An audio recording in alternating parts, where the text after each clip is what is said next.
The birds are chirping, the trees are blooming here in this beautiful neighborhood of Capitol Hill in Seattle. Today, we're gonna venture around this trendy area that is known for its amazing food and drinks, and also for shopping and its beautiful residential areas. I'm Ariel, this is Urbanist. Let me know where you're watching from. We're starting today from Top Pot Donuts, which is one of the more famous donut shops here in Seattle. It's the original hand-forged donuts. And here I have a cold brew, and I have a chocolate sprinkle donut and a raspberry old-fashioned donut. Oh, look at that. I'm super excited. Are you gonna get coffee number 2? So welcome everyone, nice to see you here. I'm excited to explore Capitol Hill. Don't know too much about it. It is a very old neighborhood, about 100 years old. Started development around the early 1900s, mostly around the Broadway area. And yes, there's a Broadway in Seattle. We're very close by it. And this is about 40-minute walk away from Pike Place Market. So if you're staying basically in the area that is the area filled with a lot of hotels, Airbnb options, other things, most likely you'll be staying at downtown Seattle. It's only a 40-minute walk away or a shorter train ride away. So there is no particular agenda or itinerary today, and today's not really about the history. We're just going to wander around. But I do intend on including a train ride or a light rail ride in this journey. So stay tuned. We might explore certain transportation options here in Seattle as we explore. And we're starting at Capitol Hill, but who knows where we'll end up. So let's first try the donuts here at Top Pot Donut, which a lot of people have recommended. And I actually already tried it. That's why my cold brew's half drunk. I came here a little bit earlier just to do some work, editing and answering comments. And I already had an old-fashioned donut, which was delicious. And I had another one yesterday, which was delicious as well. So this is going to be my third and fourth donut of Top Pot. This is going to be my second and third donut of the day. So let's try out the chocolate sprinkle. Look at that. It's a little bit smudged up because it was put into a bag. But look at that. Beautiful chocolate sprinkle. Mmm.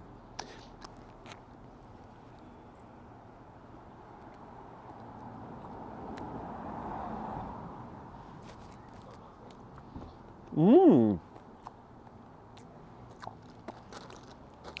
Wow. That's so good. You know, the donut is from my home city of New York. We can confidently claim that we made the donut and made it popular. But there has been rumors going around saying that the West Coast is where donuts are really at. I did not believe that for the longest time. Because how dare the other coast claim that they have a better donut than New York? How dare they? But after having this donut, I'm convinced that there's more to donuts here in the Pacific Northwest. So this is a very good donut. Great yeast donut, very fluffy in the inside. This is what Dunkin' Donuts should be. By no means is Dunkin' Donuts a good donut in the East Coast. We have other better donuts. I love the chocolate, great chocolate sprinkles on top, very good chocolate that they're using, not too overly sweet. I like that it has that good fried exterior to it, and the inside is very fluffy. It's very perfect. Mmm. Mmm.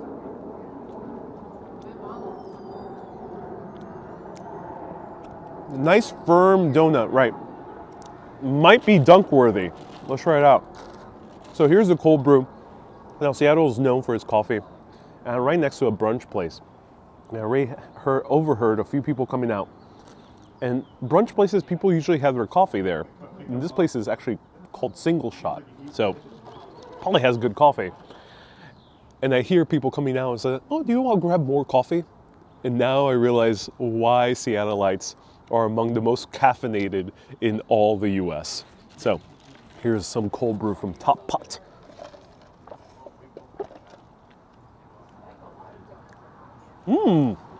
Really good. I already had this before. This is my second cold brew from Top Pot. Really well balanced cold brew. It is. It has that chocolatey undertones to it. It is light, not acidic, which is very good, well-made cold brew. It's really well balanced. I do like this cold brew. It complements the donuts really well because of its chocolatey notes, its nutty notes to them.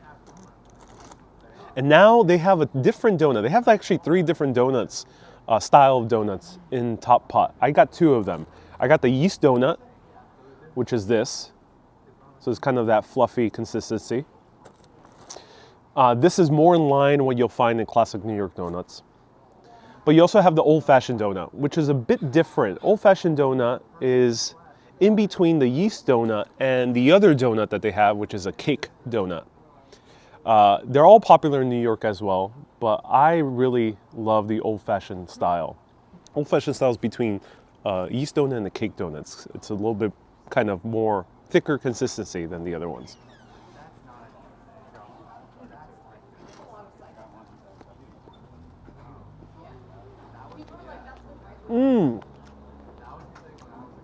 Oh wow, that's a very good donut. Great raspberry filling on top. I love the, oh wow. I love the consistency of this old-fashioned donut. I love old-fashioned donuts. Let me know if you're the same. There's something about it, just that beautiful like cakiness, but doesn't veer too much into just pure cake. It's really, really good. Wow. Rosemary says we used to call them French donuts. Interesting. So before we continue walking around, let's see if this is dip worthy. What do you think? Donuts, of course, are known for dipping. Will this pass the test? We're not dipping in the hot coffee today. We're dipping in the cold brew. Let's see.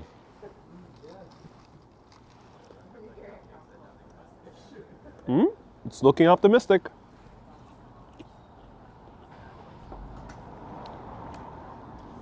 Oh yeah. Oh yeah. It's dip worthy. It's a bit weird with the raspberry, so maybe I would get a plain old-fashioned for dipping.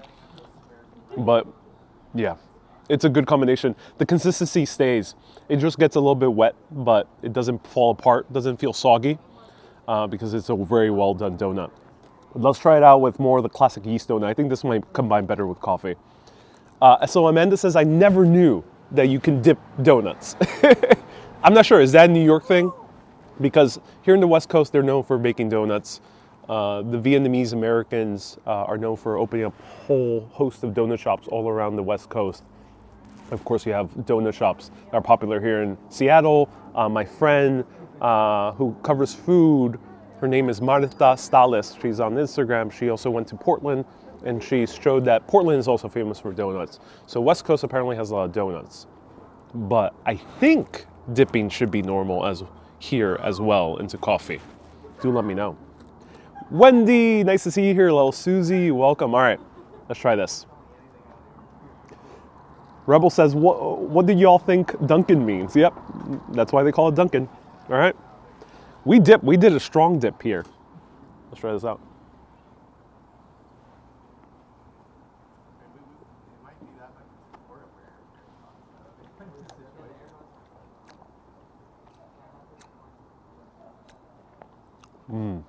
Oh, wow. That's really good. That is really good. I'll say that. Wow. Hits the spot. Mystical, nice to see you here. Welcome. I can see the chats from all 3 places I'm streaming. That is really good. Okay. I'm having a moment, ladies and gentlemen. That just, I can't even explain it. It just, let me know if you ever felt that. I can barely put words to it, but it just washed me with with good feelings. It's not a foodgasm. Looked at someone, a significant other, kind of like randomly, like in the kitchen or hanging out, drinking a coffee, or out in the park, and just that warm feeling of like, I love him. That's how I felt just right now, dipping this into this cold brew. All right, let's continue walking around. That was excellent donuts try, top pot. We're gonna continue walking around. I'm gonna save these for later. Hopefully this is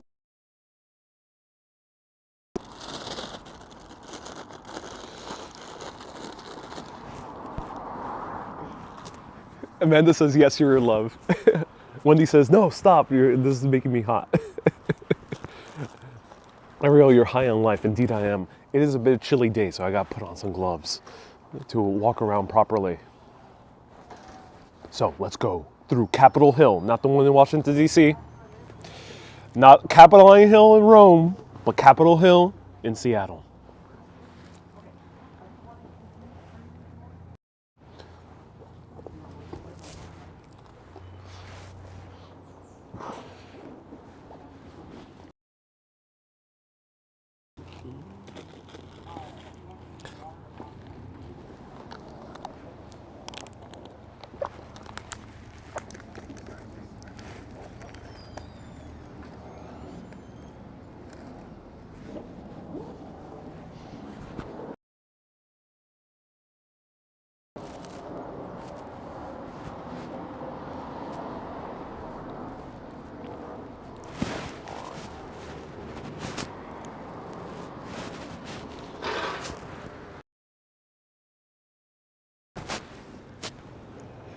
So this is Top Pot Donuts. Highly, highly recommend them.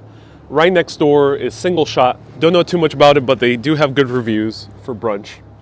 So it's already looking good in terms of the options here.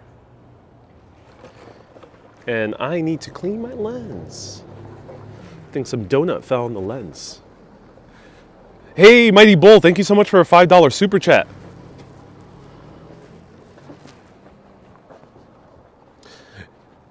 Hey, Laureen, nice to see you here. Welcome. Susie says, was that pot donut? So despite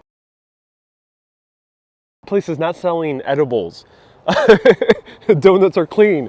So no edibles involved in those donuts, despite the name.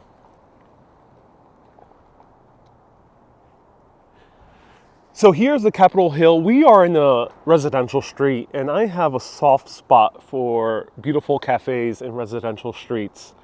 Let me know if you feel the same. To me, it's just heaven. Susie says, "Oh, no wonder you felt high." No, as I mentioned, no edibles in those donuts. Here in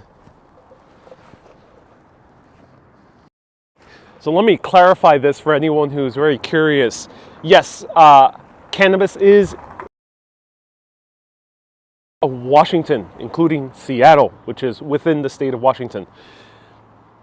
And in order to buy, you would have to go to dispensaries. You don't need any medical card. You don't need any permission or anything. You just have to be 21 or over, and you can be from anywhere. Just have valid ID or a passport. You can literally be from anywhere as long as you're 21 and over, and you could just show up and buy. And yes, they do have things that you smoke with, and they also have edibles, and they also have like drinks that are infused, and the tinctures as well. That said, it is still not legal to have them in cafes or eateries. So no, you won't find edibles in the eateries or cafes or pastry shops. So fret not.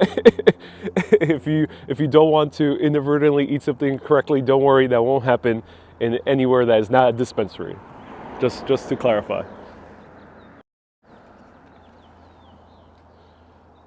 So I'm loving the look of this neighborhood.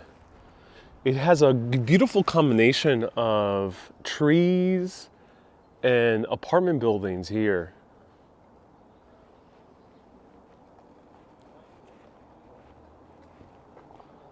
John from Seattle, so I won't be visiting it.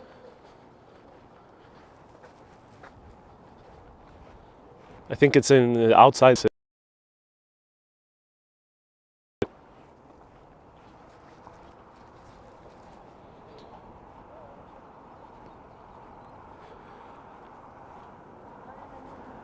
Marcy says, walk all the way to Volunteer Greenhouse, Noguchi. Oh, that's awesome.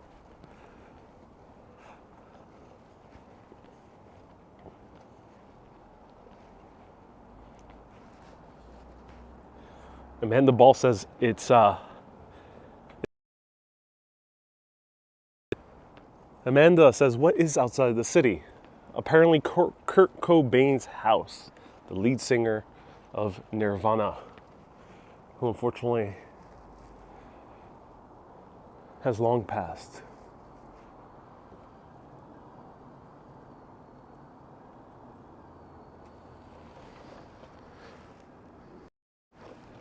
So I've gotten a lot of recommendations about going to Vancouver. Yeah, going to Vancouver is very accessible. It's a long train ride, about 5 hours. There's sometimes ferries. I think they have been discontinued at the meantime, but there's been ferries that are even less of a trip. It's only about a 3-hour trip via ferry. And then it's possible to go to Victoria, Canada, which is apparently a very charming town or slash city in this area of Canada. But Canada still has heavy restrictions. I'd rather not try to go at the moment.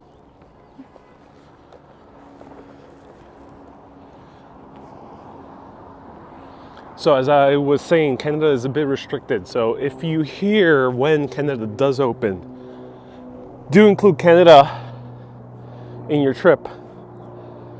Visiting the Pacific Northwest,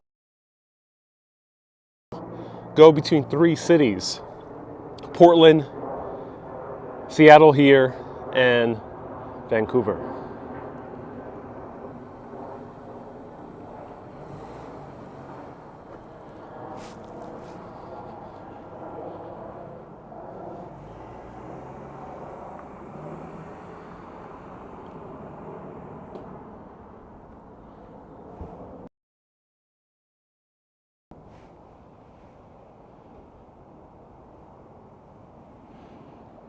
Susie says, do you need another phone? Bad service.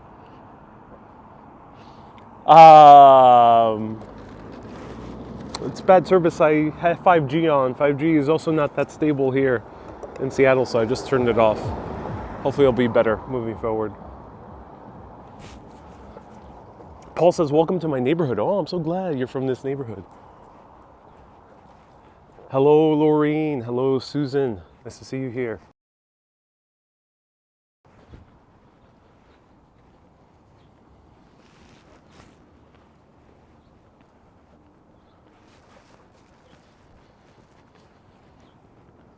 Chaotic Ranger says, I just watched your 1993 video. I loved it. Oh, thank you so much for tuning in, Chaotic Ranger. I appreciate the whopping 10-pound super chat. Thank you so much. It's about like $14. Thank you so much.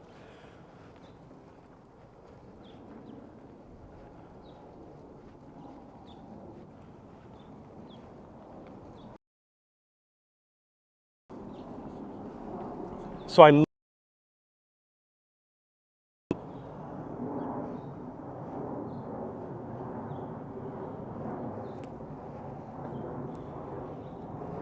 lots of apartment buildings here, mid-size housing, and we're pretty far up in terms of elevation, so we see the water down there.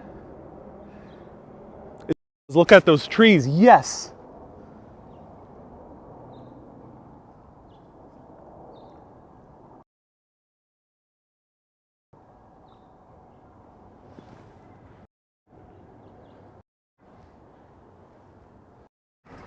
I think unfortunately my gimbal might be dying on me. I'm using my DJI and it's shaking a little bit, so mortars on these gimbals die after a while, but it's probably not noticeable on your end.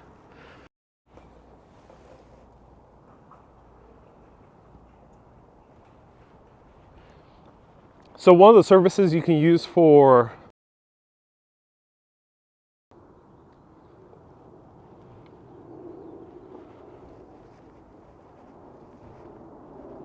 Bit of Wander says, yeah, mine is doing that too. Yeah, it happens. AAP says it might be an earthquake. No, it's my gimbal. Oh, look, we have found the Sheffield of Seattle, ladies and gentlemen. Oh, look at that. Oh, beautiful Sheffield, one of the most travels.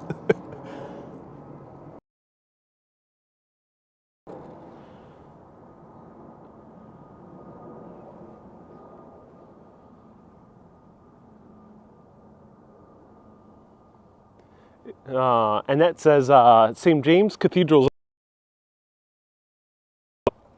beautiful Catholic church. Yes, awesome. Susie says it's so eerily quiet and empty. Yeah, Seattle's a super not sleepless, but I'm shocked that this is a city of 2 million people. It is very quiet for a city of 2 million plus.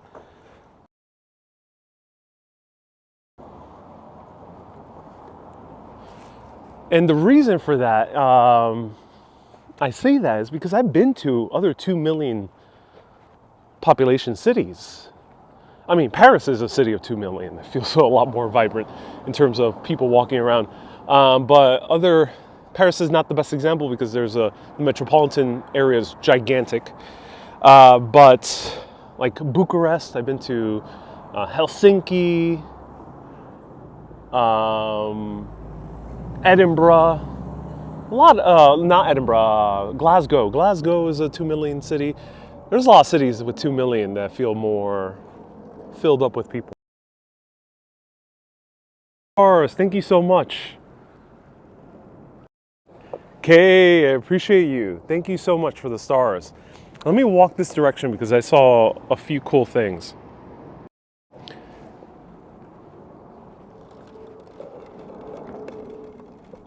Doreen says everyone is stoned, and that might be the case.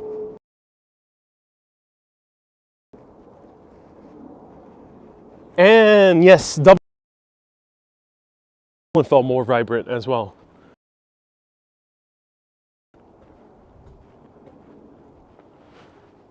Hey, Anonymous Dude, nice to see you here. More people walking around Kilkenny. It is, yes. More people walking around Kilkenny as well. And Kilkenny only has 26,000.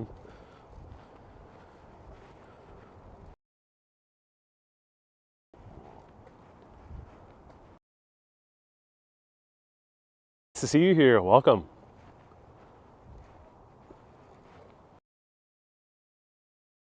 Oh, is anyone out there? Out there, out there, out there, out there.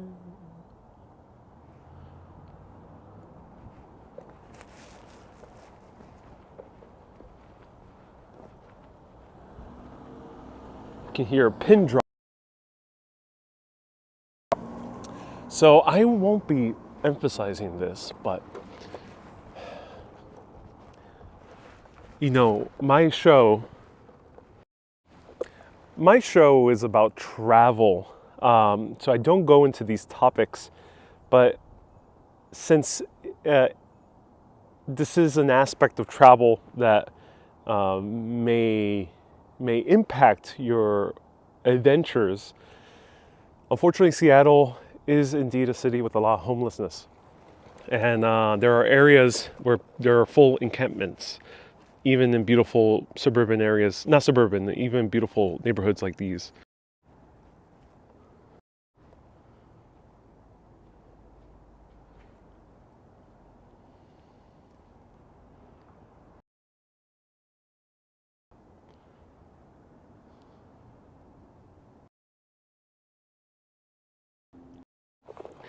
It isn't much of a bother if you are used to New York, or if you're like from Mexico. You know, there's a lot of people hanging around, vagabonds and homeless, and unfortunately mentally ill. But if you are from certain parts of Europe, you might be shocked. But don't worry, I've been feeling mostly safe in this city. I just don't feel so comfortable walking late at night. I still don't know it fully well, but I do feel safe thus far.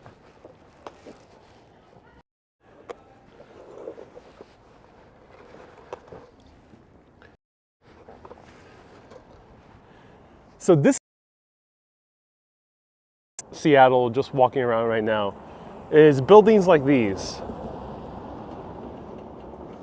Caitlin says, but in New York City, you don't see tents. No, New York City, you do not see tents. I think that's something more common in the West Coast.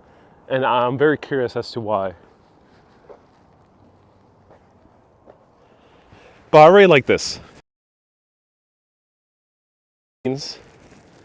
There are mid-size apartment buildings.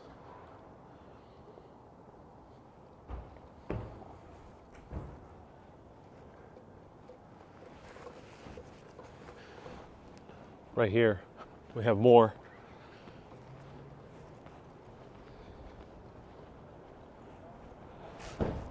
So this is what we need more in we need to do in the suburbs. Right here is building buildings like these. Because ultimately they're very pleasant areas to walk around. But the cool thing that Seattle does that New York hasn't really learned, greenery here into the lots of these buildings. Europe does this well as too, but New York, for some reason, I think due to legal concerns, they tend to avoid planting too many trees. And this, to me, is making me feel like I'm walking around La Condesa in for those beautiful neighborhoods that I showed in Mexico City. And seeing the combination of greenery with these apartment buildings, really cool. Jeanette says, do you have allergies there with the different trees? I have not had allergies yet. I have a pollen allergy and a ragweed allergy. They have not picked up because I yet.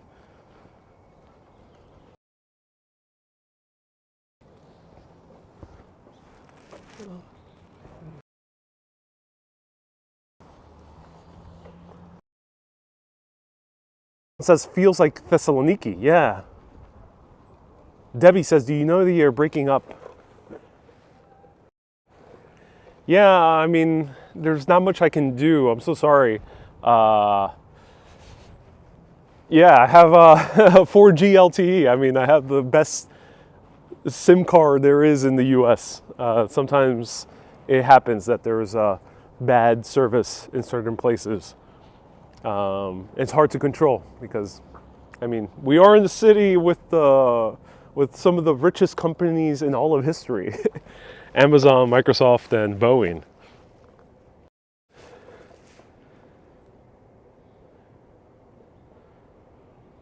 Inkspire Life says, what's the main economy and industry in Seattle? Tech. So I just mentioned, for context, company. It will soon become a multi-trillion-dollar company. Microsoft is a multi-billion-dollar company in the hundreds of billions or more. And we also have Boeing nearby, which is one of the more important companies when it comes to building airplanes and large aircrafts.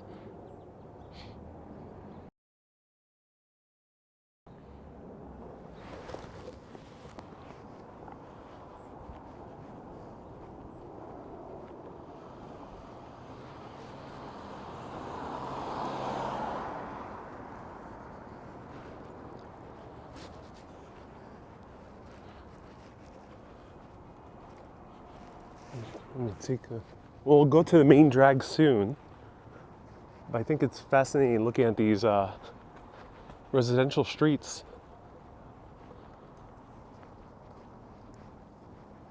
Interesting architecture, yeah.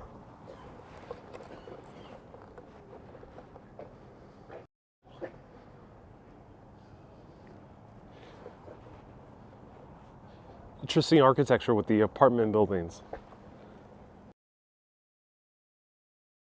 So, in many cities around the world, and some of the most expensive cities around the world, there's a huge issue when it comes to housing. There's not enough of it.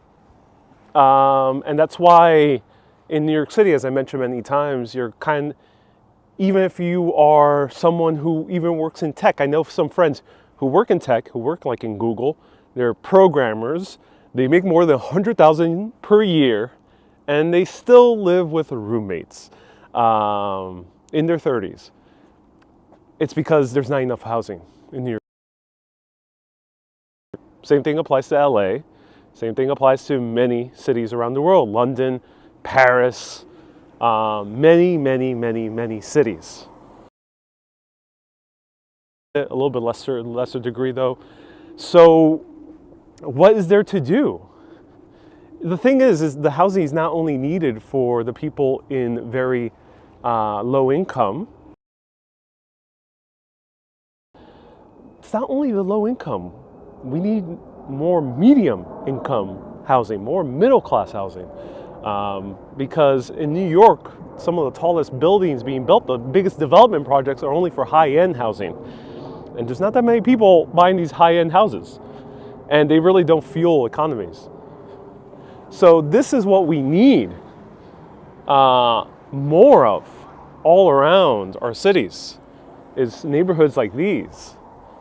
Not single family housing that is extremely expensive and is not walkable in many suburban areas. We need to turn our suburbs. Not all of them, of course, but a good portion of them.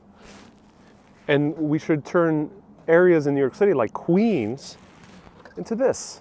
You know, there's no reason why Queens should only have tiny little single family houses when there's 400,000 plus middle class people, and some of them even, as I mentioned, programmers that work for Google that make more than 150K per year. We should provide more housing like this. So it's kind of madness to think that many cities are not taking advantage of this. Seattle even isn't. Seattle needs more of this also.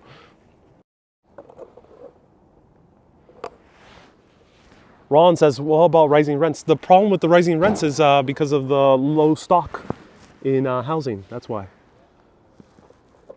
Joe says the rich folks don't want to give up their neighborhoods and homes. And that is quite an issue. That is quite an issue because that prevents development. Here we see Lorraine, yeah, Honolulu suffers from this as well. Honolulu being a very prominent city too. Housing is such a problem. So the reason rents go up in big cities is because there's not enough housing stock. So when you have less housing, the housing that already exists can charge more because the demand is super high. And yeah, that is good for the individual landowners, but it's not good for society. So should be a midpoint because in the early 1900s, Brooklyn grew only in the span of about 30 years, grew into one of the most densely populated areas in the world, 2.8 million people, due to massive development. Those developers made money. They weren't going broke. And it worked out for everyone. So there is opportunity here. But yeah, unfortunately, even the landowners don't want more construction because that means more competition. Major cities around the world, they're no longer owned by individuals.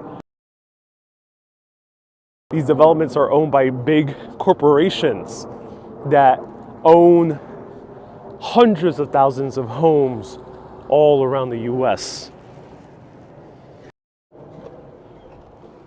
All right, let's go back to the bag.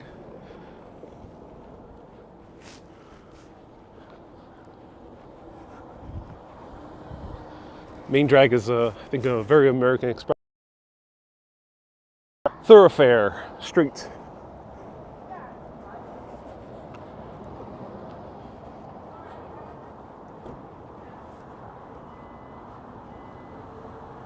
Janice says it was always working class, but now what that means has changed. Most ordinary, yeah, which is an absurd price. It is truly absurd. I think expect middle class people to be spending $1 million on a home. That is absurd.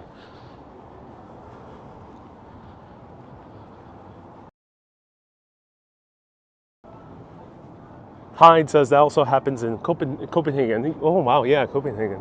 I wonder how the other Scandinavian countries are doing. I think it's a little bit better in this is Broadway, ladies and gentlemen, but not the one in New York. No.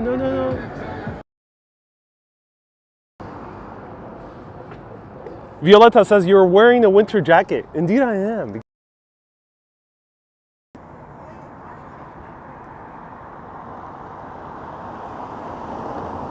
Susie says, let's get a coffee and a donut for change.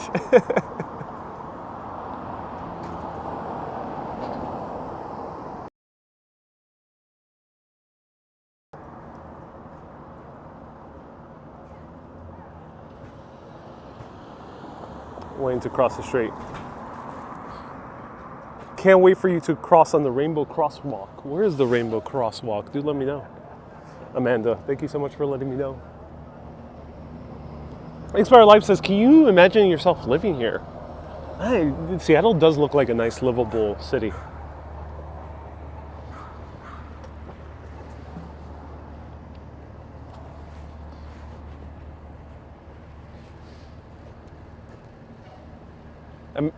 Adam says, is Capitol Hill expensive?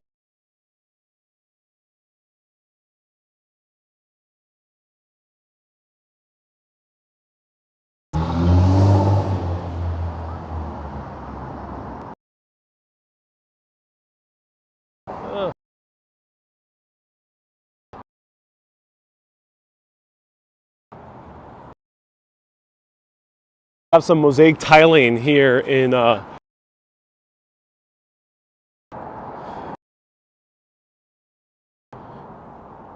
Susie says it's livable with your Scottish wife. You met your Meg Ryan. Meg Ryan, no, I'm not. And I think, yeah, she's in the movie Sleepless in Seattle. So that's funny. Good reference. Hi, it says very interesting choice. Indeed, it is an interesting choice.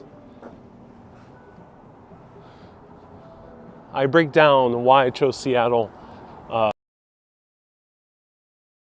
on my bonus video for Super Urbanists. So this is one more famous espresso vivace. Yeah. Beautiful. Smells great.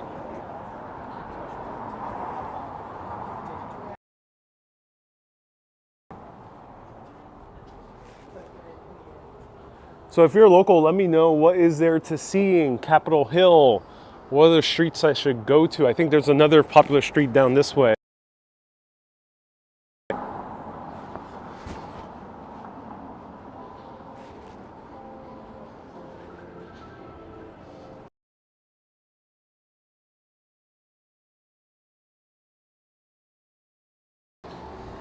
Some popular music playing.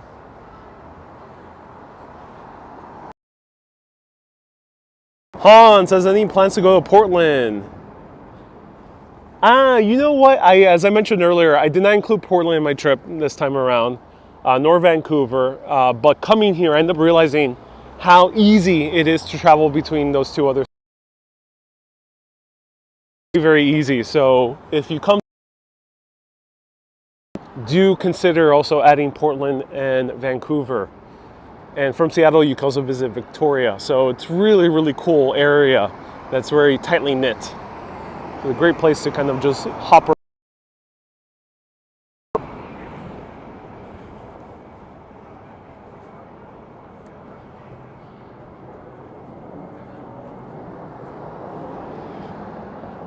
Hey, Angie, Nicole.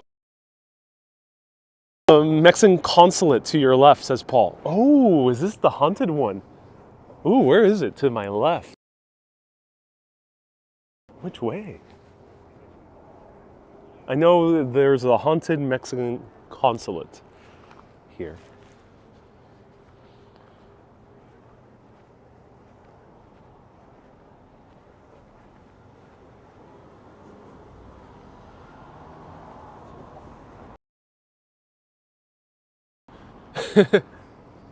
Yes.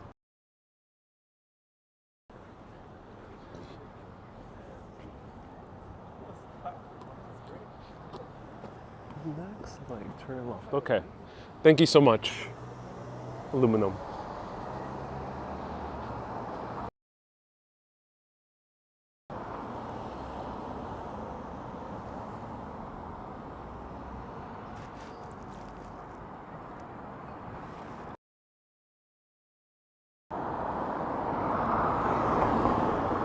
Audrey says, when I visited Seattle, I found it to be depressing, overpriced, boring, drab, and ridiculous city I've ever visited. I feel sorry for the people who have to live in Seattle.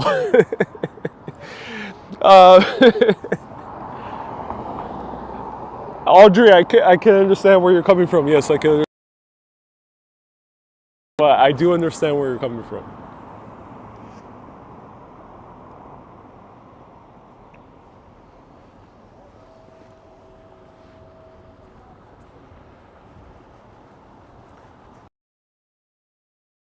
Area, yeah, I agree.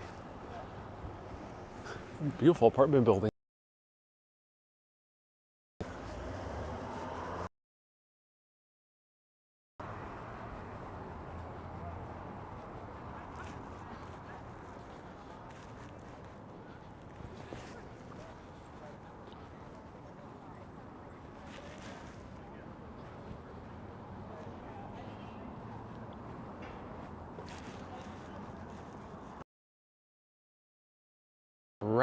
Rapport.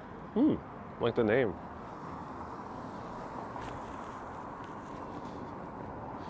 Susie says, tell us how you really feel.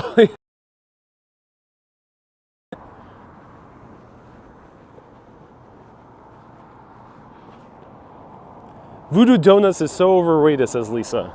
I think that's a Portland company. Joe Bar. Oh, this is the place known for its crepes and sandwiches. Beautiful.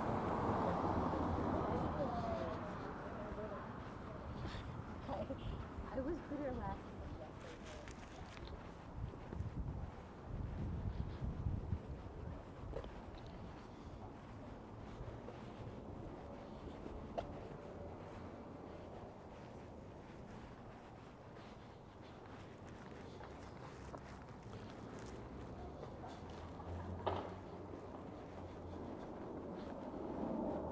Wendy asks, are you enjoying Seattle? I am indeed.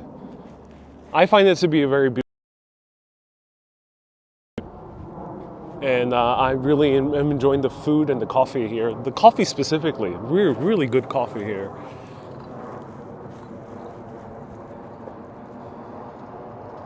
Paul says, you passed the consulate. No.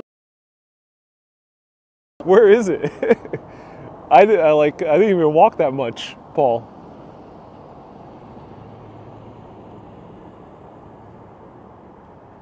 Abdo says it has an old Western vibe to it. Yes, it does, yeah. We can see the mountains there in the distance. Look at that. The thing I really love about the city is that it's just so close to mountains, which you can see. For example, Mexico City would have views similar to this, but there's so much smog in Mexico City, unfortunately. It's such a dense city that you don't see the mountains from Mexico City. I mean, Mexico City mountains, they're even taller. But here you do, which is really cool. You're looking at it. This is the Mexican consulate, really? All right, cool, thank you. Let me wait until these cars pass. Let me back.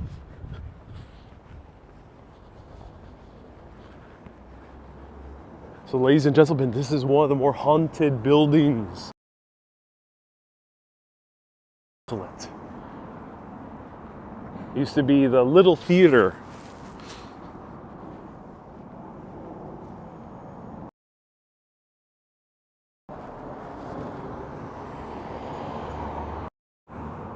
So many hauntings have happened here. People are very afraid to go in the theater. There is one woman who haunts the theater. Apparently she's an older woman with red hair, and she lingers around the theater late at night. I don't know too much more of the story, so if anyone knows more about it, do let me know. But yes, this is one more of the haunted buildings here in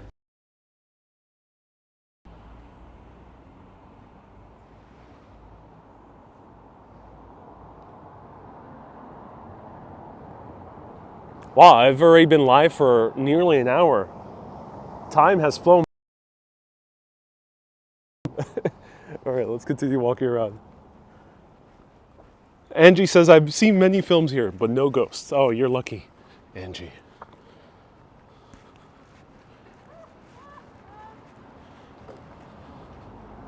Chaotic Ranger says, I love the stories of these as you walk around. Oh, I'm so glad you do.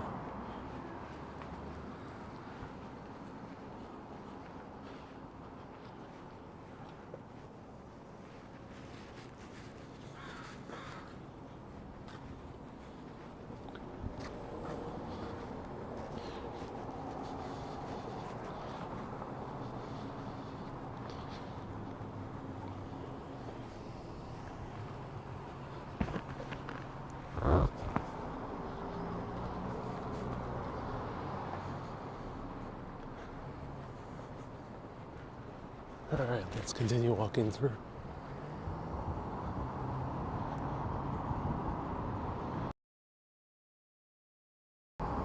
Hyde says, Seattle seems so relaxed, probably due to all the oregano. Maybe that's the case, maybe.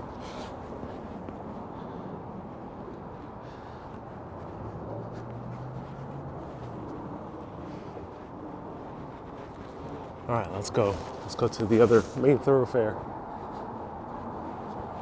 I feel like the air here,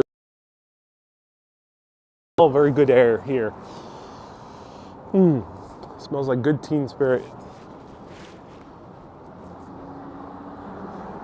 This reminds me of Highland, New York, says Susie. Oh, interesting. I love the pine trees. Well, these are not pine trees, but we're seeing plenty of pine trees as we walk around. And I love the trees here. Something about the difference in trees from New York, I really love. Wendy says, breathe it in, indeed. Beautiful, crisp air. Let's go to down there. I'm not sure what's down there, but we're gonna go down there.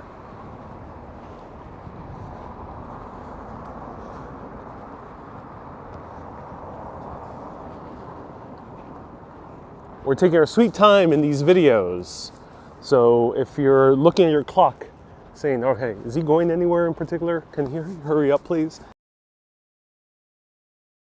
Vlog for a quicker video. Because here we're taking our sweet, sweet time exploring. Here we go, pine trees. Very Pacific Northwest theme.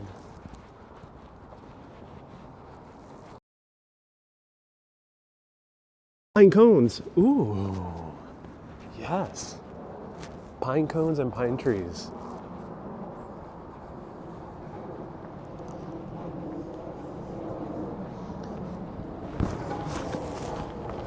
Ooh, there's a bus.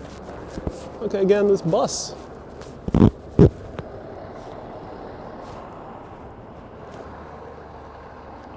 We gotta go uphill. Uh-oh.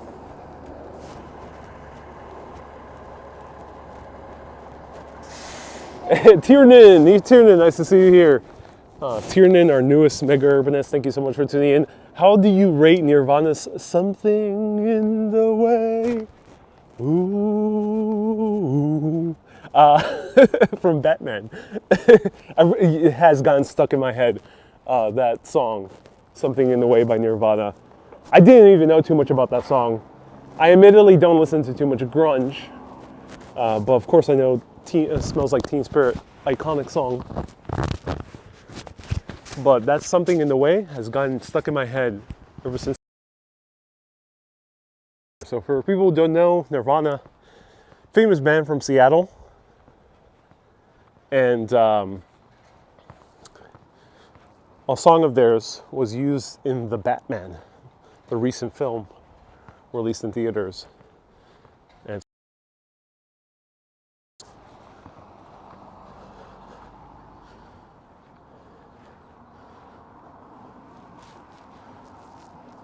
all right, found my ride to go through the streets of Seattle.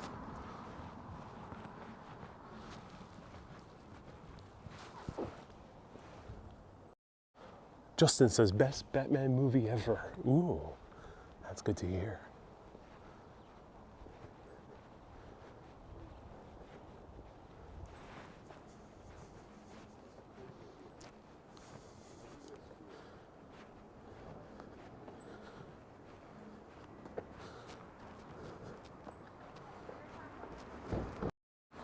Everyone give Tiernan from Ireland a huge round of hearts. He just became a mega urbanist. Thank you so much, Tiernan, for your contributions. We have a few new mega urbanists as well. So thank you to all the mega urbanists out there and new super urbanists like Tiernan, like Pat, Barris, many others. So a round of hearts for Tiernan.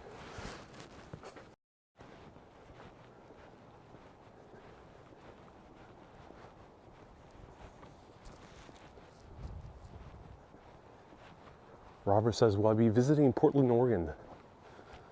No, not on this trip. But now I'm remiss that I did not include it. So ladies and gentlemen, Bob has followed me here to Seattle. And he's with his friend Bert.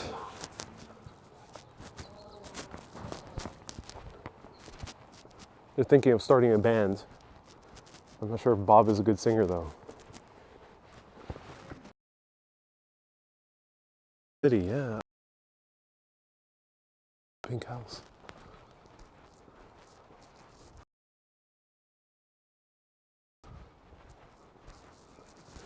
Oh. Uh-oh. Did not catch this, but as I passed through the house, there was a loud note played. I'm not sure what you call it, but a loud sound, very high pitched.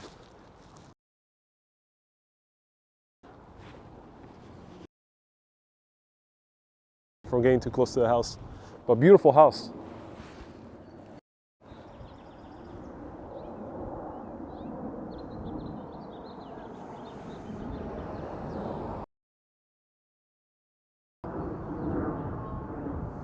AEP says it'll be getting darker and windier. Bigger jacket. Oh, trust me, I'm prepared. I mean, I'm very bundled up right now. I'm wearing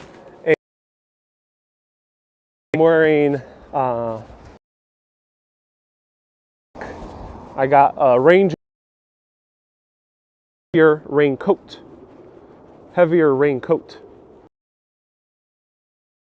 layers, and when it does get colder, or if I decide to go up to Mount Rainier, I also have thermals, so I'm very well prepared.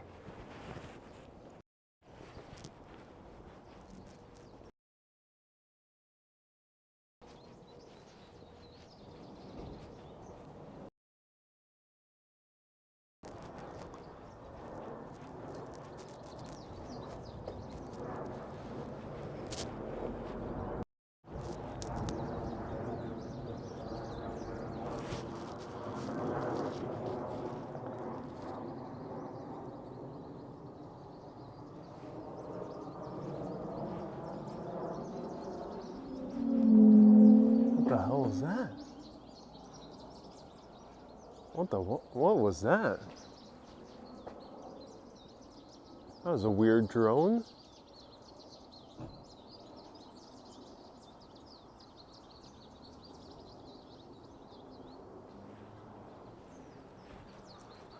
Wow.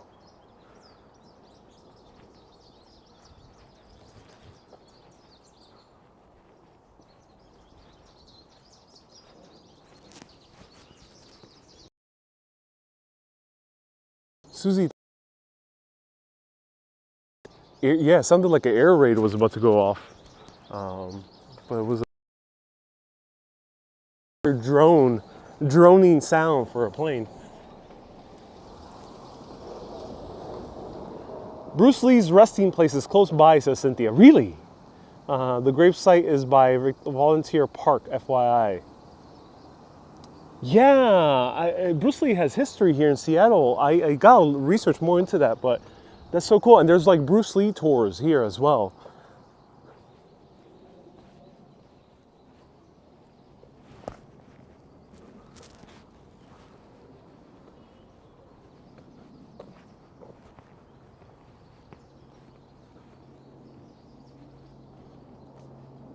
Teresa says it was a plane way up high. Yeah, that might be the case, going through the atmosphere.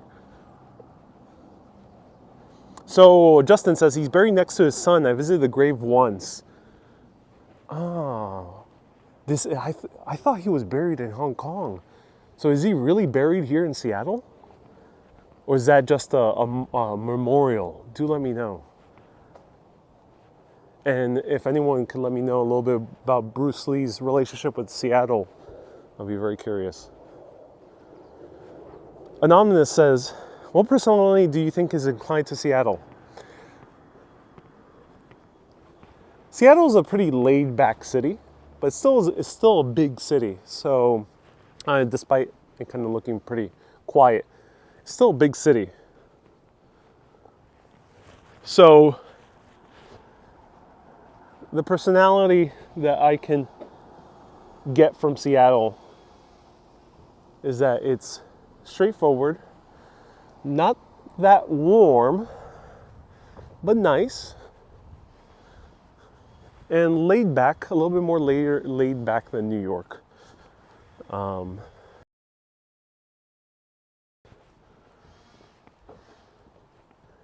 Carolyn says, yes, he is indeed buried in Seattle next to his son. Okay, thank you so much. Abdo says the introverts will like this place. Yes, I think this is a very introvert-friendly city. Going to coffee shops alone is chill. It definitely is. I love music says, oh my God, I love that you're in the Pacific Northwest. Oh yeah.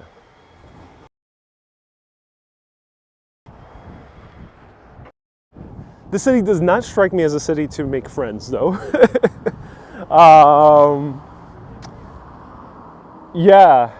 Like you can. People are nice here, but it doesn't seem like it's easy to like have a good conversation. Like Ireland or Mexico, or even New York. So yeah, it is a very interesting city. It feels a little bit more similar to Scandinavian culture, with its kind of seriousness and kind of straightness. All right, let me cross over here.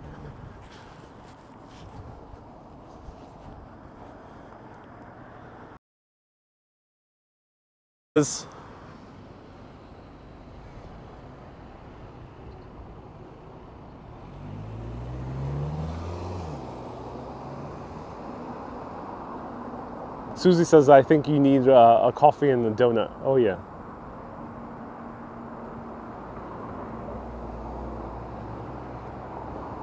Our Manville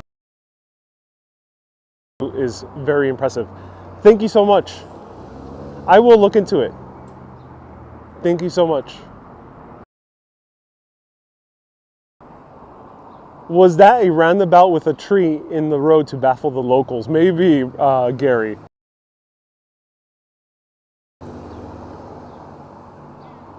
Maybe.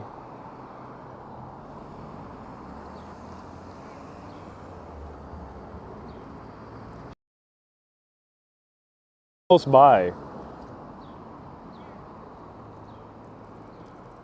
Janet says Seattle's culturally Scandinavian Japanese. Yep. I think Japan also is another culture that it's pretty much reserved, friendly, nice, but reserved, and Scandinavian similar. So I think that's why Seattle has this interesting personality that makes it a little bit different from a New York personality. Angie says Seattle's a big enough city where you can meet all different types of people. Yeah.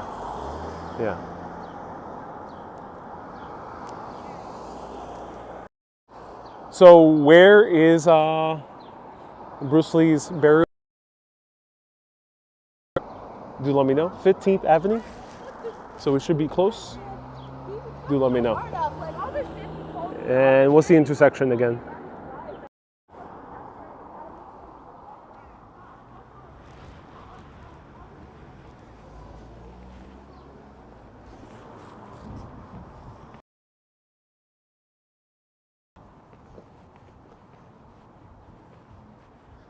Hopefully we'll come to the main thoroughfare. Maybe 15th Avenue is where more businesses are located.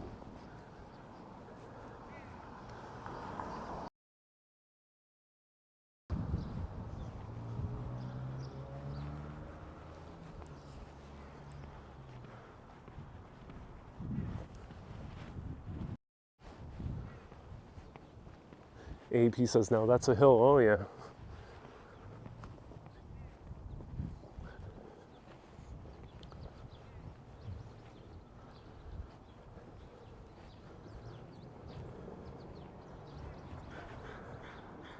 Pat says if you head to 15th.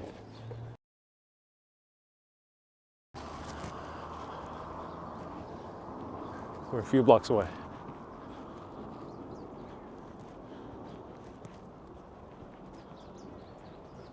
Angie says, exercising all those donuts, oh yeah.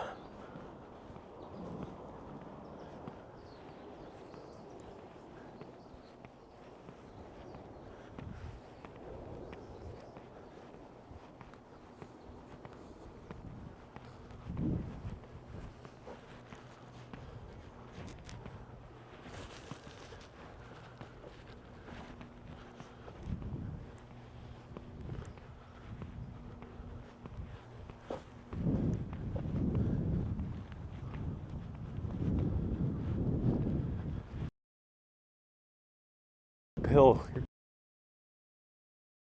Yeah. Luckily I have calves of steel. Oh, beautiful blossoms.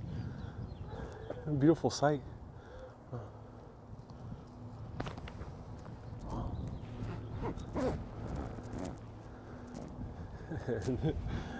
Right behind.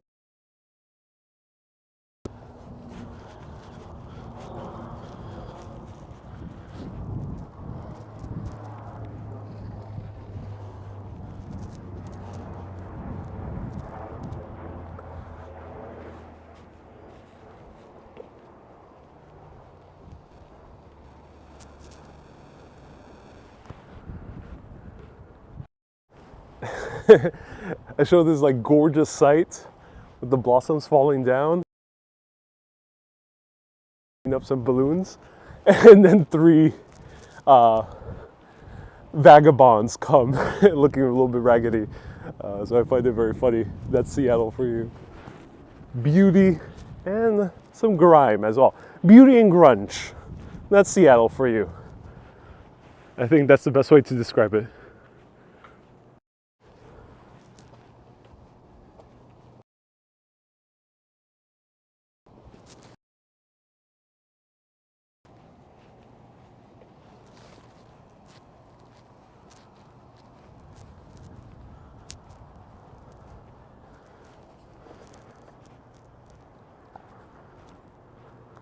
Carolyn says, visit Lee's gravesite, then walk through Volunteer Park.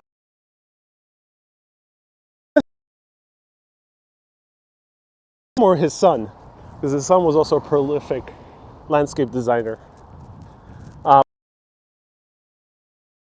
That's so cool that the same landscape architect of Central Park made the park over here as well. around the US. So yeah, he was very prolific. All right, yes, we reached civilization. We found the subway. No.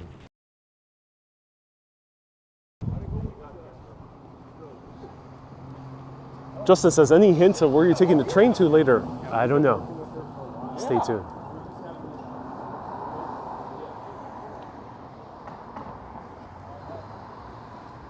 Ooh, Vietnamese restaurant.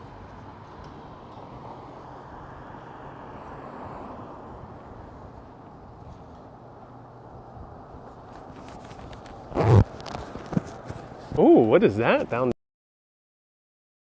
Firehouse converted into a vintage store.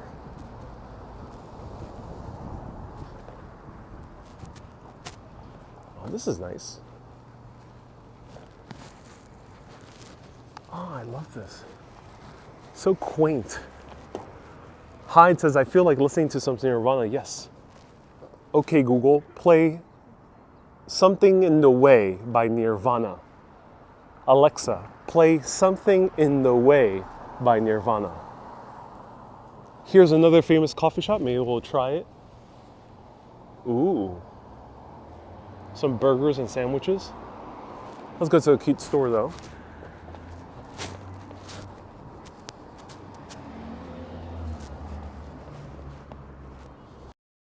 Paul says turn left. Yes, I'll be going to the Bruce Lee.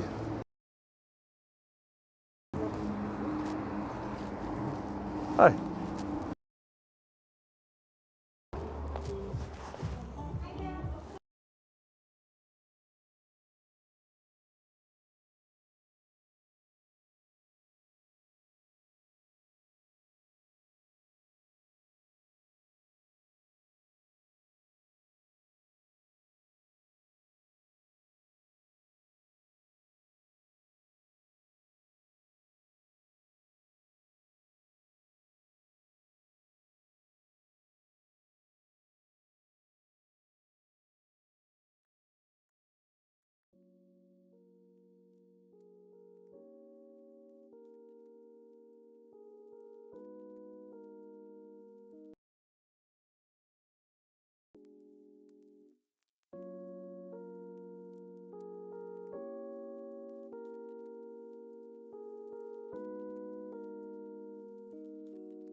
Yep, that building used to be an old fire station and the store is called The Station.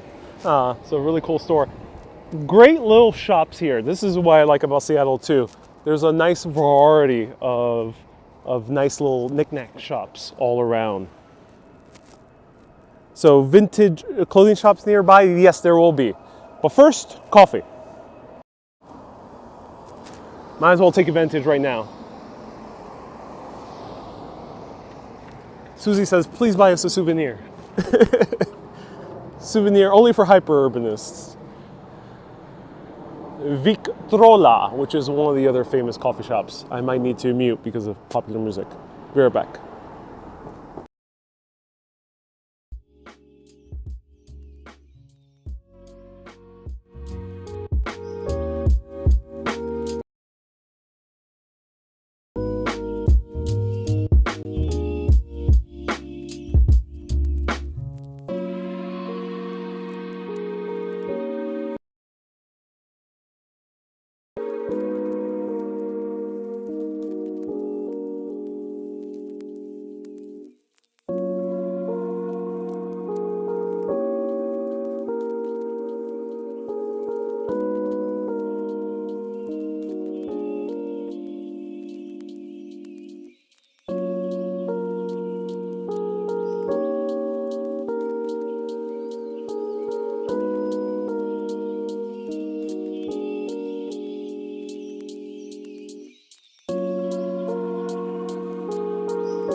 Okay, so let's try this out. This is a very famous espresso shop. I think has been running for at least more than 2 decades.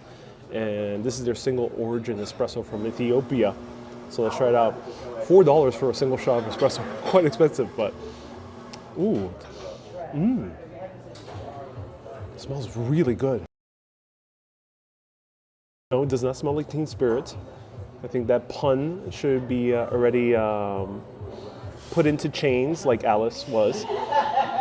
Ooh, it smells a bit like toasted walnuts. All right, I'm gonna mute so not too much music plays.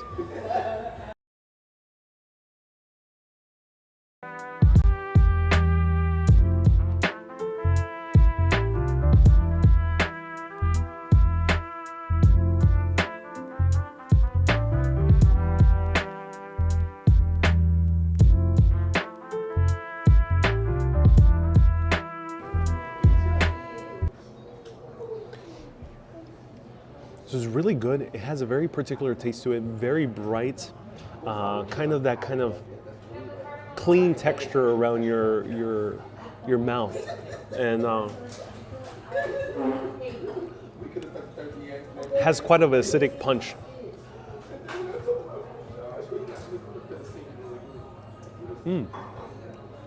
Hard to describe. It's a very kind of sharp taste.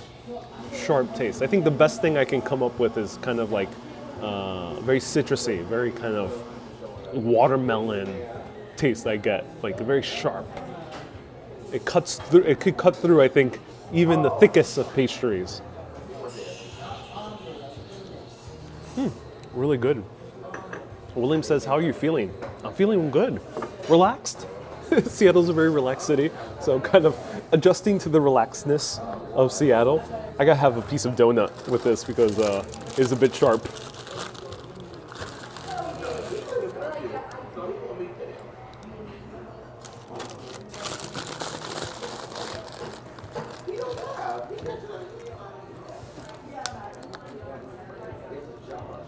Good coffee.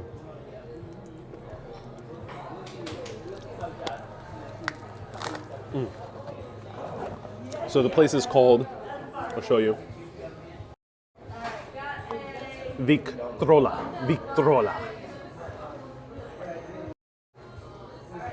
Charmy says there's no calories in donuts, right? I mean, we all know that donuts have no calories. Come on, it's obvious. The coffee is giving you such a jolt. I can see your hair growing, says Catherine. I mean, that's why I have a beautiful full head of hair. It's all that caffeine. So, women out there, all the GI Joes and GI Janes, just drink a bunch of coffee. You know, grow back out. Let's go, shall we?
And we're back to sunny Seattle. I know, it was so funny. Like,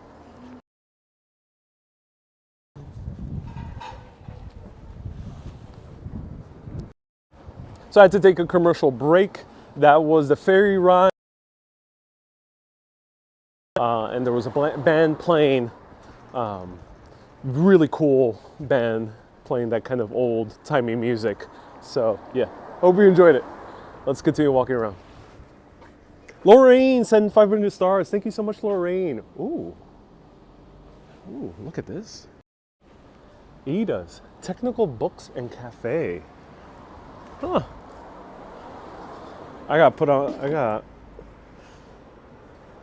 Was it a live band? Yes, it was. Okay, I might need to play more music here. Bear with me.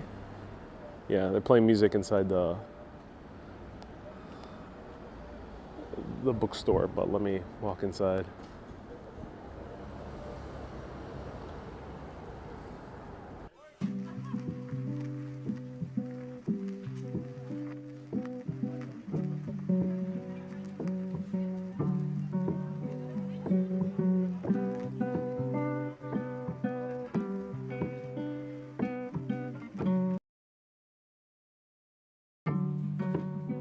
I love you.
I love you.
See you soon.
Okay, so that was gorgeous. That was Ada's bookstore. Highly recommend going in there.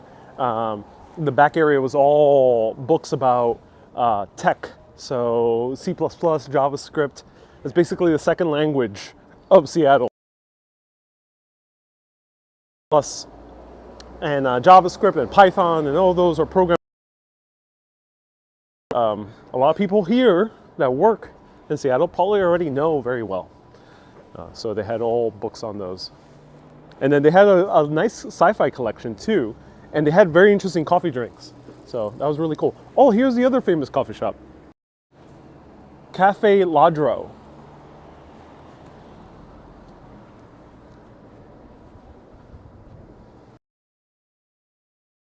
And 1,000 stars. Okay, everyone. I have a serious question for all of you. Was that your album, says Anonymous Dude? Yes, all the music that was playing are one of my 4 albums. The 2 songs you heard, one of them was from Urbanist Coffee Break. A short album called Sunday Brunch. So, Urbanist on Amazon, Spotify, and iTunes. You'll find it. So, I have a very serious question for all of you, and I need your honest opinion. Wendy says, you want to marry me? No, there are no marriage proposals today, but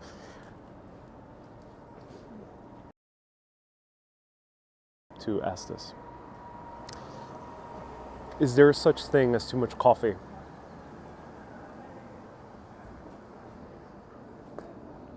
I said it. Is there honest opinion on this? Because I have a dilemma. We're already passing so many great coffee shops. This is another famous one. I can't let it go. And I need your honest thoughts. Or should I succumb to my caffeine addiction and have another espresso here? Or should I just let it go? Let it go and visit the Bruce Lee Memorial. I mean, the Bruce Lee Memorial ain't moving. I don't think Bruce Lee ain't moving anytime soon. May he rest in peace. So let me know. Mater says, sorry for yelling. Never too much coffee. Yeah, your heart will race, says YCA. So just take a sip, says Cynthia. Just a tiny little sip. Cafe Ladro, Angie is reassuring. So you'll see it again. I prefer to think this is the only one. Hans gives a €2 super chat for the coffee fund. Thank you so much, Hans. Someone else left us a PayPal. I mean, a few people left PayPals, but someone else left stars as well. Get another and we'll from a coffee overdose. To overdose from coffee, you would need a few gallons of coffee. I think it's 5 gallons of coffee. You'll need a lot of coffee to officially overdose. And yes, you can overdose from coffee, but you'll need a lot. So a lot of people are saying yes. You can go. You have not reached coffee nirvana, not yet, not yet. I have not had enough coffee to feel like time has slowed down. That has not happened yet. So maybe it will here in Seattle. Let's go to Cafe Ladro.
awesome and always keep exploring.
Okay, the song that was playing right now was Americano, and then before that was Always to Remember.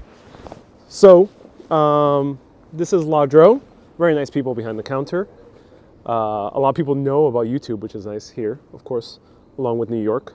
And I end up getting myself a very typical Italian coffee drink here in a Italian-themed espresso bar. So this is a shakerato, and this is a shaken espresso, chilled, served over ice. They were going to serve it straight, but I wanted it with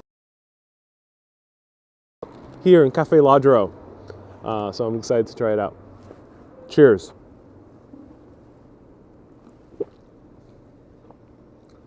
Oh, that hits the spot. Oh my God, that really hits the spot. Oh, classic Italian espresso flavors. Really good chilled. It really is smooth, chilled. American coffees, the way they're roasted, if you have them as iced coffee or chilled espresso, sometimes can be a bit too. The Italians make it a little bit better, and the Greeks as well, for it to be chilled, and this really works. Really works. Ooh. And I love the vibes of coffee shops. I'm not gonna drink inside the coffee shops because usually they have popular music playing, but they have really cool vibes, and they tend to have very nice music. They tend to not put loud punk or grunge or heavy metal. They put like usually jazz or nice light indie rock playing in these beautiful cafes. So someone left an amazing super chat. Wow, Cynthia. Thank you so much, Cynthia, for the $20 super chat. If you think Capitol Hill is chill now, it was only a couple of years ago that Capitol Hill Occupy protests occurred. That would have been some great filming footage. Yeah, so Seattle, we'll discuss the politics of this, but Seattle has been a hotbed for major protests. I gotta learn more a little bit about the Occupy protests. I can imagine they were hectic. But one of the biggest civil disobedient uprisings in all of U.S. history happened here in Seattle in 1999 in a protest against the World Trade Organization. Most of it was peaceful, but there were certain groups that ended up getting very violent, and the police retaliated equally violently. So yeah, Seattle more when we go to downtown Seattle. But yeah, crazy times. Thank you so much for the $20 super chat, Cynthia. Appreciate that. Do you feel like running around the block? I am getting near that level right now. Oh, it's so good. Soon after this coffee, I'll be jumping around like Bruce Lee doing his kung fu films. Just hopping around on one leg. Oh, I'm not shaking, I swear. I am completely steady. I have not had enough coffee yet. Oh. Capitol was very peaceful in the 1970s, says Mysterious. Oh, cool. Woo!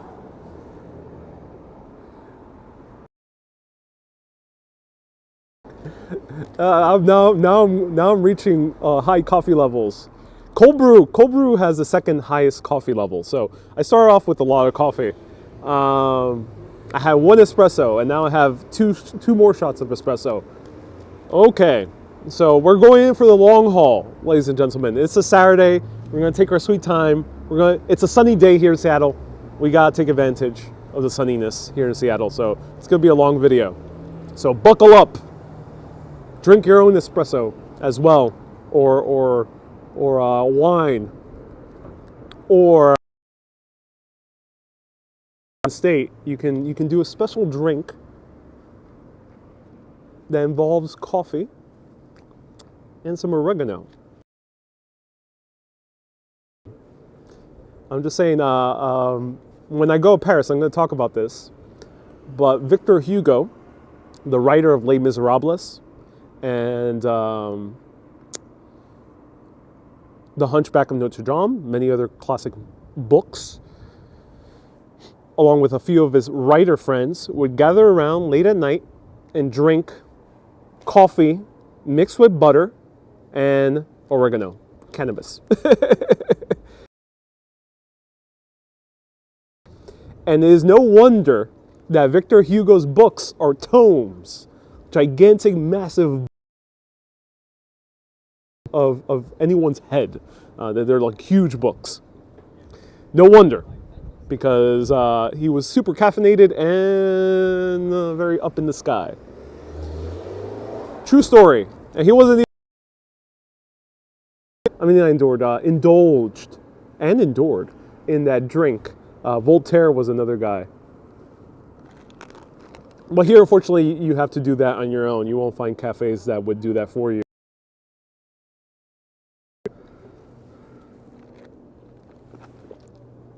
Just Vibe says it was creative. Oh, yes. I do coffee, butter, and coconut milk. Yes, coffee and butter alone is a very big caffeine boost. And yes, there are a few cafes here that do coffee, buttered coffee, which actually surprisingly is very good. And if I find one, I will show it to you. I gotta find out where's the famous one. But well known for making butter coffee, but no oregano. Catherine says, yeah, and the speed talking begins. Me, I drank too much last night. Okay, I'm glad you had fun. The south end of Capitol Hill was where all the protests happened in recent years. So Lori says, what an interesting combination. Yeah, it keeps you very high and awake at the same time.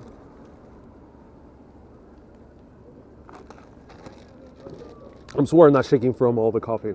It's just, this is very cold and there's so much ice and I don't want to fall on my face. So I'm trying to balance it. And it's a hard balancing act.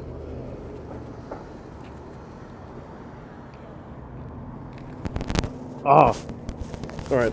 I think that's enough. I gotta have one more bite of a donut before I go. Lorraine says buttered coffee, as in butter in the coffee. Yep, instead of milk, you use butter, melted butter. Yep.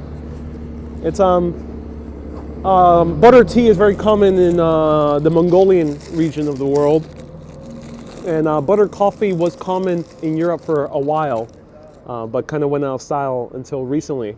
when people who are really into health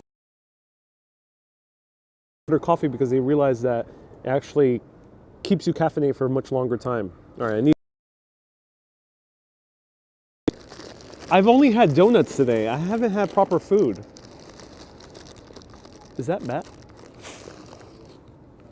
I've just been on a donut and coffee diet.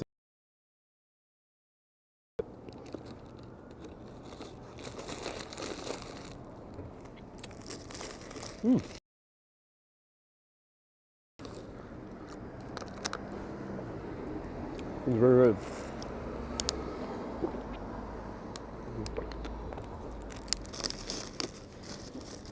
Lynn says it's called keto coffee. Yeah, that's what they call it, but that drink is much older than keto diets. Laureen says you need some real food in your tummy. Yes. Seattle Lights, let me know your food recommendations in this area. But let's go to the Bruce Lee statue. Tour 25 donuts, says Wendy. I'm up to 3. Ron says, are you training for law enforcement? Well, with all that coffee and donut, it seems like that is the case. Oh. Okay, everyone. If you want some Italian espresso vibes, go to Cafe Ladro. A few locations around the city. Great, great place. Highly recommend it. All right, now let's walk 20 miles per hour. Oh, look what we found here.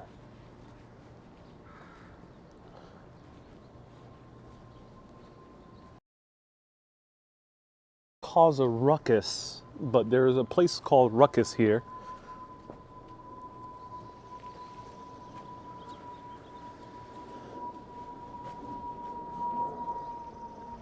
Look at that.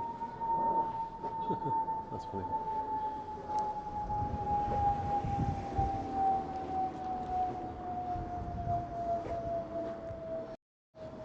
So I would go inside, but a lot of these shops would be very sensitive to cameras. And it's very understandable. Not just because of the social taboo that's still in the place in the US, and it's still very much a social taboo, but because unfortunately, cannabis is still illegal on a federal level. And that means that these companies, dispensaries and cannabis growers, and basically anyone involved in the actual trade of cannabis can't really use. So they have to do almost all their transactions in cash. And that makes it very susceptible to robbery. So people tend to rob these dispensaries because they know they have a lot of cash behind the counter. And then that's why in all these dispensaries you usually see bouncers. You see very big guys in the front doors, not even one, but 2 or 3, especially at night. So that's why they don't take photos or videos inside. They really don't like it because it's a security risk for them. And yeah, very interesting. Now some places are taking debit cards finally, says Wendy. That's interesting. So I guess it's changing, but yeah, a lot of them can't use banks that are not multi-state banks. So I think if it's within the state, if it's a local bank, yes, but that's rare. So that's why a lot of them struggle, and they can't really use too much credit or banks or credit cards and things like that.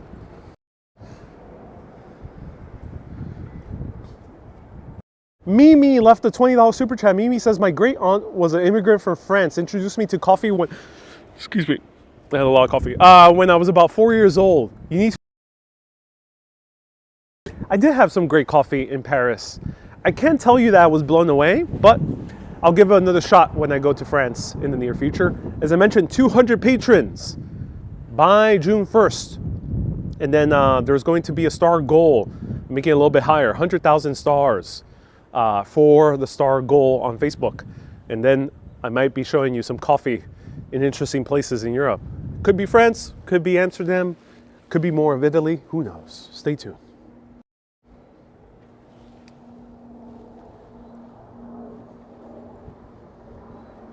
Beautiful street art over here.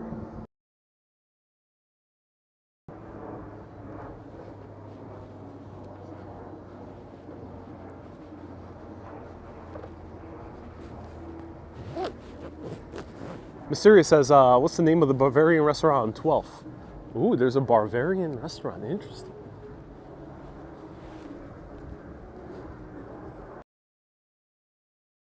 No protest on my way to... Yeah, I can imagine.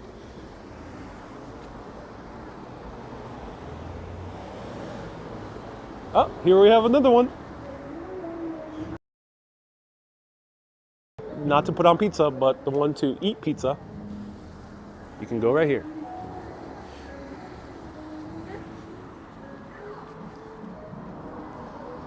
Veronique says, where did you have the best coffee thus far? Best coffee in Seattle thus far? That's a good question. I gotta get back to you on that. I had the one, I gotta mute. Music.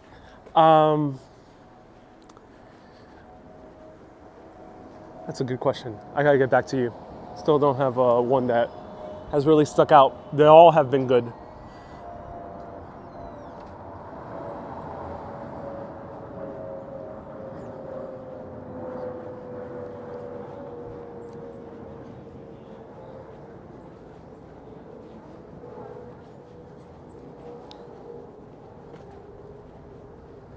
Okay, am I going the right way for the Bruce Lee statue? And is it far away? Do let me know.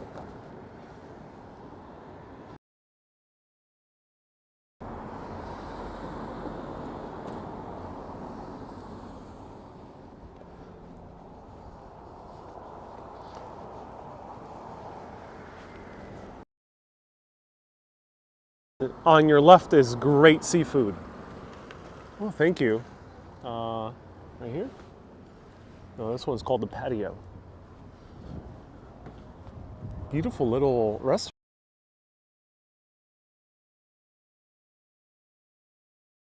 Bucharest in Romania when I visited like 4 years ago. This is really cool. I like this.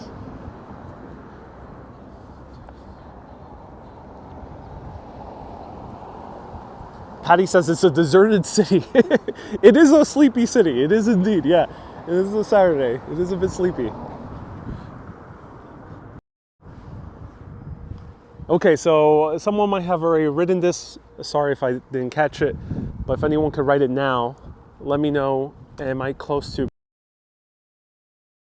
I'm going northward. I'm not sure if I have to turn. Their graves are in Volunteer Park. Yes, Angie, but do let me know where Volunteer Park is in terms of direction to walk. Yes. Wendy says everyone's probably hiking today. Yeah, I can imagine. Good weather for hiking. Right direction, okay. And all around, how long will I take to walk there? Paul, do let me know. Everyone, round of hearts to the Seattleites tuning in. We have plenty of them, or people that are from nearby that visit the city often. Thank you so much, Paul, Angie, Stephanie. Tips on how to walk around. Paul says about half a mile, about a mile north. Okay. Okay, so it'll be about a 15-minute walk. Cool house, look at that.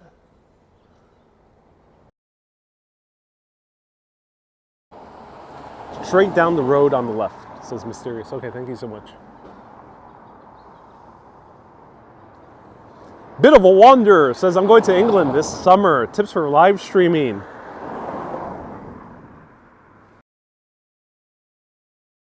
We have another live streamer tuning in. $5 super chat, thank you so much. I found to be the best cell phone reception service is Vodafone if you have an American phone. I have a phone that I bought using Verizon Wireless, and it was an iPhone. And out of the 4 brands I use, Vodafone was the more consistent one. And unfortunately, I found that out on my 3rd to last day. So I wish I would use Vodafone earlier. I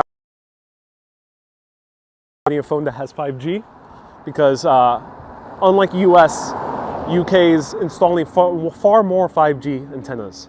So that's my tips. And then for live streaming, smaller cities tend to have better service in general. London kind of struggles. So it might be worth going to other cities outside of London.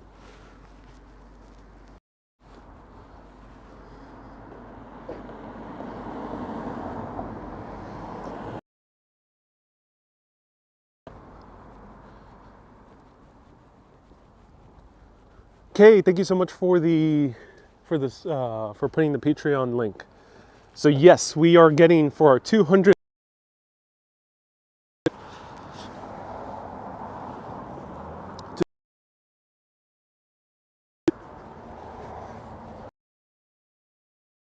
Europe summer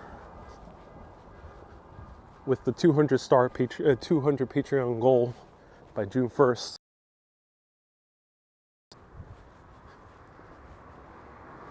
That means for $5, you don't need to do any travel planning. No walking 10 miles a day, nor researching a bunch of history books. Planning lodging, you get to enjoy vicarious travel. So if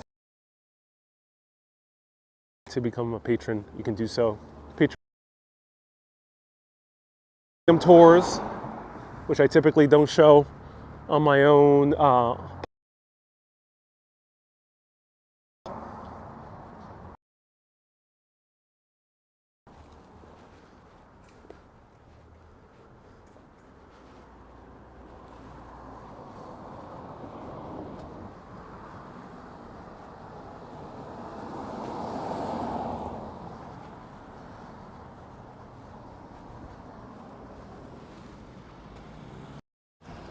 And the reason I'm doing this, focusing on patrons and contributions, is because you are the bigger ones, and the bigger ones are a little bit harder to work with as sponsors because they really don't need that much live streamers to go to their cities. So that's why I'd rather be sponsored directly to you, so I'm not beholden to destinations I don't know, I'm not too interested in personally.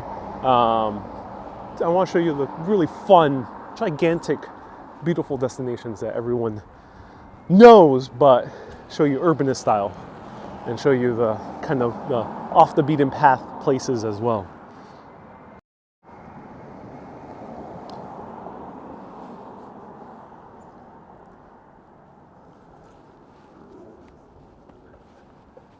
Maddie says it's overcast south of the city, but here it looks nice. Oh yeah, beautiful houses here, wow. Chris said, did you know that Seattle is hilly beforehand? No. I really did not know too much about Seattle being hilly. I don't think it's as hilly as San Francisco. But yep, get your good walking shoes on if you're exploring Seattle by foot. And using a bike might be a bit tricky in certain places because there's some very steep uphill streets. Inspire Life says, I love being a patron. Well worth it. I'm so glad you do. Inspire Life. We traveled to Montreal. I did a few years ago. It's not in my immediate plans. I want to go back to Europe, but yes. Montreal is a beautiful city. I do enjoy it. Especially for the International Jazz Festival. It was very nice. Red Jedi says Seattle nickname is the Emerald City. It is. Marcy says 7 Hills Seattle has. Oh, interesting.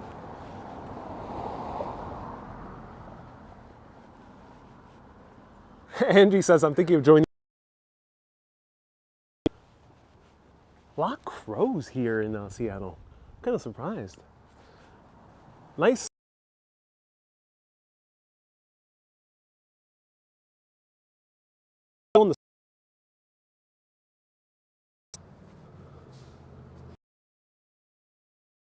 Famous cities have 7 hills. That's so interesting. Rome, Washington. Where did I visit that had 7 hills in Europe? So many 7.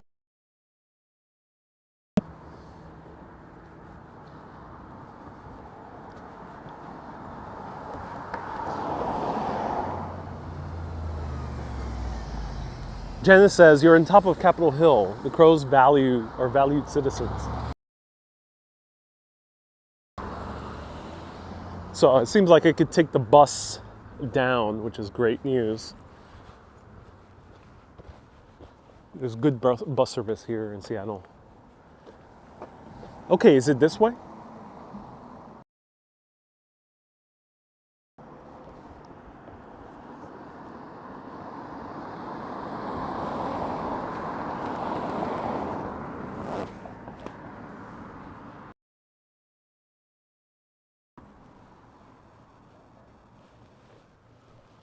Janice says the volunteer.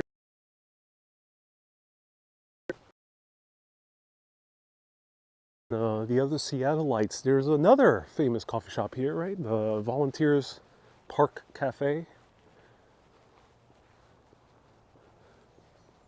Paul says, be nice to the crows. Always am. Do not want to be chased by a murder of crows. And yep, that's the name of a pack of crows. They're called a murder.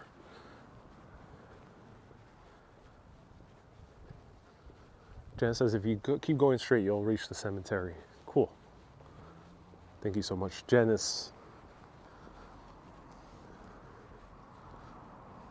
Wendy says, oh, near the university, if they let you, go to the rooftop bar at the Graduate Hotel.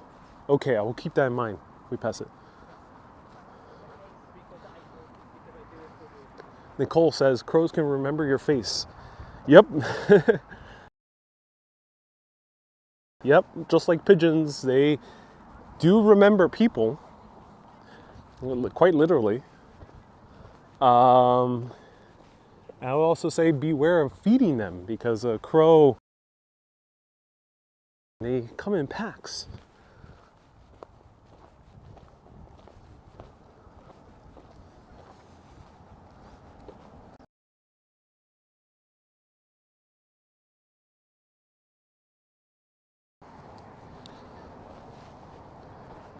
Inspired Life says, I'm dying to see a cemetery. Me too. Me too. I really love Bruce Lee. I'll tell you a little bit more about him once we get to his gravesite. He's a very inspirational man who really broke many barriers in the American entertainment industry. But stay tuned. I'll tell you more about him in a bit.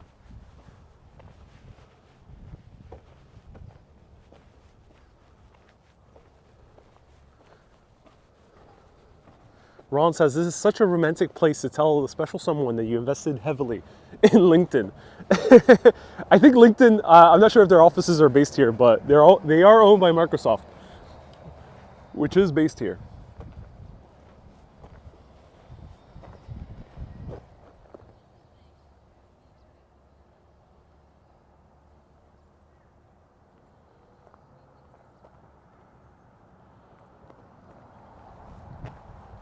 Lori says, this is a gorgeous park. Tried to visit the greenhouse. Thank you so much. My prerogative right now is Bruce Lee. So let's go to that first. Bruce Lee, where you at? It's getting cloudy again. We might be faced with a Seattle rain. Is this MOM? Museum of Museums? Seattleites, let me know. Is this the MOM, the Museum of Museums? And yes, here in Seattle, there is a museum of museums. Oh, Janice says, no, this is the Asian Art Museum. Oh, thank you so much. The Asian Art Museum, cool.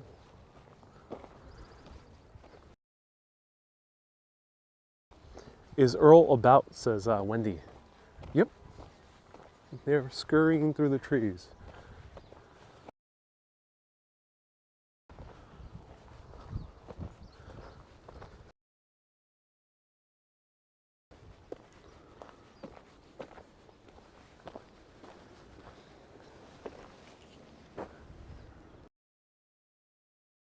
Stars, thank you so much.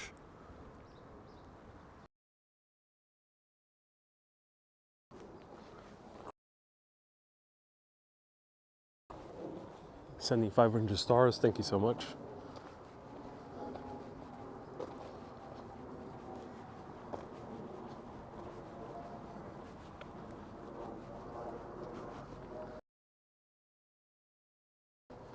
A storm is coming.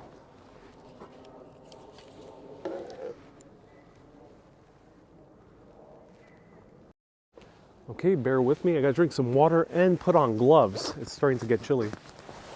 And Lori says, I love these trees. Me too. I love the look of the Pacific Northwest. It's beautiful with all the pine trees. And someone else said that they had fir trees as well. So it's very, very nice. And Wendy says, beautiful magnolia trees. The Museum of Museums is at 900 Boylston Avenue. Thank you so much, Nicole. Appreciate that. Yeah, so Seattle is a great city for museums. I might to super urbanists and above.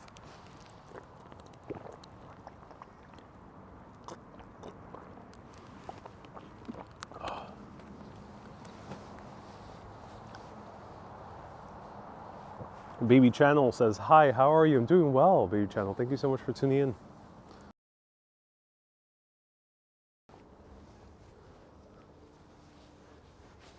And there's a mini castle in the park somewhere. Oh, cool. Well, let's go to Bruce Lee first.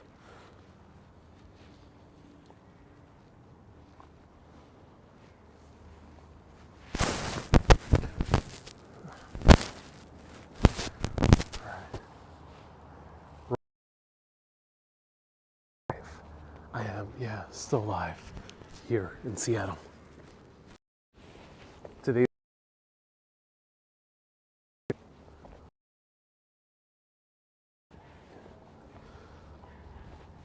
Wendy says, don't get in a fight with him.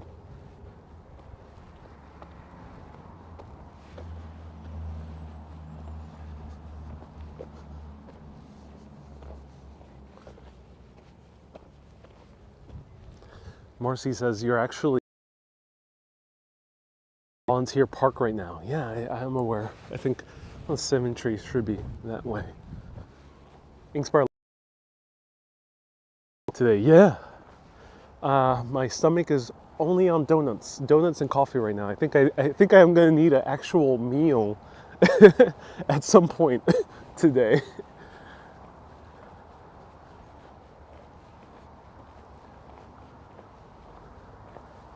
AAP says, I'm about to enter the spot. Okay, cool. I'm excited.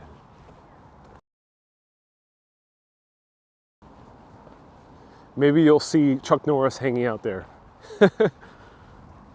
Charlie says, I'm walking off my espresso coffees. Yes, indeed I am. High in espresso.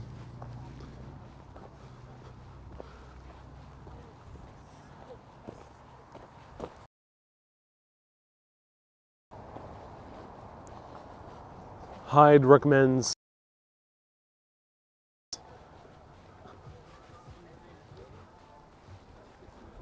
stay tuned for some. Would love to show you some halibut. Noli says, Bruce Lee statue? Is that where we're supposed to see? That should be interesting. Bruce Lee in Seattle. Yeah, I'm kind of shocked. I know plenty about Bruce Lee. I just did not know that he had his gravesite here. A crow is hunting a why is he hunting a squirrel? What are you doing?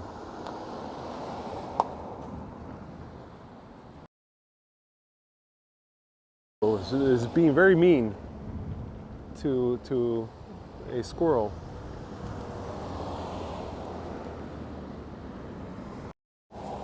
Let me know, wildlife experts out there. There's a crow trying to hunt down a squirrel. I'm not sure why. And where's the entrance to the cemetery? We have reached it, but it seems to be off. And there's no sidewalk here. Oh, this is unfortunate.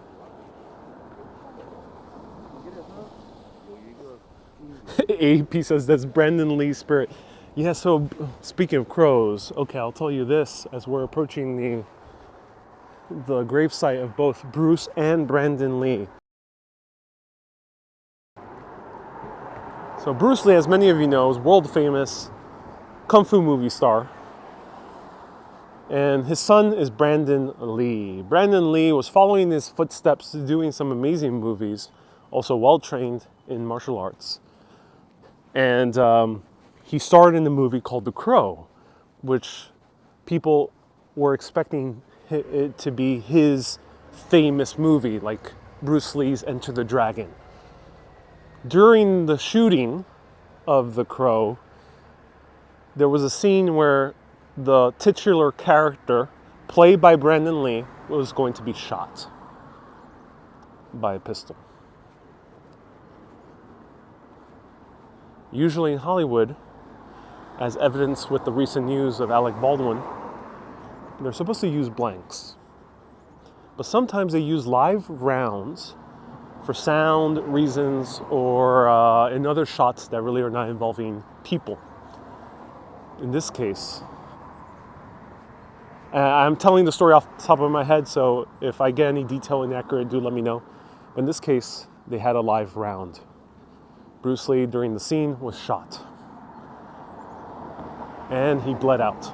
Died a few, I think, hours or days later.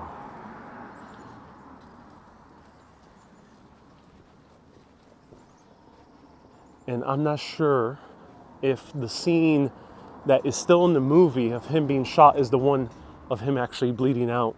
Let me know. But it's a very, very sad way to go. And this is the way that his own father died. So is he in the cemetery or is he in this hill over here? Cross.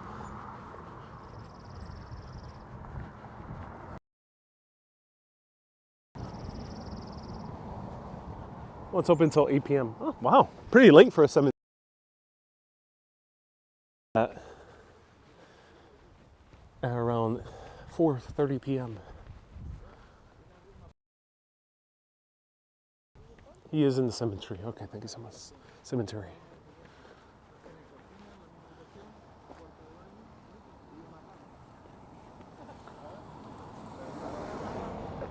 All right, so let's find them. So here we are, Lakeview Cemetery.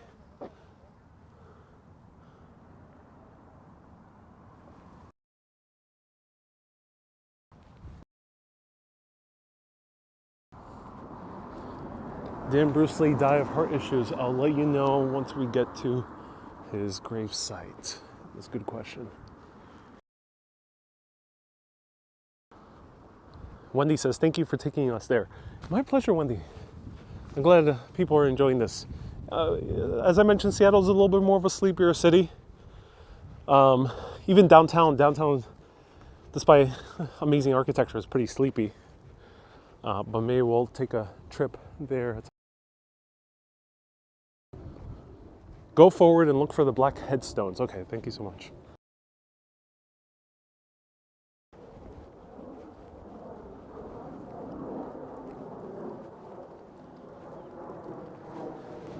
Is that him?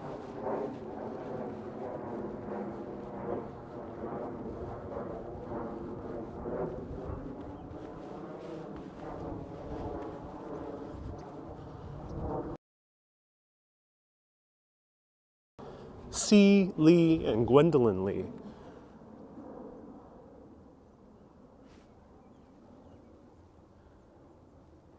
I bet there's going to be a lot.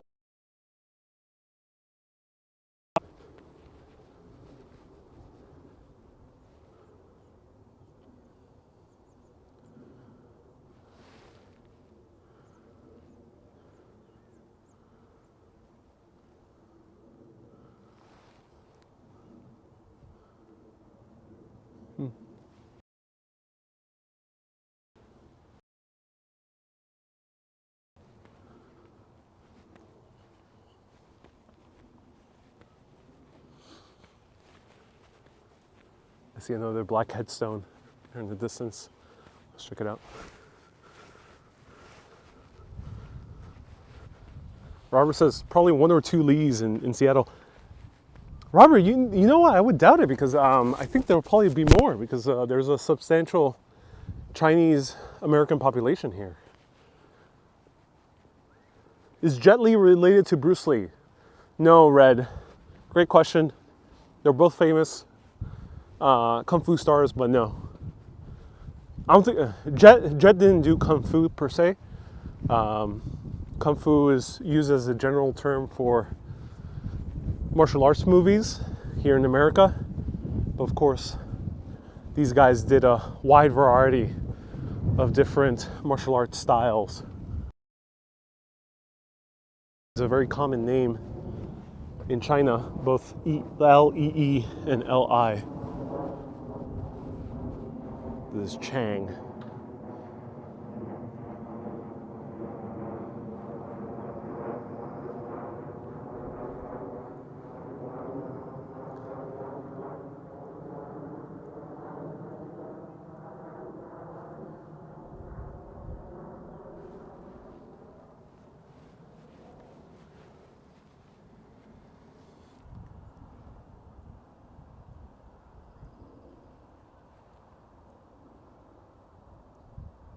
One headstone is terracotta, says Susie, and the other one is black.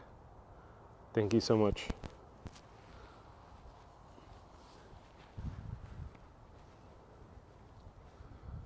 Is it in this side? Or should we go further into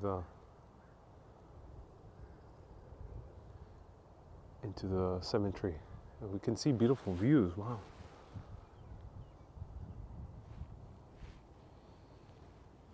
Is it further up?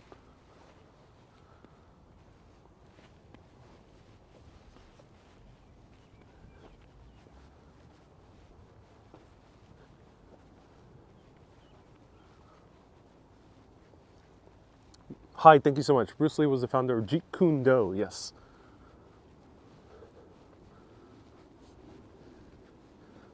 Mark C says, yes, go up. Okay, cool. I bet people are going. Is it this way?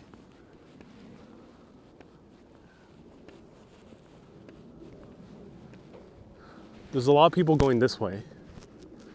So let me know.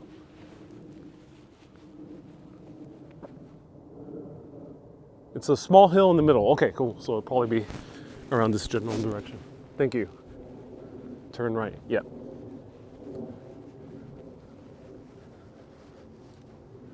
Wow.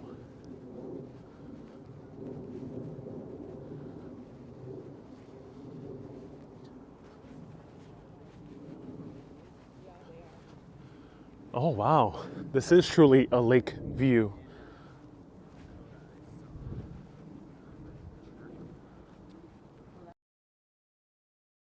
And it says Chernick on it. Signy Chernick. And Deanne says, can you Google Maps? I would need a second phone for that. I don't have one.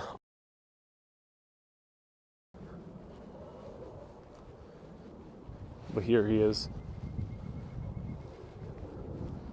Let's wait until these two head out. But this is Bruce Lee's grave and Brandon Lee.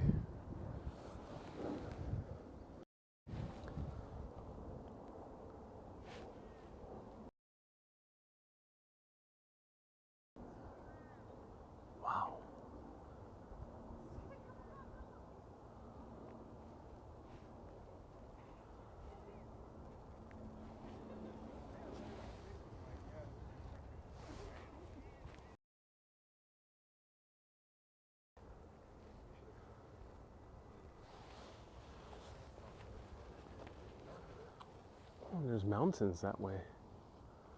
Wow, we're pretty high up.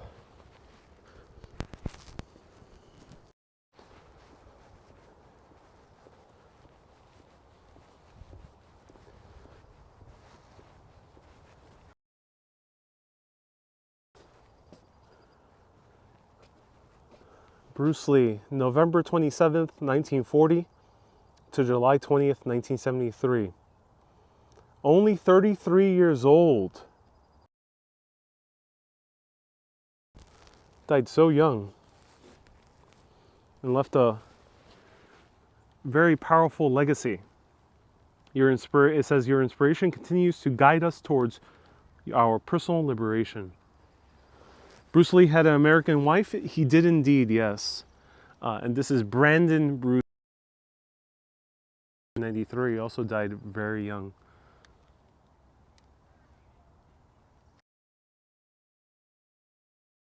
I think they also had a daughter, if anyone can confirm.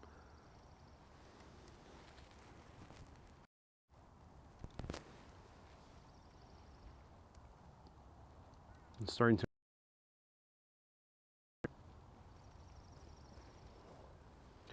And here he is.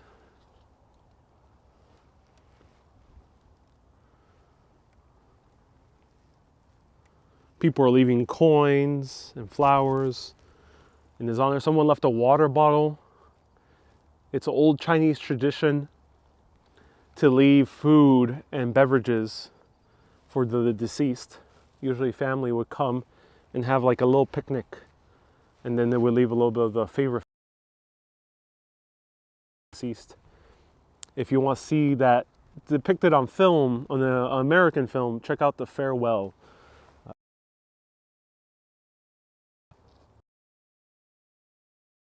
Tradition. And here is, husband and father, son and brother, you're always with us. Dedicated by Linda and Shannon, the mother and daughter of Brandon. The mother and sister, Brandon, the wife and daughter of Bruce. Let's sit down. Let's see how a memorial bench is. We'll sit on a nice memorial bench. It's comfy, it's nice. And as it starts to drizzle right now as well, close my backpack. A very nice bench.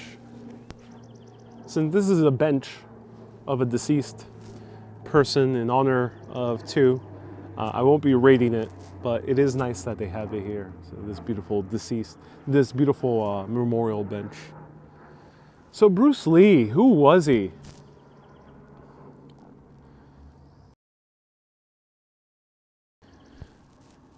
As far as I know, if anyone could confirm the details, I'm telling this from the top of my head. I did not expect to come up to his gravesite.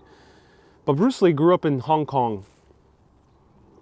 And he grew up with one leg shorter than the other. This would be a debilitating prognosis for anyone who desires to go into martial arts. But that did not stop Bruce Lee. Before he ever started martial arts, he became a salsa dancer. Yep, he danced salsa, the music of my people, Puerto Ricans. He danced it and became an international champion, taking first part in the championships in Hong Kong. And he used his one leg shorter than the other to his advantage in dancing salsa, because salsa, there's a lot of movements with the feet. So he did his own kind of unique style when it came to dancing. And he incorporated this into his own form of martial arts called Jeet Kune Do, which he's the founder. And Jeet Kune Do was combining different martial arts elements together in order to go with the flow easier. His philosophy has always been, be like water, my friend. That was his famous quote. Very powerful. On YouTube, I think it was Charlie Rose, and he said, be like water, my friend. And Jeet Kune Do's philosophy is whatever situation you're in, go with that flow. In order to properly learn any martial arts, you have to empty your cup so you can refill it. What does that mean? So if with his students, he decided to teach them by unteaching them first. They had to unlearn everything that they learned previously in order to properly learn Jeet Kune Do. And he said that this applied to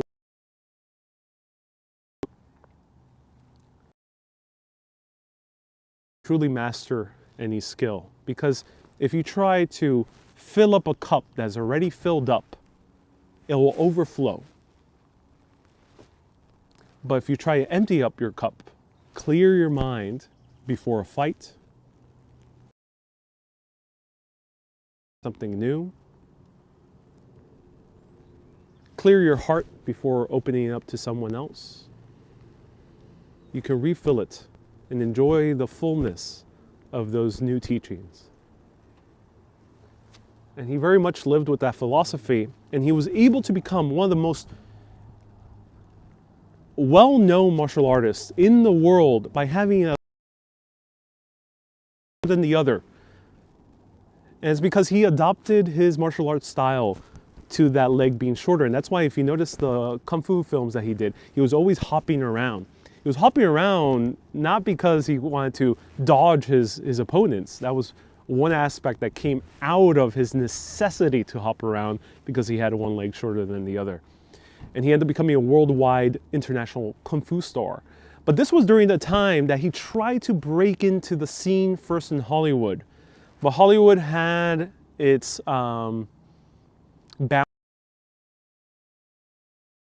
gatekeepers get into Hollywood. Sometimes Asian characters would be played by white American actors, as evidenced with Breakfast at Tiffany's. So they couldn't get a break.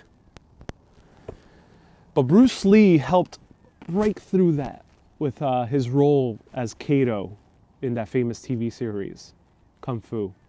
And then he broke into the Kung Fu scene in Hong Kong. And he became such an international movie star that Hong Kong here in the US with Enter the Dragon, which is also composed by one of my favorite composers, Lalo Schifrin.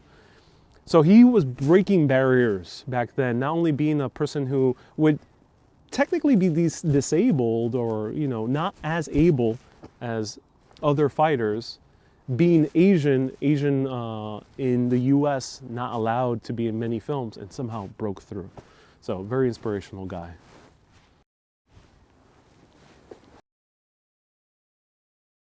Green Horse hire him. They hired a white American actor instead. So may he rest in peace. Yeah, Kung Fu was going to be hired, but the studio decided to hire a white American actor instead.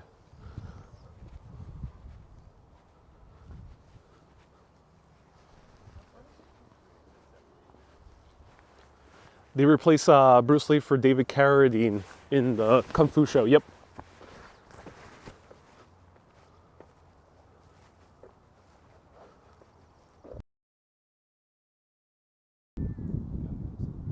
He made a lot of TV appearances in the 60s and 70s. Oh yeah. Kat says never knew about the leg. Yeah, I mean it is quite the leg.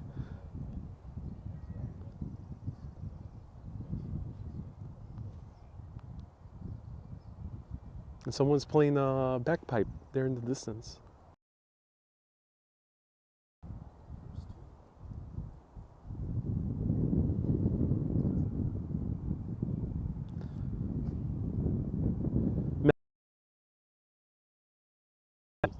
Onto the Crow project.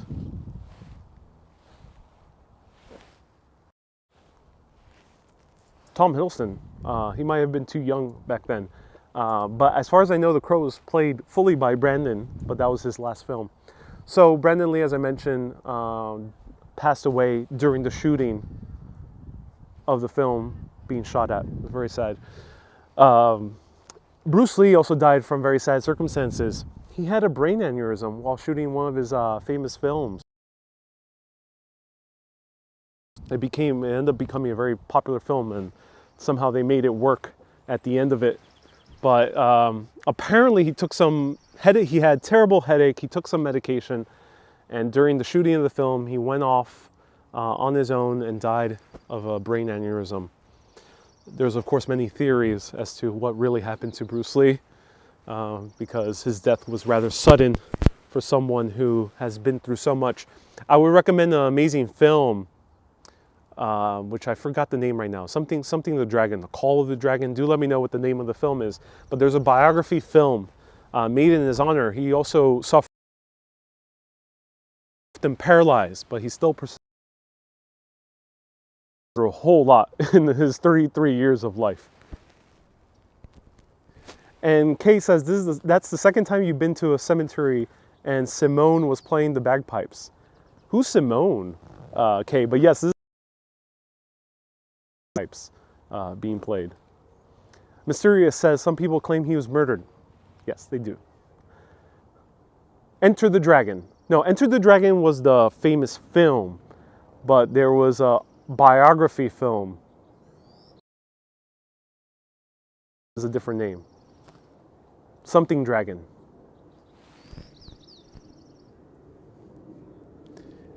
And today was Scotch Day in Manhattan. So many men wearing kilts, says Veronica. Oh, cool. That's awesome.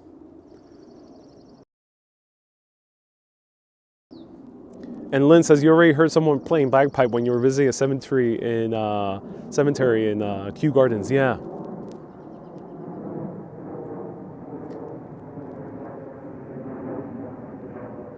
And not Cato, I forgot the character, but there was an old man called the Grasshopper.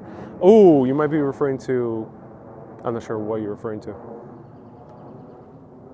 And Veronica says Scottish. Yes. Ooh, a bug flew into my ear. Yes, indeed. Birth of the Dragon. Was it Birth of the Dragon? Yeah.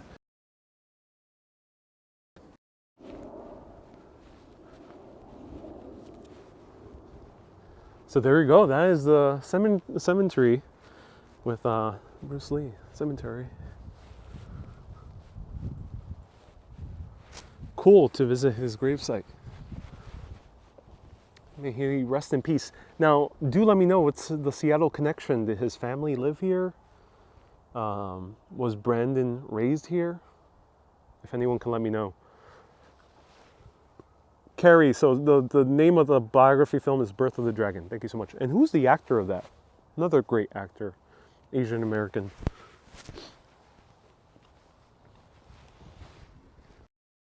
So you could say that Bruce Lee kind of paved the way for many great films here in the US that has embraced this Asian American community.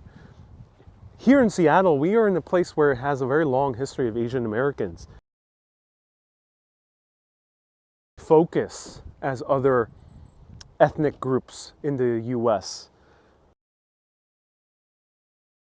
German Americans, we had Irish Americans, Italian Americans. Italian Americans have gotten most of the focus in the past 100 years in cinema, but very little emphasis on Asian Americans. It's pretty sad because I grew up with Asian Americans growing up in Queens, New York. Filipinos, Chinese Americans, Korean Americans. And here in the West Coast, a lot of Vietnamese Americans, Laotians, and other Southeast Asians. But of great Asian American cinema. Shang-Chi being one of them. Well, the guy's technically from Canada, but it's Asian North Americans. You also have Asians, really great film. And recently, Everything, Everywhere, All at Once.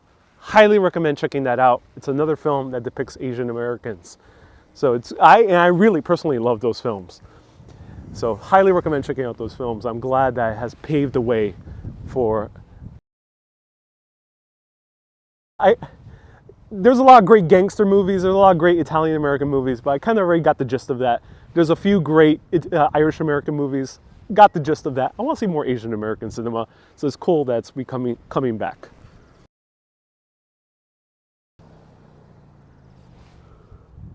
Catherine says Ken Watanabe is from Japan, a super actor. Yeah, well, he is Japanese. He's not.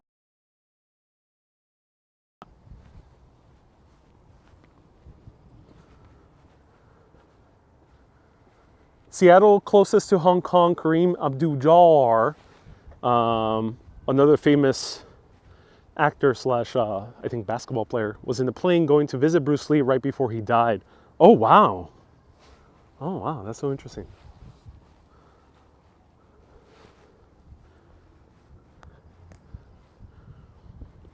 Lori says Jackie Chan is also a great martial artist.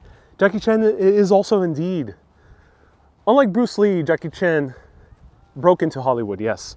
So Bruce Lee did pave the way for Jackie Chan that came just a few years later after Bruce Lee's death with the Drunken Master films, and then became really popular with those American films that he made, Rush Hour being one of them.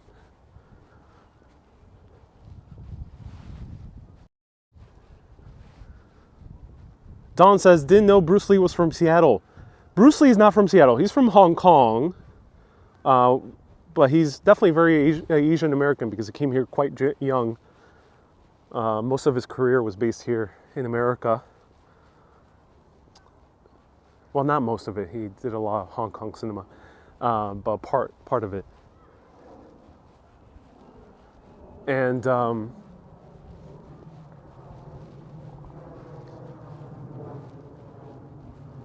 was going to say something else, but I forgot. Look at it, there's skyscrapers down there, or high rises. What's down there? If anyone can let me know, what's that development?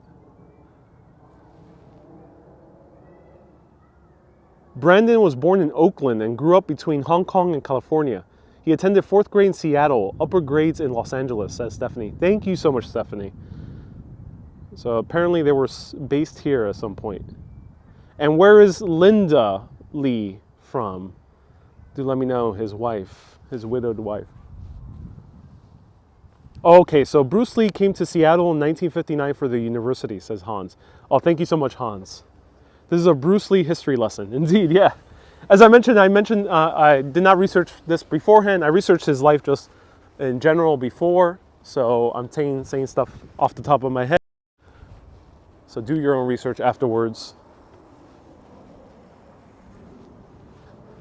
Seattle is Bruce Lee's wife's home. Thank you so much. So Seattle is the home of Linda Lee.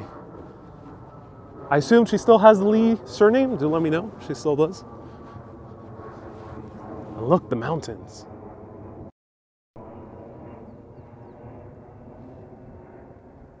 And Bruce Lee attended the University of Washington and opened up one of his two first martial arts studios here in the Chinatown International District, says Carrie.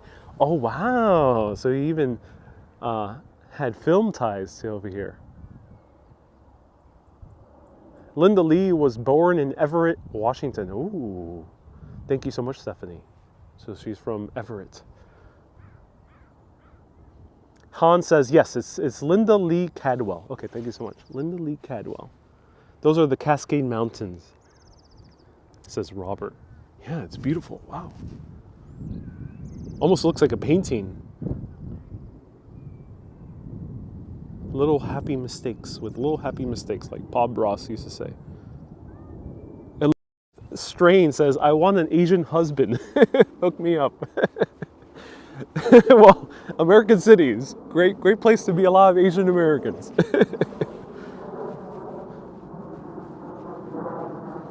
Veronica says, do you plan to go to any of the mountains? I'm contemplating, maybe. And do I need a heavier coat? Probably not. I just need to wear thermals. I'm very well covered up right now.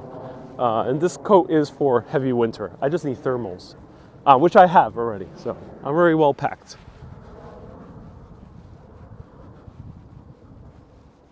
Happy accidents, says Stephanie. Oh, yeah.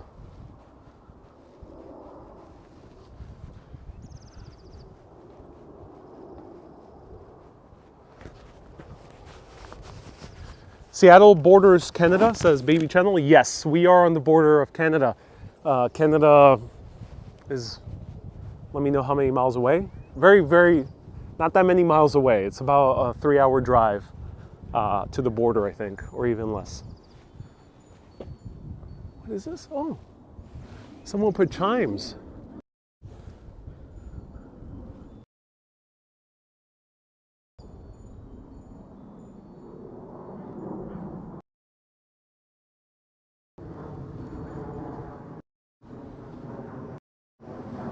Border is 3 hours away. Thank you so much, Robert. 3-hour drive away. Okay, I gotta drink some more water.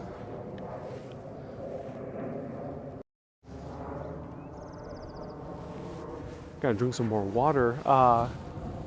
Canada's now within walking distance of Seattle. No, it's not, but it is within driving distance. 3-hour driving distance.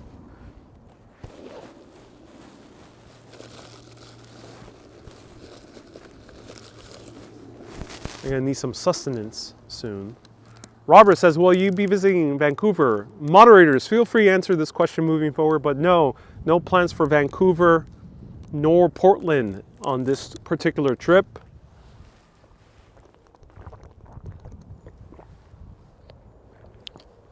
But I have realized that they are indeed easy to get to.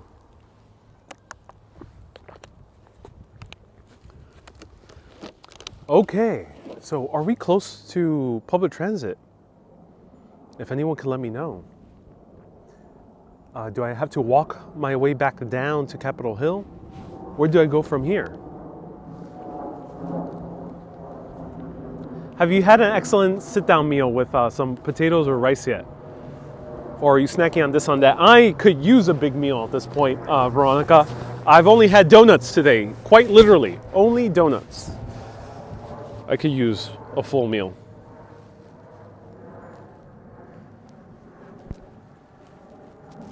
Ocean says I gotta make some coffee. Bernard says I don't see public transit. Cynthia says get an Uber. I gotta get a SIM card for my second phone. So I don't have a second phone for an Uber.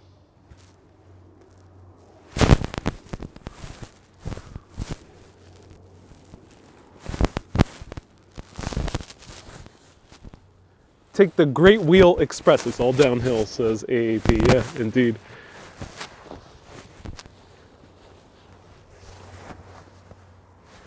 Bill says, where will you dine tonight? As they said in 300, tonight we dine in hell. No, I have no idea where I'll dine. Maybe some seafood, I don't know. Who knows? That's the library to your left.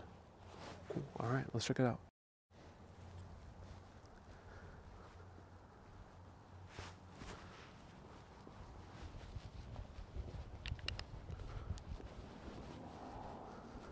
Get your helicopter to pick you up, says Wendy. Yeah, I think I might need to do that. I know you can catch the number 10 bus. All right, let's check out, let's catch the bus. Let's go on our first public transit of this trip. Let's get on the bus. Oh, I already did the ferry. So second public transit on this trip. Can anyone let me know when's the next number 10 bus southbound?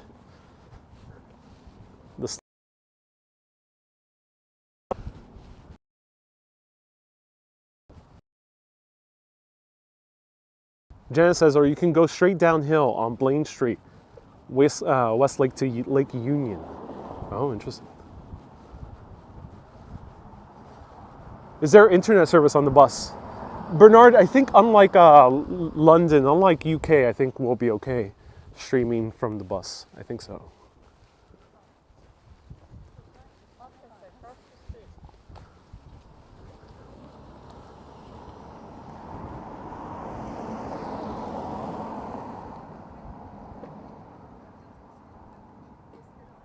Catherine says, I love how locals help you. Yeah, let's see if we can catch views before I catch the bus.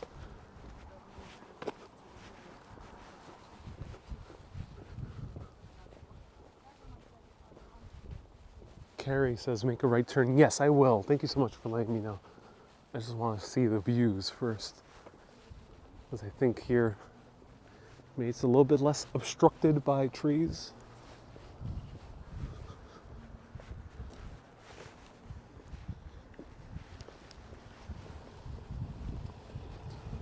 So here we have more bikes that you can rent.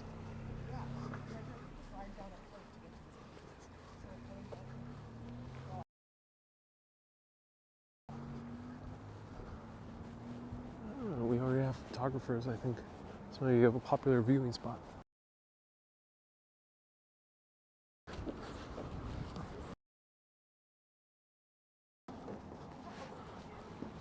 Ron says, fun fact, Rob Schreiner is half Filipino. So yeah, Ron, it's very interesting for all the Filipino viewers out there. Seattle has a long Filipino history. Filipinos, or at least early 1800s.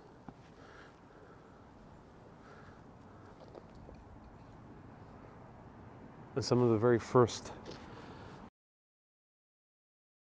Seattle were Filipino. Wow, so this is a good viewing spot.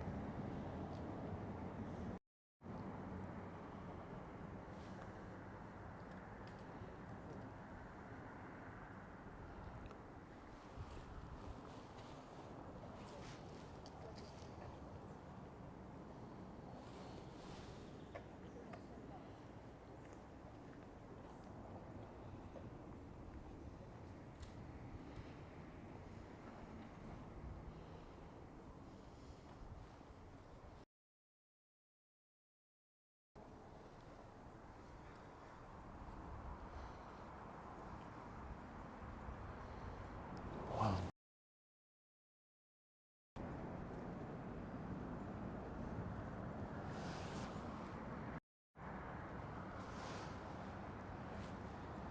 That's a beautiful view.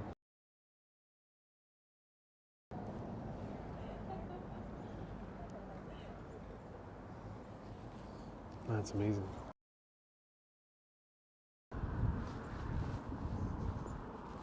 Paul says that was Husky Stadium. Thank you so much. Dwayne says, very good for the eyes. Oh, thank you. Yeah, my pleasure, Dwayne. Did Harry and Meghan live in Seattle? Says Catherine. You're talking about Prince Harry? I'm not sure. That's a good question. Does Meghan have any Seattle ties? I don't know. Someone earlier said, I'm blessed with another sunny day. Yeah, I don't know. People have said that Seattle's known for being rainy. I don't know what they're talking about. I've encountered only pure sunniness on this Seattle trip.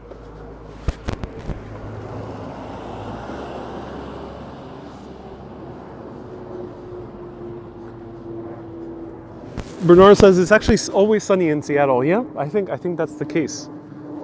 I think everyone has been lied to. Ooh, empty apartment. Who wants to buy one? Let me know. Ooh, apartments for sale. These are yet not occupied, so I can sneak in and show you.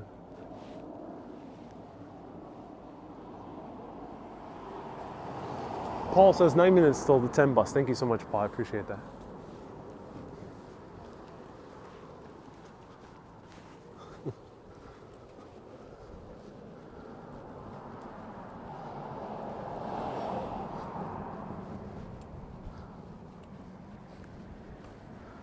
Miss Love says you had rain yesterday. It did not actually rain. The storm was there in the distance, but it never rained the entire day.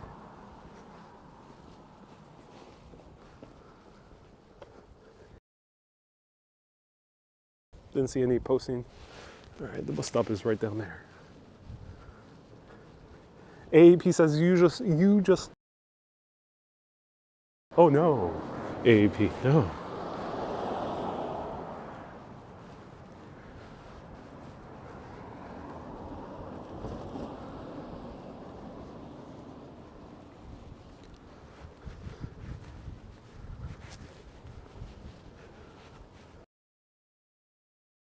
Again, AP has the past week. Thank you so much. Angie says, do your feet? My feet get sore maybe after a 5-hour walk. Not so much right now. I try to walk very mindfully and pace myself. Let me cross over here. All right, bus stop here. If anyone can let me know. Let's see. There. To downtown Seattle. Oh, cool. We can go downtown.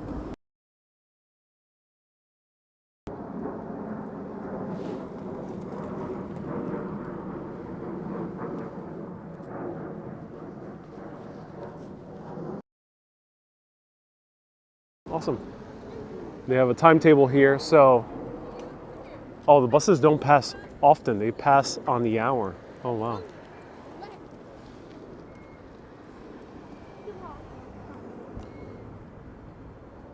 So what time is it right now? If anyone can let me know what time it is. What time is it? And no, it's not hammer time. Let me know the real time.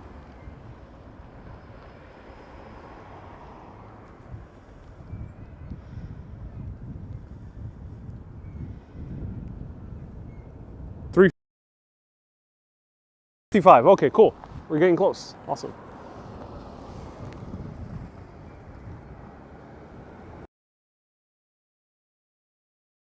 Five minutes.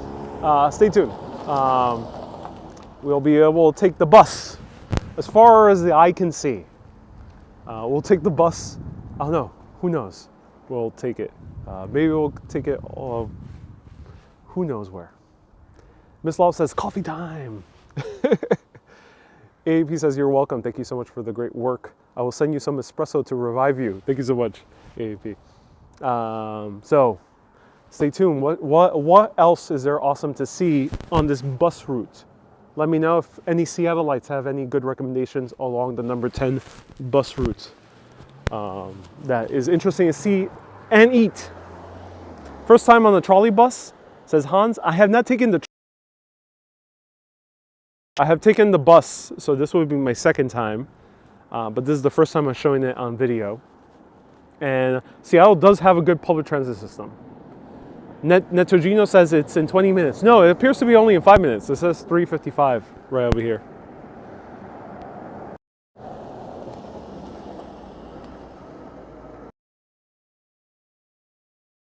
It says only.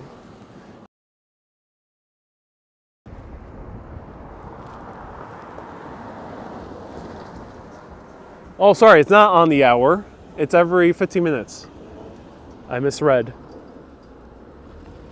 Cool, it's every 15 minutes. It's not on the hour. Every 15 minutes.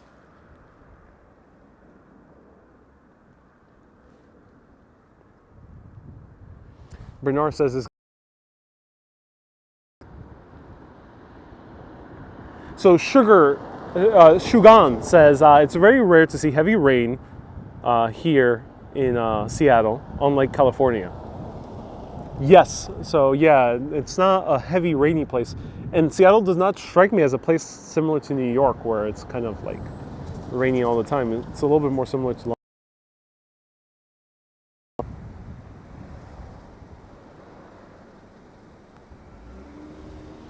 Wendy says, I still need a mask on the bus. I'm all ready. This is a mask, ladies and gentlemen. It's not something else. I'm not carrying lingerie in my back pocket. It's indeed a mask.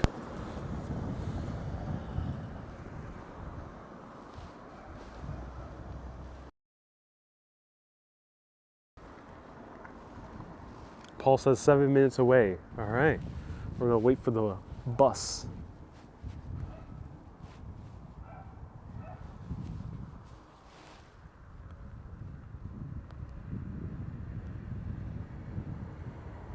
Rara says it's a leopard mask. Yeah, indeed it is.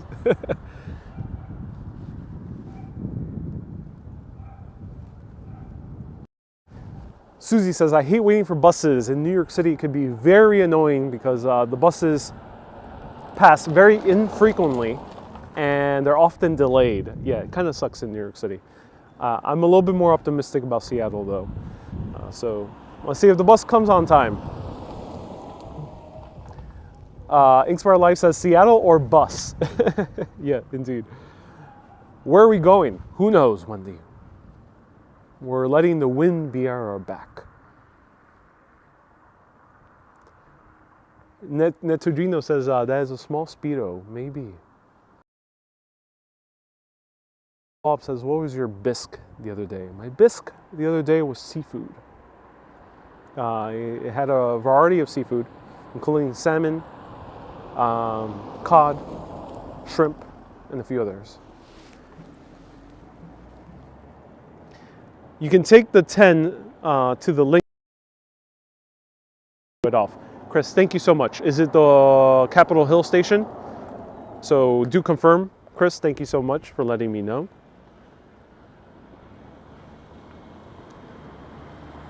Philosophical chat before the bus comes.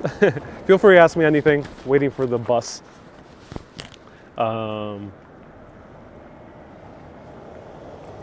Is Seattle everything you expected? It has exceeded my expectations. It has exceeded my expectations. Here's the number 10 is going that way. So there's another number 10 that goes downhill. Let me know what's down that way. Any cool neighborhoods down this way?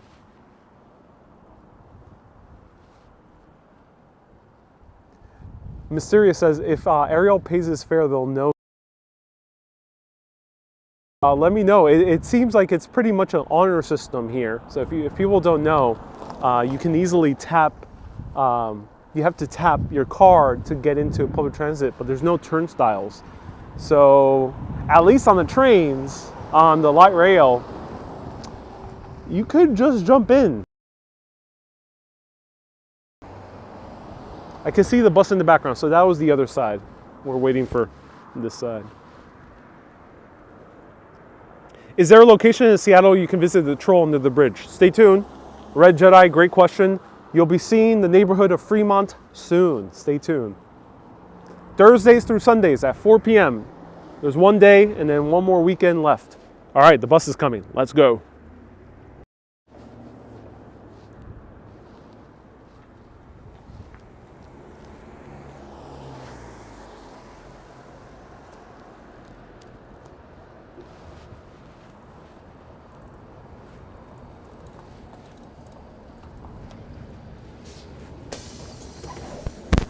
Hey, how's it going?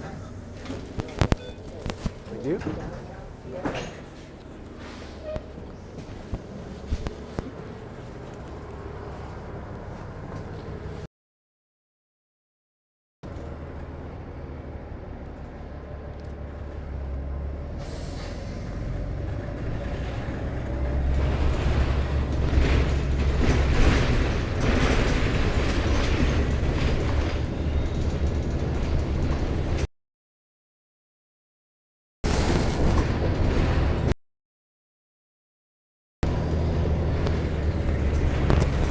DS says there's plenty of room for all of us. Indeed there is. So comfy seats, nice seats, pretty firm. And the bus is pretty spacious. The windows do open.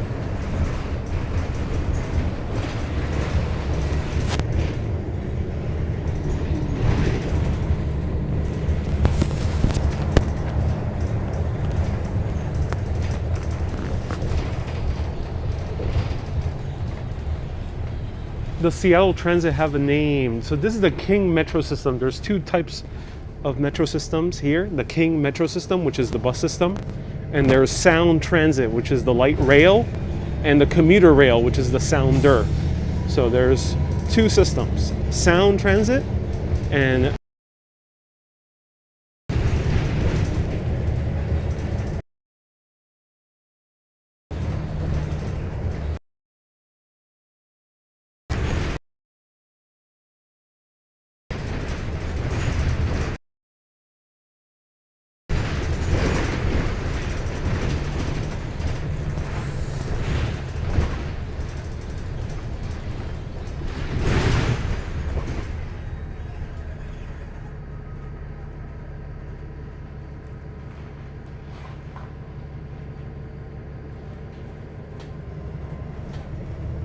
Wendy says, are we going to your hotel? No, Wendy. The cronut from New York is invented by Dominic Ansel, says Stephanie. Yes, that's in New York City. That's not right now here in Seattle.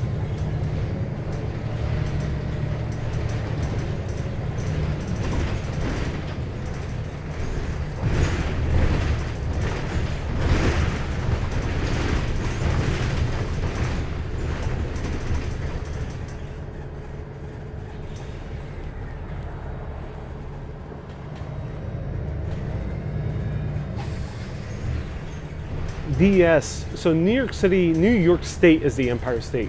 Connecticut is the Nutmeg State. Seattle is called the Emerald City. Emerald City is Seattle. Emerald, apparently after the color of the trees. It's all very emerald green. Other people say that it's also a direct reference to Wizard of Oz, which I think the city council at some point was a fan of. Now there's a lot of people. Alright, so I'm going to be a little bit quiet during the duration of this bus. I hope you enjoy the views of the bus.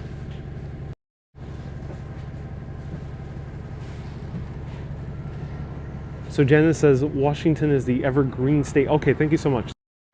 Washington is the evergreen state and Seattle's the Emerald City.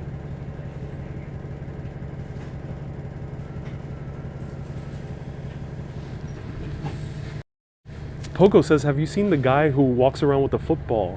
Are you talking about a homeless guy who walks around with a football in downtown Seattle? Because yes, I did see him today. I didn't know he was a legend. But yes, I did see a homeless guy playing football with random other homeless guys. Yeah, just in the middle of downtown. Oh.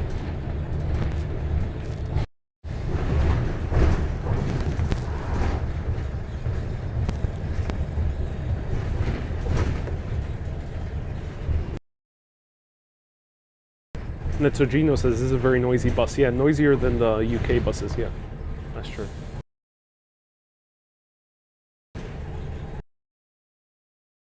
Evergreen with all that oregano. Indeed it is.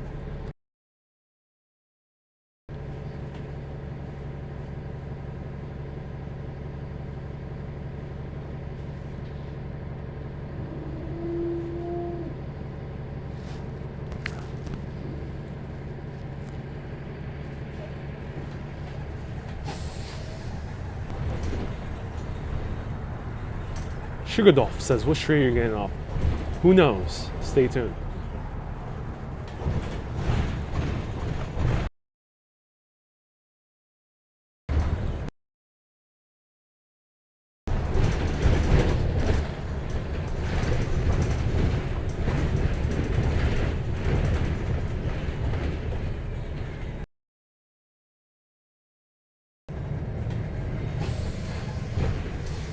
Bertha, bienvenidos. Bertha dice, estupendo lugar. Gracias por compartiendo. Beautiful location. Stupendous location. Thank you so much for sharing. Mi placer. Gracias por viendo estos videos. Estamos ahora en la ciudad de... Yo no sé cómo se dice Emerald en español. Una ciudad bien bonita. A mí me gusta. I really like this city.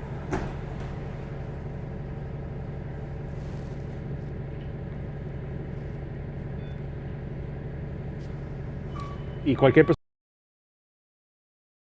¿dónde estás viendo ahora mismo?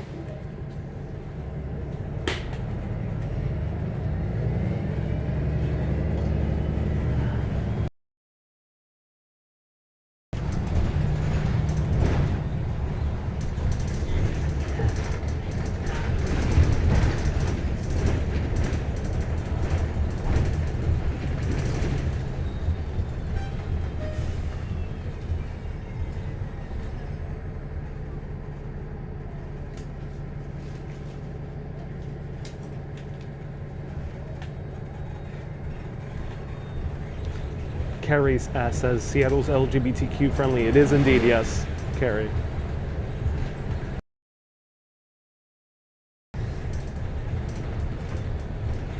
Ron says, thank you so much for the stream. Have to go. No worries, Ron. Thank you so much for tuning in. Appreciate you. Thank you so much for moderating.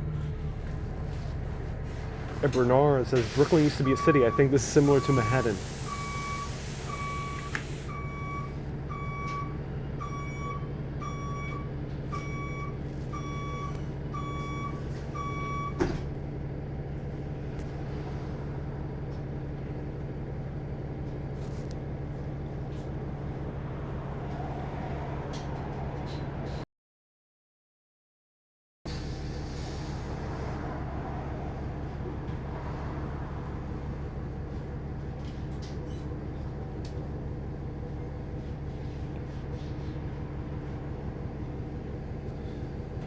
Manny asks, is it pet friendly? Yes. I've seen a lot of people walk their dogs. I've seen a lot of people walk their dogs inside the cafes as well.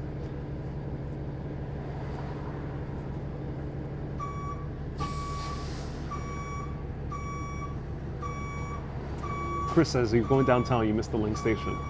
Don't worry. I will show the link at some point. Stay tuned.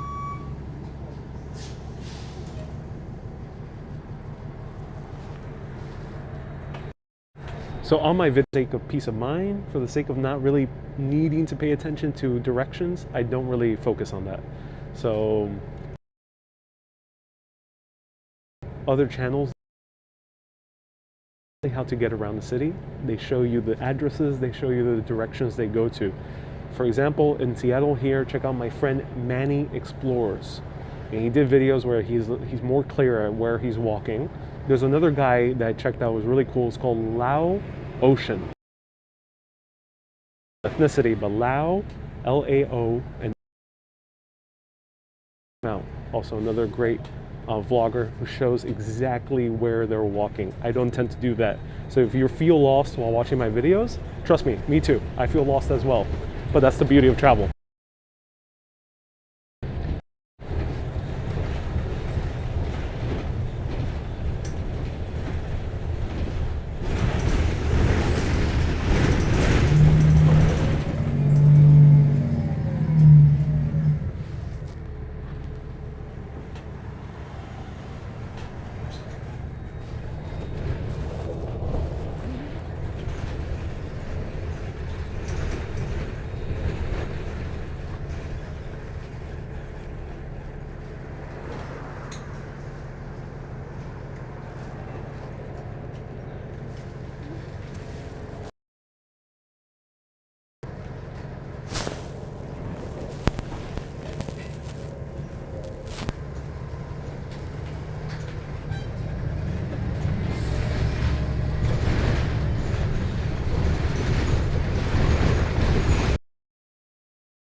Diaz says, does Seattle have a fun nightlife?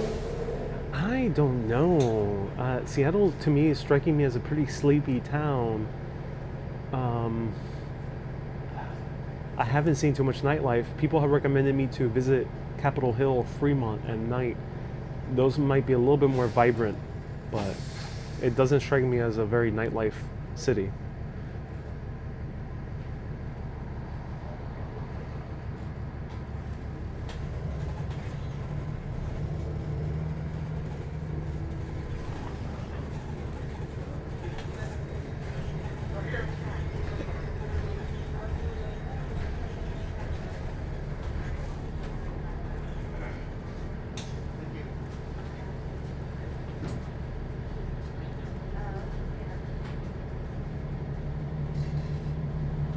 Chris says Capitol Hill is actually fun at night. Okay, thank you for letting us know. So Capitol Hill seems to be a good nightlife area.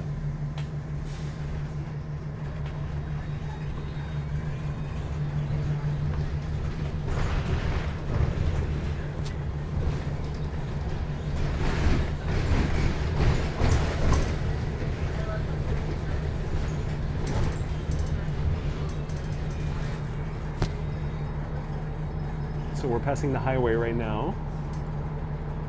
The highway that cuts through the middle of the city. MDM says, like Bruce Lee, go with the flow. Yes, everyone.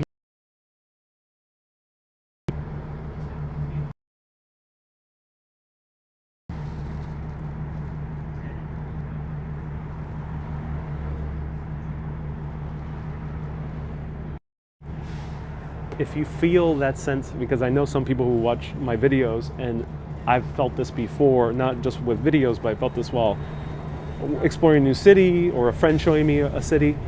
If you get that feeling of like, I don't know where I'm at, where am I going? I feel lost, I feel disoriented.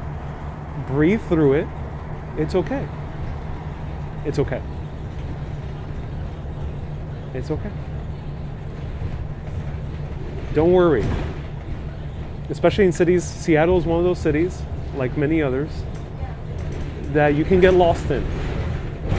It's okay. You'll find public transportation. You can use, if you have a local SIM card, you can use Uber. Or if you don't have a SIM card, you can go to a local cafe, connect to Wi-Fi, and use Uber to get your way back. It's okay. And through that moment.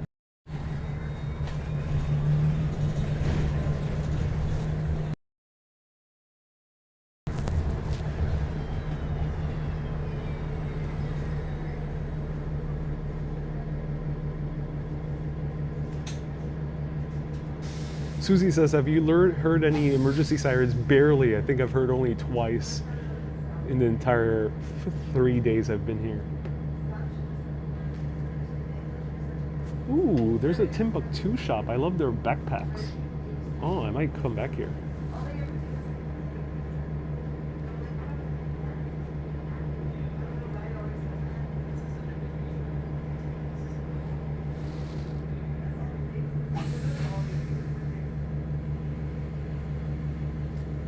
Dia says, have you tried Seattle's Best Coffee? So Seattle's Best Coffee is actually a coffee company that predates Starbucks.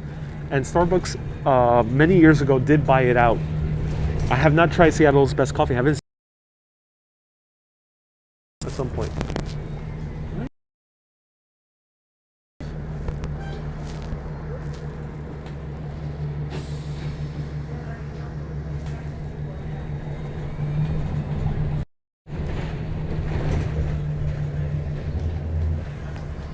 Poco says, it's interesting how seeing a few videos has got me so invested in Seattle. Yeah.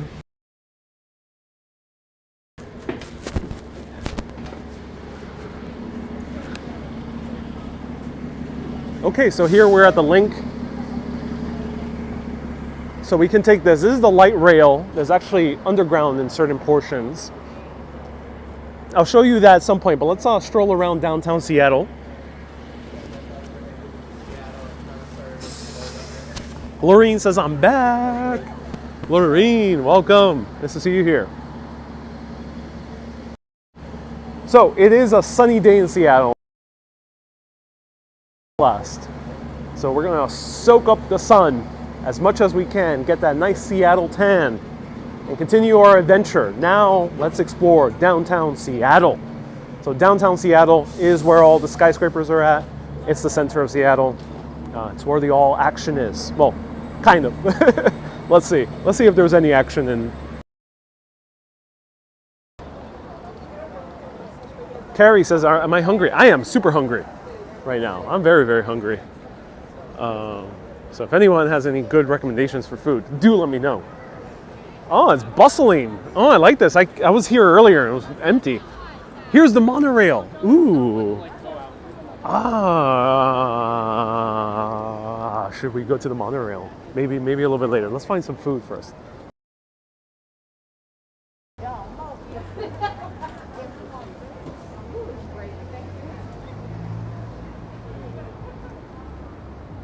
Do you research where the hidden Amazon buildings are, says Poco. No, not yet. Or bring it to my attention.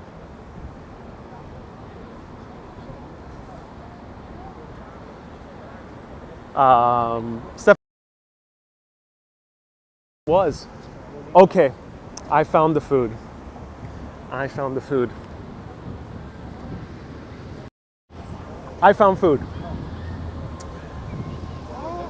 But if you are a New Yorker,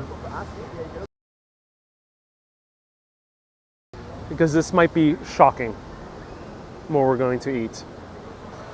It might confuse you. It might cause some terrible cognitive dissonance.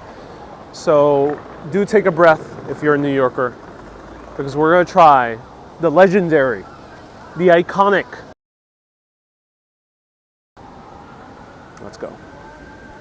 Oh, sirens. First sirens of the day. We are now in downtown. Paul, nice to see you here. Welcome.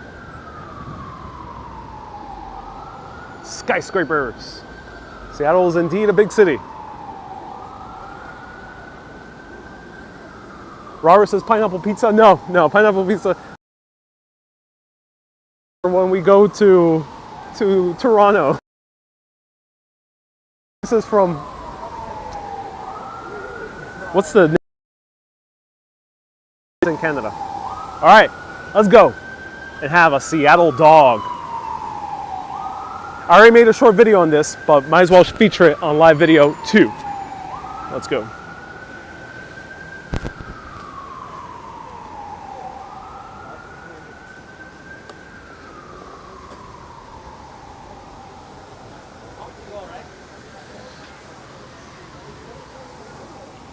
Hey, how's it going? Oh. What? Oh, awesome. I'll have a Seattle dog, please. Cool. Thank you. No, not spicy. Just regular. Do you have any sparkling water? I believe yes. Yeah. Give you my name. It should be the one on your right. Okay. Let's see. What? Yeah. Thank you so much. Yeah, I tried the location in the other one by the Needle. Very good. Yeah. Yeah. So right now you came to the mothership here. I did. Yeah. This is the mothership. This. Oh yeah. The all original come from here. Oh, that's awesome. Very cool. How long has this stand been up for? Since 2005. 2005. Wow, plenty of time.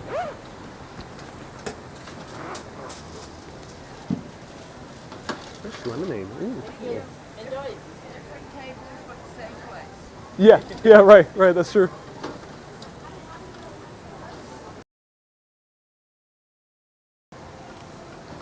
Yeah, I made a TikTok of the other location. People really loved it. Yeah, I cover food. So in here we make a good.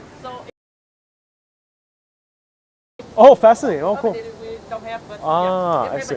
Try it. I make good. Okay, I'll try it maybe next time. Yeah. And then you also have a halal frank. That's nice. That's good. Wow.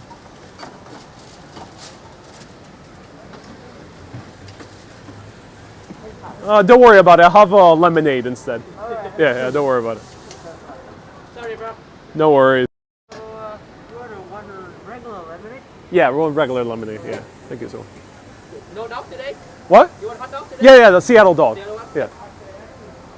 Can I film you doing the hot dog? Yeah. Yeah, awesome. If I have a picture, make sure it looks good and get okay? Yeah, exactly.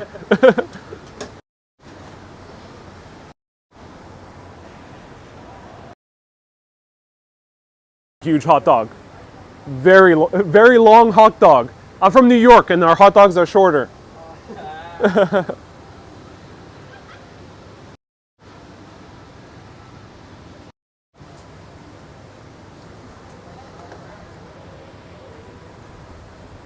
got your Chicago hot dog ready. You want a box to go?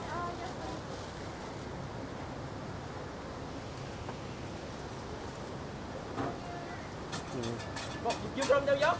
I'm from New York, yeah. I'm telling you a story about here. Oh, yeah. So I have a couple of customers from New York.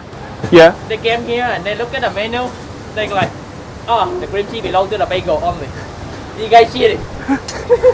Exactly. I'm not used to cream cheese on other sandwiches. And after they try to, But the cream cheese here is better because got the warm cream cheese. right. They will make it warm so it Right. go well with the bread. It goes well, yeah. Because in New York we usually use Philadelphia cream cheese, which is more commercial. Hello. One potato dog.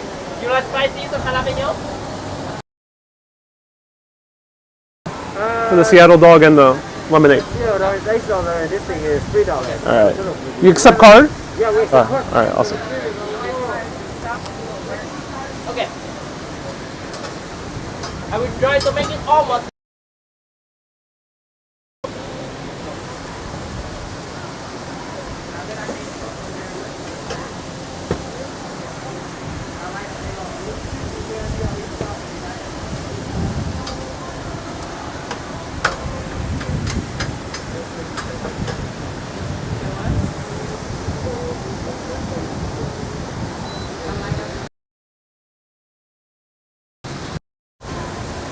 So yeah, it's not like in Europe where they bring the. This might be shocking to Europeans, but when you pay by credit, sometimes they take your credit card.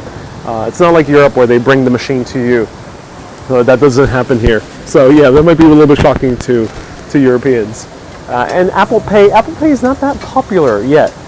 So it's very rare to still tap here in the U.S. Thank you so much. I have to sign? Yeah, sure. Let me grab my card. Thank you. Oh, sorry. Thank you so much. And it's behind you. Yeah.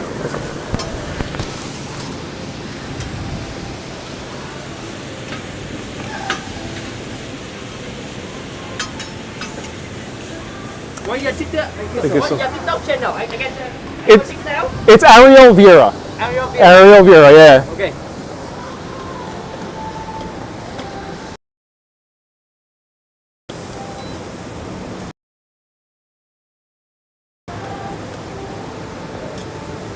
Hey, you guys are Vietnamese as well? Yes. Oh, awesome.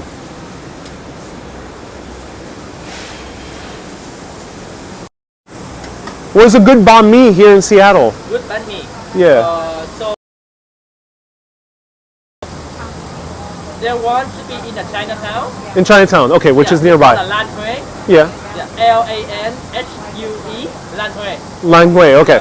So if you so you know the Vietnamese beef. If you have time, you should check out one place in here. Noodle. Oh, They interesting. have a noodle machine in the back. Oh, They make wow. the fresh noodle every single day. Oh, So that's that's really the cool. only place when I eat the pho, I feel like the noodle exactly tastes in Vietnam, the freshness. Oh, that's awesome. Yeah, They because make you know, fresh. like, so when you try the broth pho in here, Yeah. so basically the broth is the same everywhere. Right, They have the same recipient, the same kind of meat. right. Just the noodle is different. Oh, If you that's. have time, go check it out in Chinatown. What's the name of It's the? called Dong Thap, DONGTH.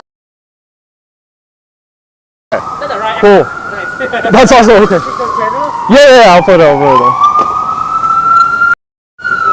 That's mine. Yeah, that's mine. Yeah. I'm doing YouTube now as well. Right now it's YouTube. Yeah, TikTok was. If you see the video, it's like the second to last video. Yeah, that I did of the other dog in the park. The other guy was also very nice. Yeah. Yeah, go check it out the noodle. Okay, It's really good. wonderful. We'll do. So after I ate the fresh noodle, Yeah. I never eat the dry noodle like the same. It's hard to go back. Yeah, I know from Italy. I went to Italy and they also make type of pasta. I know, Yeah. right? And banh mi, it's once you have a banh mi with good bread, good fresh bread, ooh, so good as well. Yeah. Cream cheese. So it's cream cheese by. Look at that.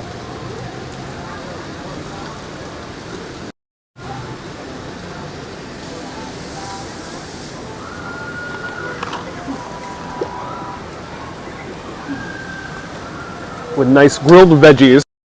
So some lettuce, onions. Sometimes people can order jalapenos. Do you have jalapeno here? No, not for me, not for me.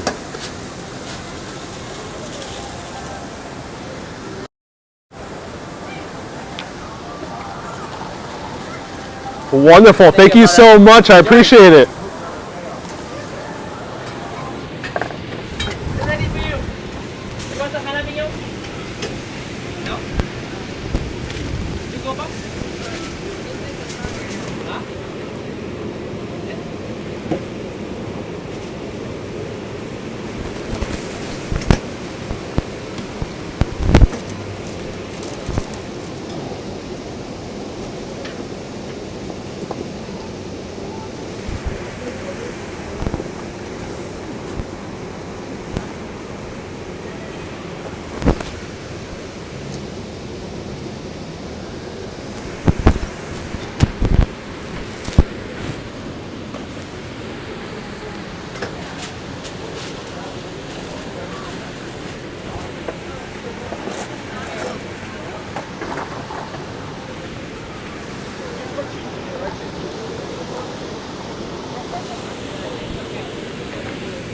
All right.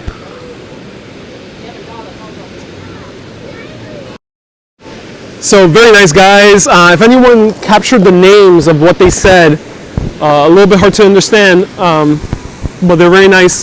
If anyone can catch the names, Dum Tok was the pho place, which is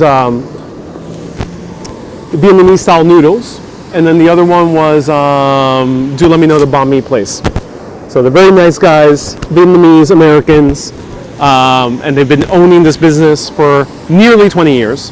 And yes, we are about to have a hot dog with cream cheese. Blasphemous for the average New Yorker.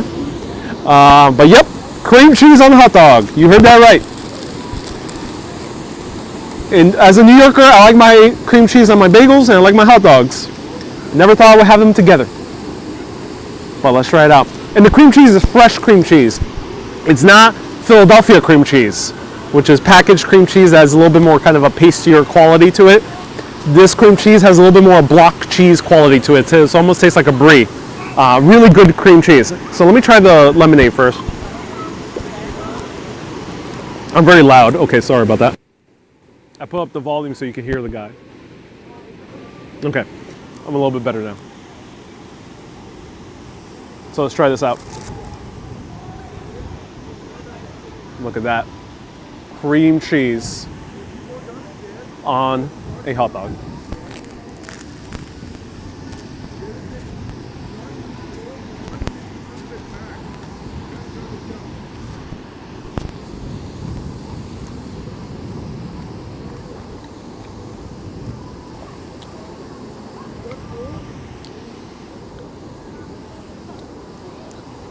I never thought I would enjoy this. I am shocked that this is good. My brain can't comprehend. But this is a really good hot dog. I put ketchup. I put a little bit of barbecue and a little bit of mustard. That's it. This is really good. And the way that these guys do it, they're using some good frankfurters. Has a nice snap to it.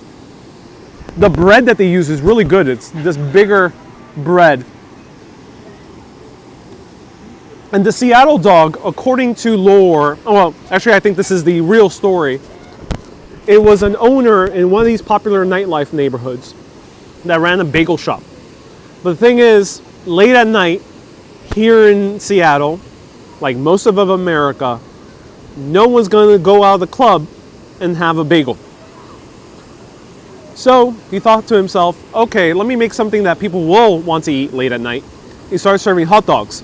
But of course he was a bagel shop, so he had a lot of cream cheese. So he started slathering cream cheese onto his hot dogs and using these bigger buns that are not originally hot dog buns. And thus the birth of the Seattle dog many decades ago. But lo and behold, at least in London, bagels are indeed popular late at night, but here not at all. So that's why he had to do some hot dogs.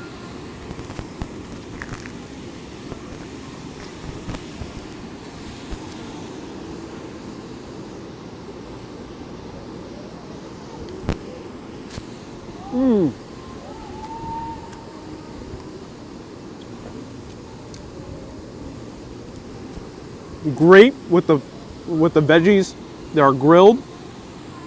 The cream cheese has more of a consistency to ricotta, actually. So it's more like a ricotta.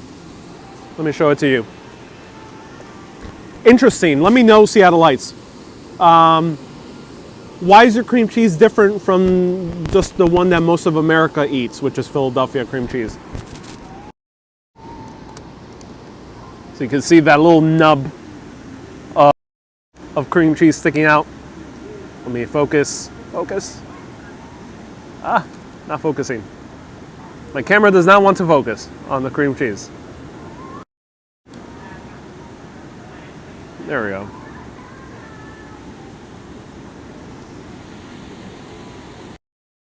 Wendy says, because we do it better. Did you get lemonade? Yeah.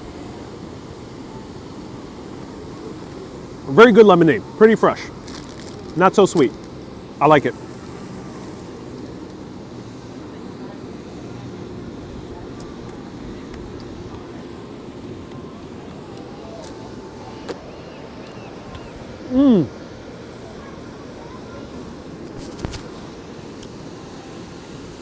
I'm loving this. It's so cool.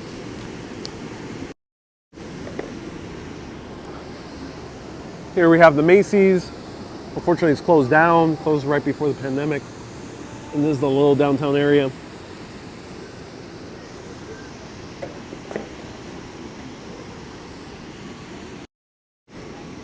So we ate donuts earlier. Donuts are pivotal, or the Vietnamese American population is pivotal to donuts in the West Coast. I think you can say that if it weren't for the Vietnamese Americans, donuts wouldn't really be a thing in the West Coast. They'll still be something pretty much New York and Boston only. Vietnamese started coming here in droves after the devastation of the Vietnam War in the late 70s, early 80s. And as they came and settled here, they had a tough time opening businesses because of course,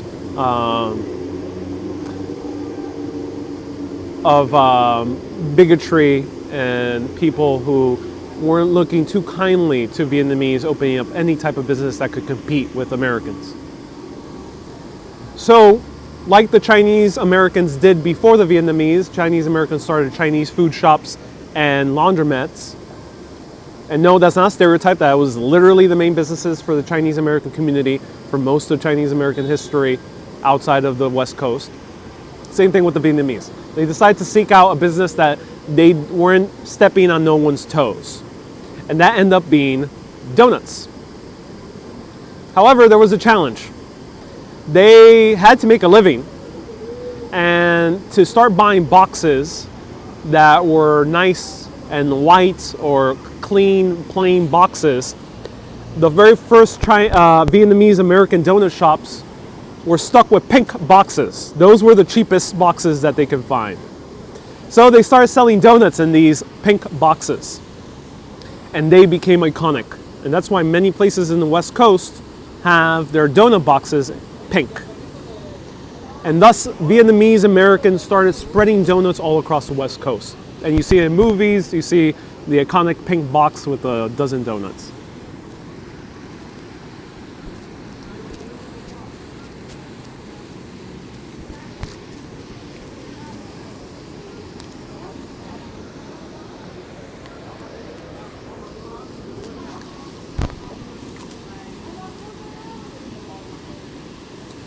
Chris says Cambodian Americans are much known for owning donut. This isn't Vietnamese, but maybe Cambodians and Laotians are also tied into that. Trying to eat without mess is a skill few have. You pull it off very nicely. Thank you so much. Practice makes perfect. Lucy says, feel good for you. Hey, Robert says, kind of an ugly Macy's building. Yep, it's like a Art Deco style. No, it's like a Neo-Egyptian revival style. It's like Egyptian revival. I'll show more to you afterwards. Denise says, man, I'm hungry now. Hey, yeah. Do you get lemonade? Curious how it is. The lemonade is very good, very fresh. The hot dog is in an excellent spot. It really is. So everyone, slam that like button right now on YouTube. We have 278 people tuning in. Slam it right now. On Facebook, share this video with relevant Facebook groups. If you want me to continue going on, let me know. I'm running out of battery. I have to hook up my phone to battery. But I can continue going on, showing you a little bit more of the downtown, maybe taking the monorail back and forth. Let me know if you want that to happen. We'll do it live. And feel free to send super chats or PayPals if you want the video to continue. Let me finish up this hot dog and we'll continue on our journey. Well, first slam that like button, and on Facebook share with relevant Facebook groups about Seattle, about the West Coast, about travel, or about transportation, because we're going to take a train soon or a monorail.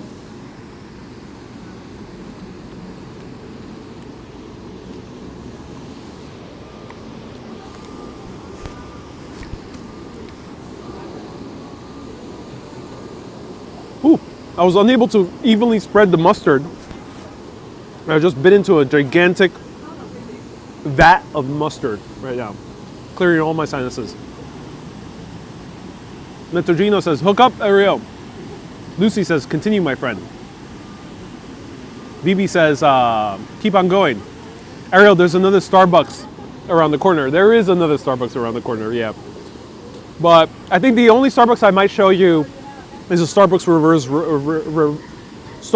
Reserve Roastery at some point. Stay tuned.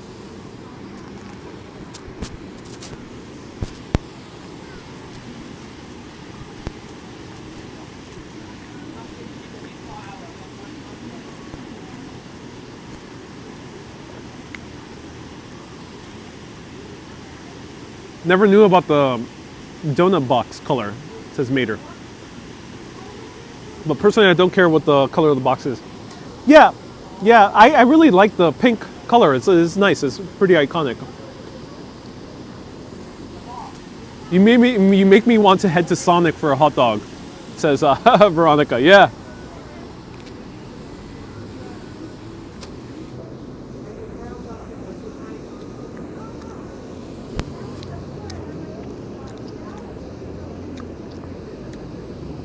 Oh, there goes a little bit of cream cheese.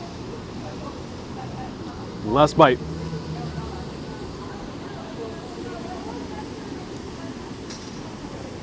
Laureen, is there donut shops in Honolulu? Are there famous ones? Do let me know. Denise says, ooh, the fancy Starbucks. Yes, indeed, the fancy Starbucks. There's a very well-known Starbucks roastery nearby. Yeah.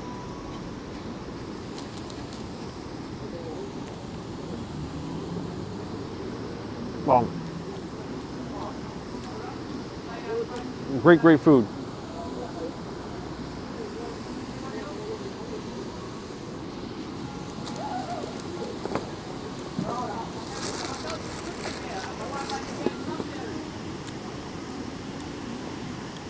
Muddy says a mochi donut.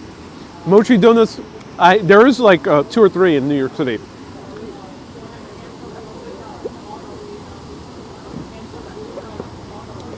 AP says, everyone send Ariel support until he's sleepful. Excuse me. Until he's sleepful, yeah. Right now, I'm sleepless in Seattle with all the coffee I'm drinking. All right. Who's ready to conquer the rest of Seattle today? Let the Battle of Seattle begin. Oh, wait. Sorry, too soon. Not the Battle of Seattle. May the love fest of Seattle begin. Let me hook up to my battery. But not Will Smith style. We won't do that type of battery. The type of battery we're gonna have is a normal one.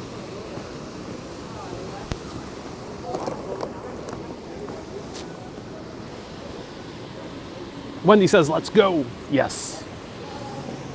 Try the ube ice cream. I would love to try some ube ice cream, Wendy. Thank you so much for the recommendation, Wendy Case on Facebook.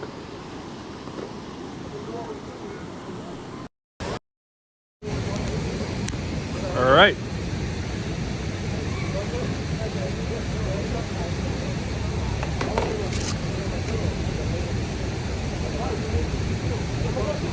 There we go. Lori says, ooh, that was a tough joke. People are getting, some of you might be getting my references in these jokes that I put. The most liberating thing about doing live video as a professional entertainer is that I don't need to look at anyone's face when I tell these jokes. Because I have friends that some of them laugh uproariously loud at my jokes. And I have other friends who some friends don't even get it. They just think I'm just saying something. I don't know. They just don't get it. They don't capture it. And I have other friends who actively roll their eyes because they get it, but they just don't like it. I tend to like the friends that laugh uproariously loud. But that's the freeing thing about doing live videos, that I don't need to stare at someone who's rolling their eyes when I say a joke. It's probably the worst thing ever. I get it when people do it, but it kind of sucks when that happens.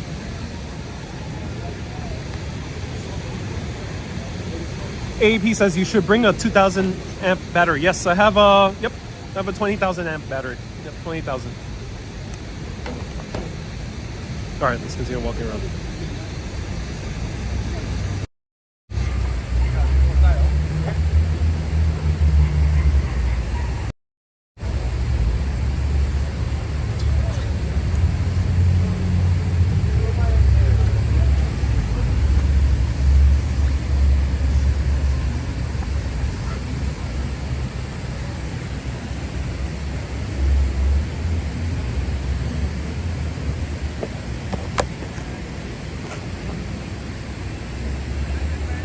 Denise says, I'm laughing out loud. I'm so glad. Great hot dog. Great hot dog. Love this so much. Have a good day, guys.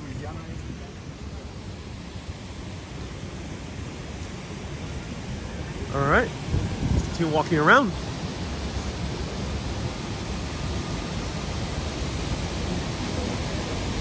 Okay, I think, let me know, until what time does the monorail run? Because I don't think it runs until too late. So maybe we'll take.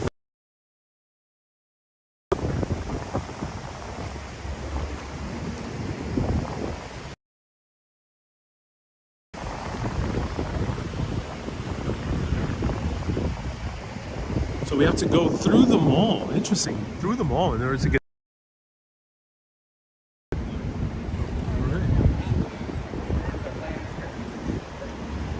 Denise says I'm laughing. Oh, I'm glad, Denise. Thank you.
Okay, so you can use your Orca card for the monorail as well. As I mentioned, it's like a super-powered Metro card, or it's very similar to the Oyster card in the UK. The monorail was built for the 1962 World's Fair. It was a showcase of how the future of public transportation could be in the US. This was a time where the US was kind of contemplating between more highways and suburbia and modernizing our cities with its public transit systems. And around the 1960s is when cities outside of New York and Chicago really started considering public transit, Seattle being one of them. However, Seattle stopped there with the monorail. They tried to extend the monorail system, but they kept being rejected. No one wanted it.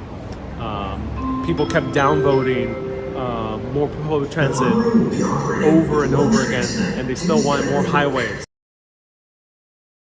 cut up by a bunch of highways, and the monorail was the only public transit aside from buses here in Seattle for many, many decades, until the late 90s, early 2000s, when they finally started building the light rail system, reintroducing a streetcar system, and also commuter rail.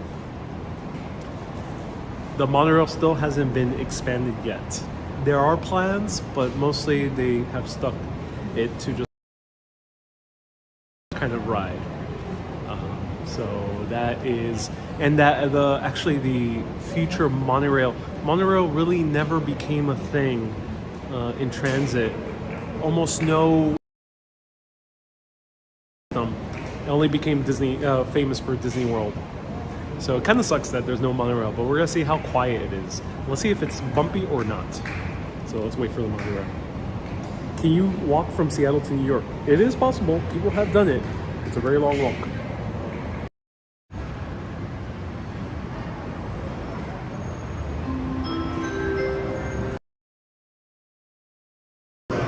Please step back to allow passengers to exit before boarding the train.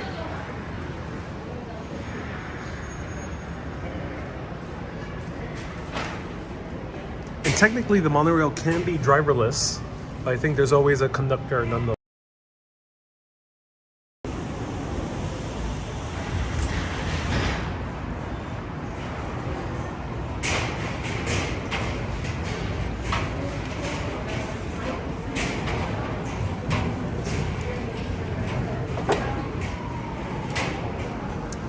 Okay, masks required.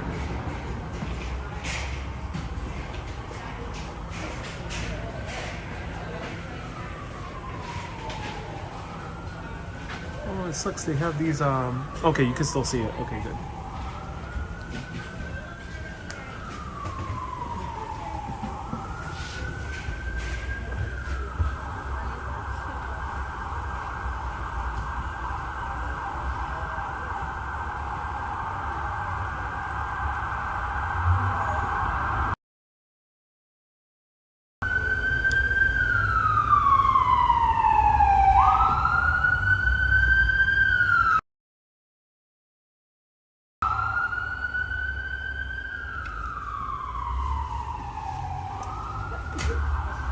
So comfy seating.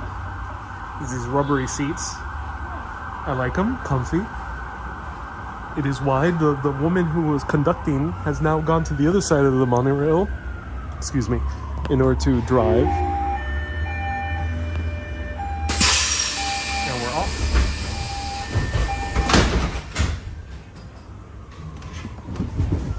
Let's go. So it is fuzzy because they have this thing to block the sunlight. Kind of sucks for the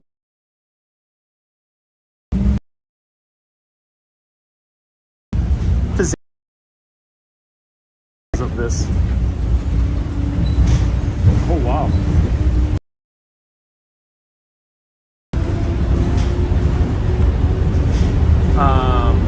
Manny says muy espacioso, very spacious. Sí, sí, es bien espacioso. Estoy sorprendido. I'm very surprised that it's so spacious. Loud. What? This is bumpier than a bus ride.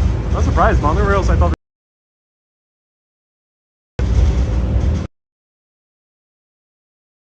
Says monorails were all the rage.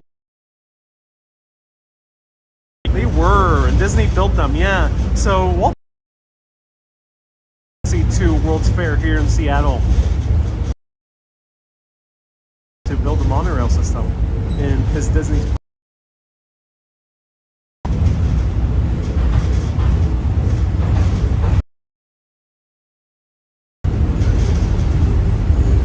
So we're going from downtown Seattle to the World's Fair grounds where the Space Needle is located.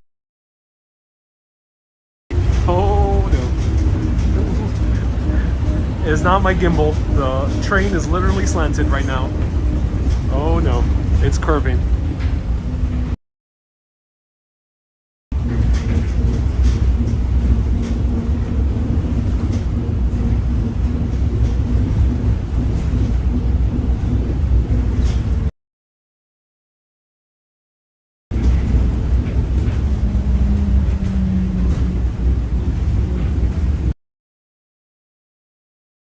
skate park down there. Design Moat Pop, Museum of Pop, and to it.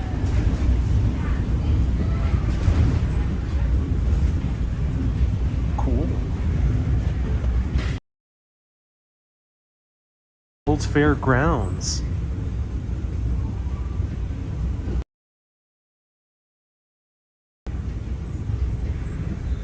AAP says they had them in Flushing Meadows Park World's Fair. Yeah, it's so sad that they took them down. I would love to have.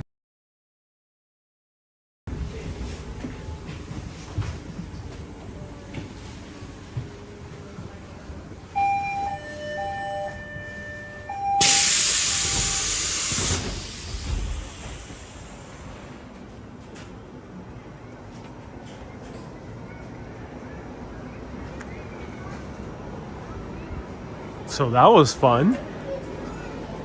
That was the monorail system, ladies and gentlemen. Easy way to get between downtown Seattle and the Space Needle. And also a few other museums like Moat Pop and the Chihuly Gardens, which we visited a few days ago. Stephanie says there's a rock and roll museum. There is a pop museum, but I'm not sure if there's a rock and roll museum at all. That's a good question.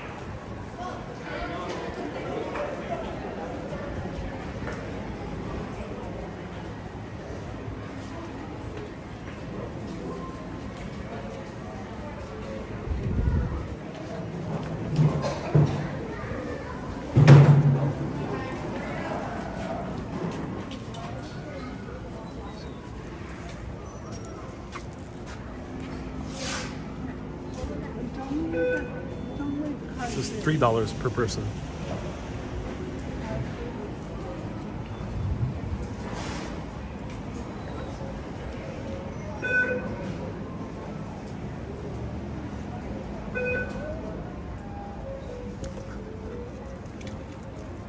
And here we have it, the Space Needle.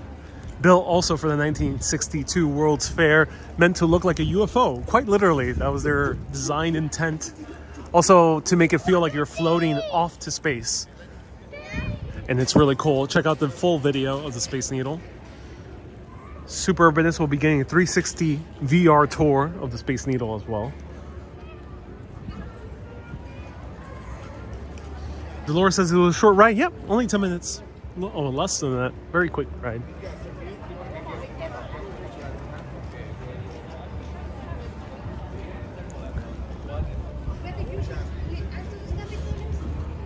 This is a Seattle gift shop.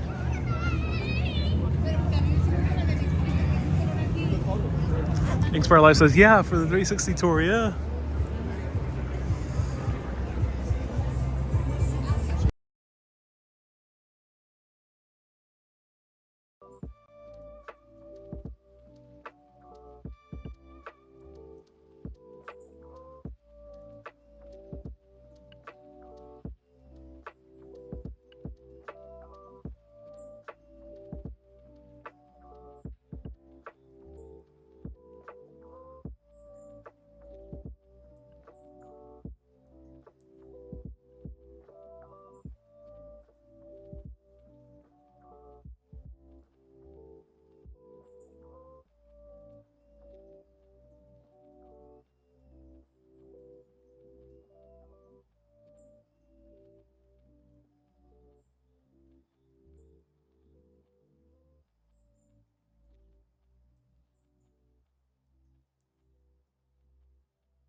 Okay, I'm back.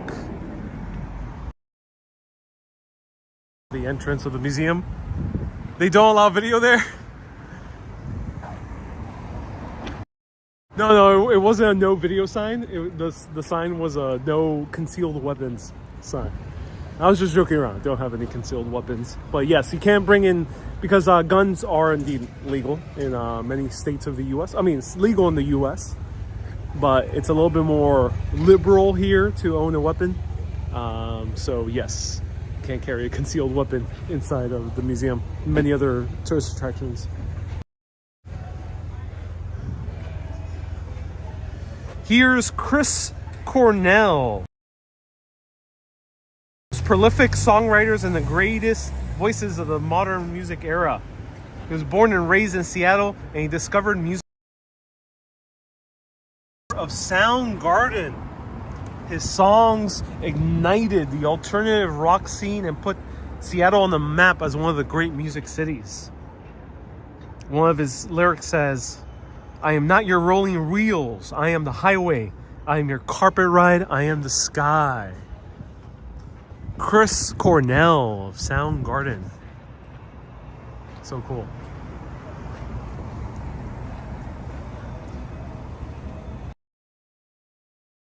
Yes, I'll probably show a little bit closer. Hey, how's it going? I'll probably show you a little bit closer to the exterior. Thank you so much for tuning into the live video.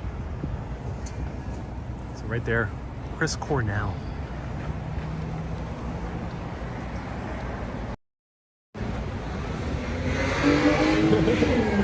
Let me know, what's your favorite Soundgarden song? I'm not too familiar with the band, but they did get famous because of their hit single, Spoon Man. It was one of their first. Spoon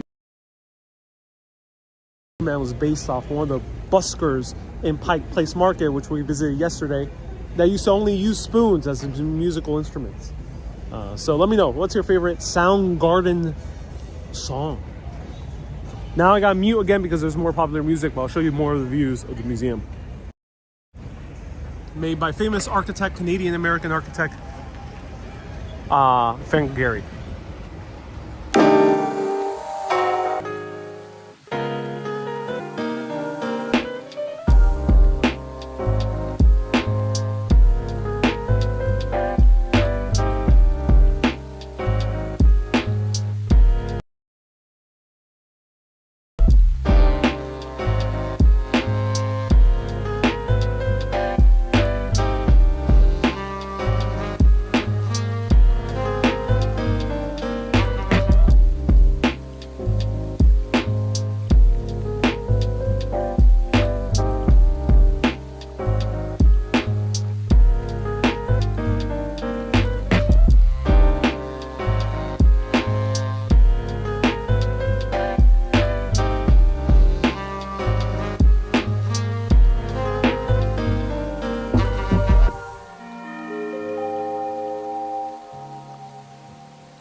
side 1 of this record.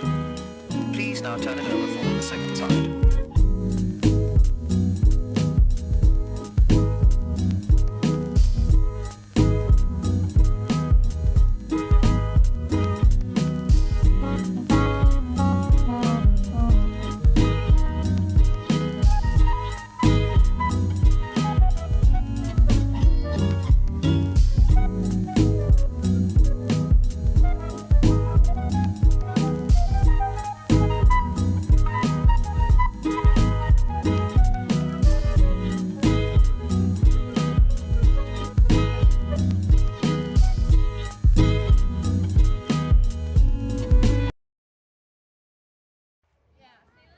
Okay, we have escaped the music playing. So the reason I play music sometimes is because of copyright. So if a video has even 10 seconds or 20 seconds of music from another company, ads are put on my video, and I'm not the one getting the money from the ads. It is the music company, no matter how long the video is. It could be a 5-hour live stream. If even there's 10 seconds of a Taylor Swift song, the record company that owns Taylor Swift will be getting all the money from the ads. I still get super chats, contributions like the members on YouTube or patrons, etc., but ads are taken away. So that's why I block most of the songs, unless if it's a scenario or live video where it's more appropriate to just leave the sound on all the time. Am I in the block? Yeah, you are. Yeah. Here's a Seattle Center Armory. Ooh, interesting. Oh, it's a I know the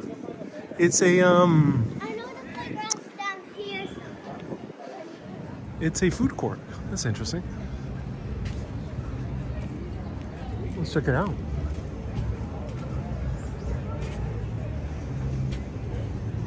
Sally, right now we are in the World's Fairgrounds. All right, I gotta mute again. More music, an urbanist coffee break.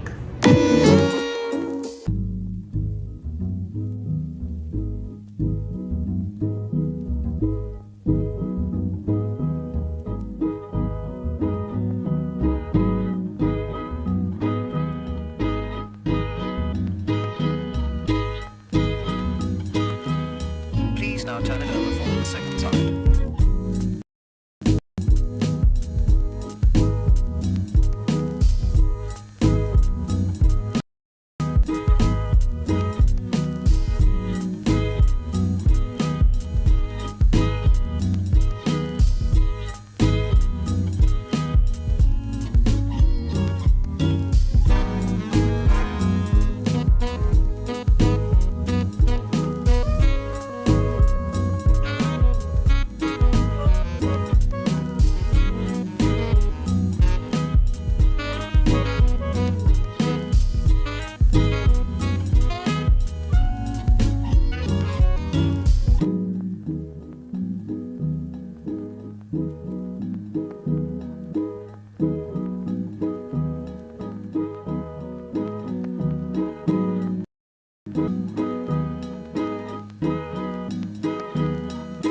This is side one of this record. Please now turn it over for the second time.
Please now turn it over for the second time.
Okay, right behind us is a game, a hockey game. The Krakens are playing.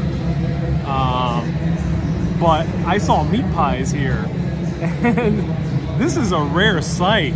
It doesn't appear to be Aussie. They had sausage rolls and meat pies and Scotch pie. I have no idea why there was a meat pie place in the middle of Seattle. Let me know, but let's try it out.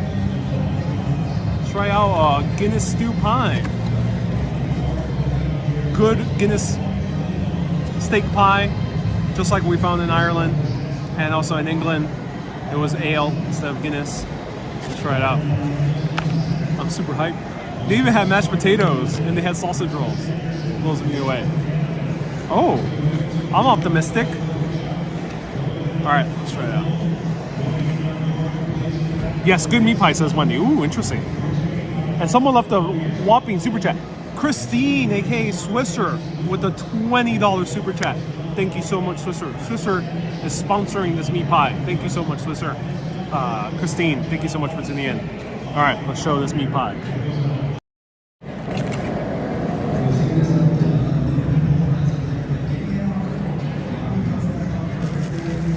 Oh, flaky. Oh, very stuffed. The pie seems like it's probably made by machine, of course.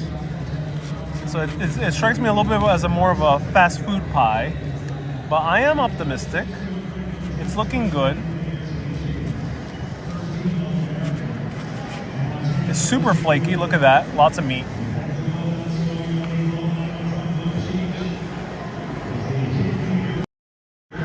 Mark says there's another same meat pie place in front of the waterfront. Is this the start of a revolution here in the US? Are we now going to have meat pies in every corner of America? That's why I dream about it. I dream about that. Meat pies in every corner. Like Howard Schultz went to Italy and decided to bring espresso culture to every corner of America. I want to do the same thing to meat pies. Going off to the UK, to the great lands of Sheffield and Manchester and beautiful London. I want to bring back that culture over here. So maybe I should become their marketing manager and then turn into a global empire. Let's try it out.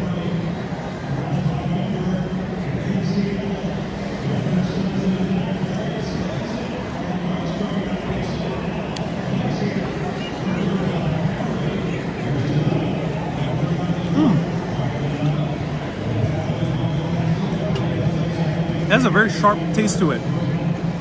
I can tell that they put a lot of Guinness in here. The Guinness ratio here is much higher than the ones in Ireland. The crust is really good. The steak is good. Not the best quality steak. Just too much Guinness. I don't think I would ever have said that, but I think they just got it's a good pie overall, but just way too much Guinness. It tastes too much like beer. I'm surprised that a meat pie has actually overloaded on Guinness. Not even Ireland had that much Guinness. It literally tastes like drinking a swig of Guinness. It's like soaking your steak in Guinness. That's how it tastes like.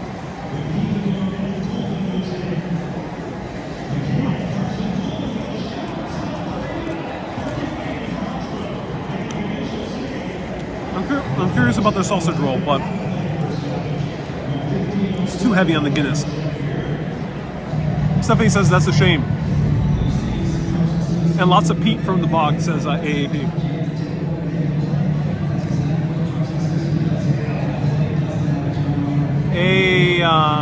Meat pies make me think of Sweeney Todd, says Joe. Indeed. I left for a while. It sounds like you're in the stadium. I am not in the stadium, but they are indeed playing sports right nearby. Will you drive an electric car? Says hi. I would, but I prefer cities with a good transportation system. So yeah, good pie. Not the best. Too much Guinness, but A for effort. They actually did a good job for a fast food pie. I'm actually I'm tepidly impressed. I'll say that. Tepidly impressed.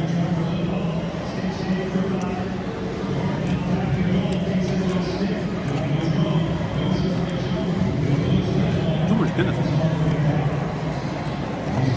I can't finish the rest of it.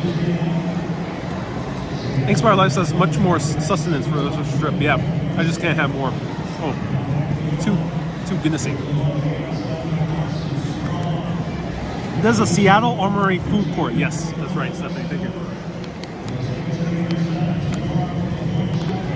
All right, I'm gonna need wash my palate with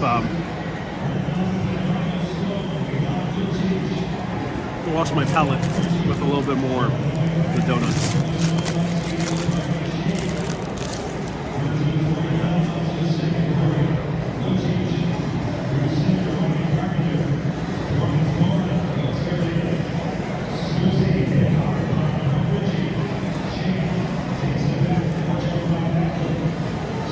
Will you recommend? Tiernan says, "Will you recommend visiting this food court if you're in Seattle?" I mean, if you really need a bite while exploring the World's Fairgrounds, this is good. The other places, there's a coffee place that seems like it's okay. Though, I have a feeling you'll find better quality coffee and bites in other neighborhoods.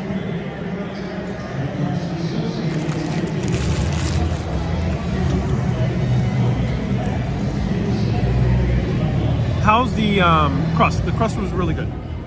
It was really good. Yeah, it was very flaky. Veronica says, I bet you miss those home-cooked pies. I do. Add some protein to sustain your energy. It does indeed. But I can't eat the rest. It was way too kind of that Guinness taste. This is a little bit overwhelming. So let's continue walking around. Let me know if you want to continue on the journey. Now that my battery has been charged, let me know if you want to continue walking around. Oh, some popular music is playing.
A storm is brewing.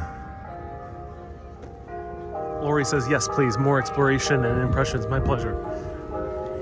Lori, will do. I have enough coffee to sustain me for days.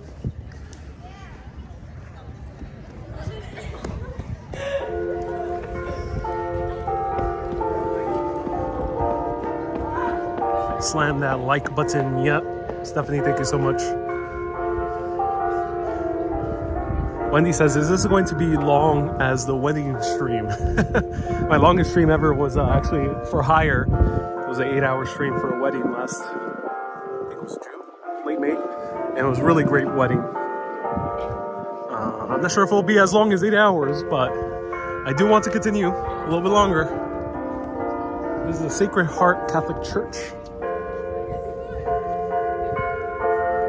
Stephanie says, I can't drink any more coffee. It's upsetting your stomach. Oh no, Stephanie, sorry to hear that. Cold brew's the lightest coffee. I'm not sure if you've tried it yet. Cold brew's easier in the stomach. Alright, so I'm gonna be a little bit quiet. I'm gonna go inside the church. Miss says, I would think you know need more H2O. I do indeed. Lots of H2O.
Beautiful church.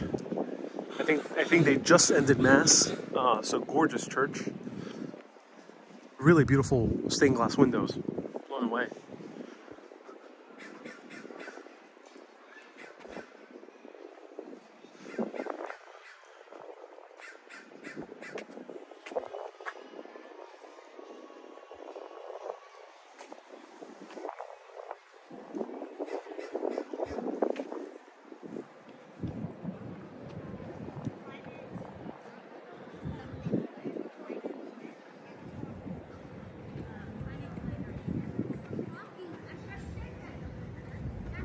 Sylvia says that there's some ominous clouds. Yes. Storm is coming. Hope you have your raincoats, your umbrellas.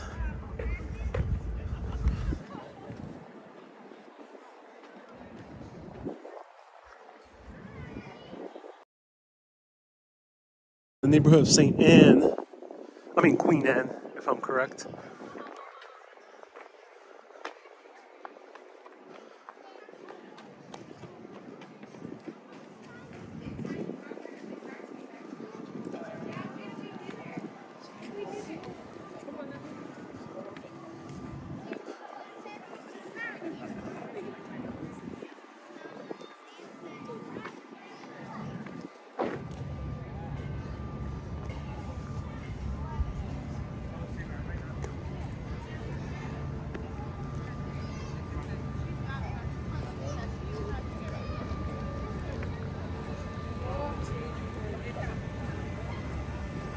Stephanie says, sucks getting old. Can't drink alcohol either, so that's why THC is for me. Stephanie, I'm glad in an area where you have access to that. Some kettle park corn. That's nice.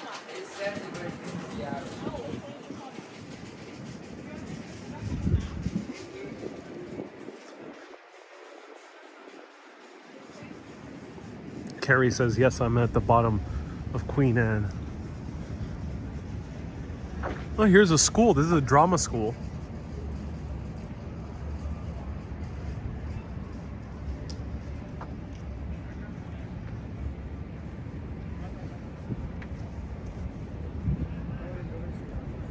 Stephanie says you might enjoy checking out Green Lake. Oh, thank you so much for the recommendation. Green Lake, okay. And then Evelyn says, te felicito la energía de más de 4 horas en vivo.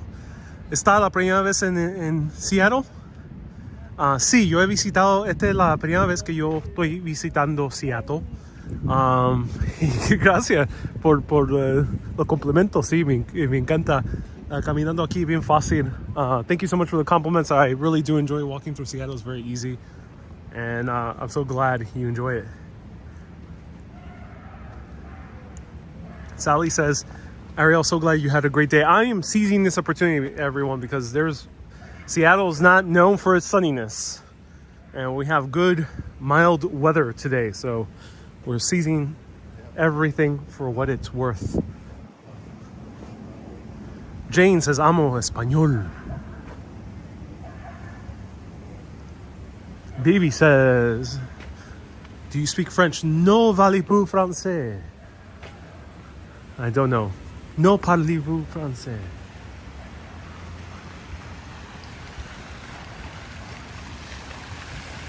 Oh, wow.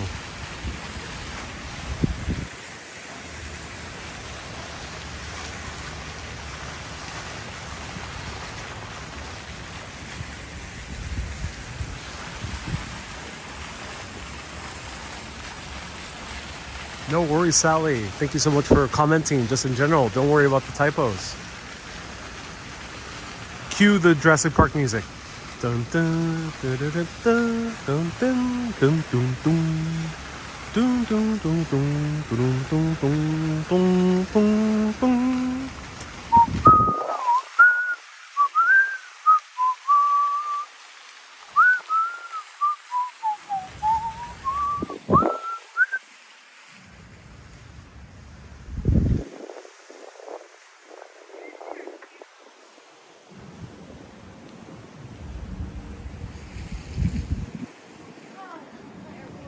Sally says, isn't that pretty? Yeah. The Pacific Science Center. Poco says, copyright strike. Hopefully my whistling wasn't that good that I would get a copyright strike. But yes, that could happen.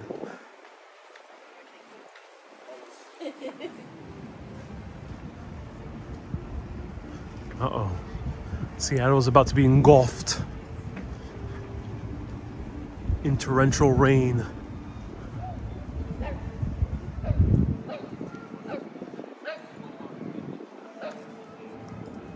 Susie says, sounds like you're underwater now. Is the sound still okay? Let me know. Should be. I'm not sure. Nothing went into my camera. Let me know if the sound. Can you hear me okay?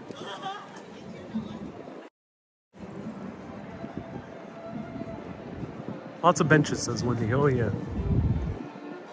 So many benches all over the place. I got 99 benches, but I ain't sitting on one.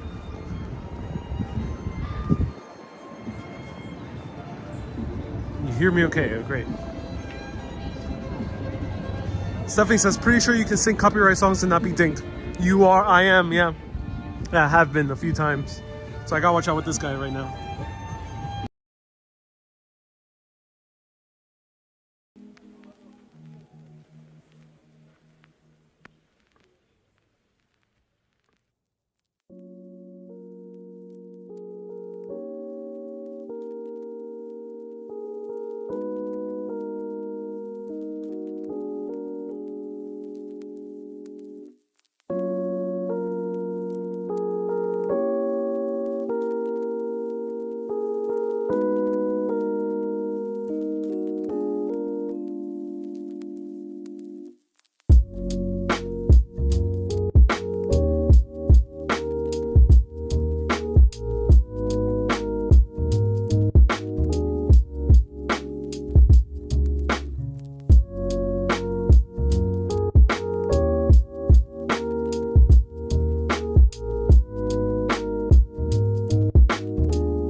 Athena says, I want to play with you, Ariel.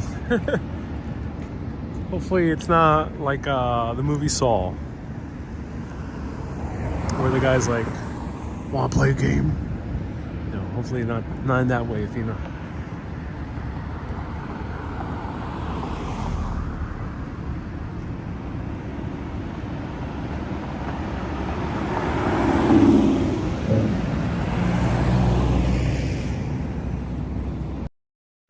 Okay, Seattleites, is the Link transport nearby? Is the light rail nearby? Or is there a streetcar nearby? Do let me know.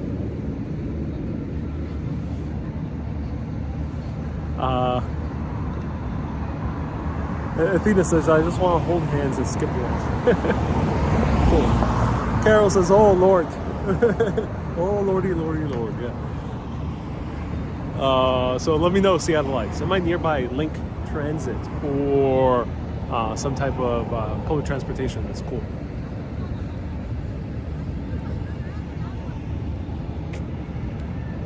Maybe a streetcar named Desire. You can take the monorail back and hop on the light rail. Cool. All right. Who wants to do that? Well, let me know. Wendy says, where now? Well, maybe we'll take more public transportation. There is one area. It is a Saturday, so this area might have some life. But we'll need to take the monorail over there. Monorail and switch over to the Link. So let me know if you want to go to this area. I don't know much about it, but I have a feeling it might have some life there.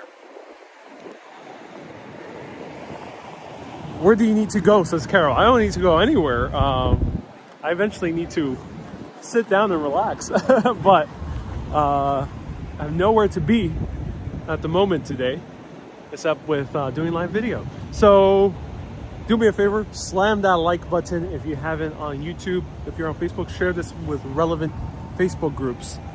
I think it might rain like crazy, so I'll play it by ear. But let's go back on the monorail and head over to the Link. I might need to mute again because of music right by the monorail, so bear with me. More music for all of you.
Yes.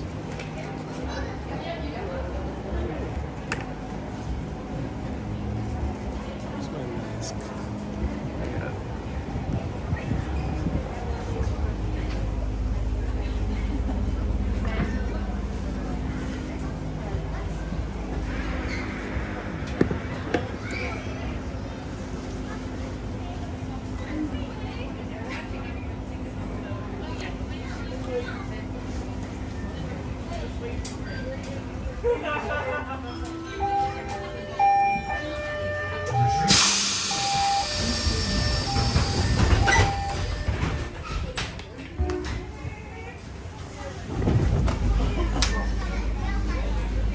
Okay, we are back.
Carol, thank you so much for tuning in.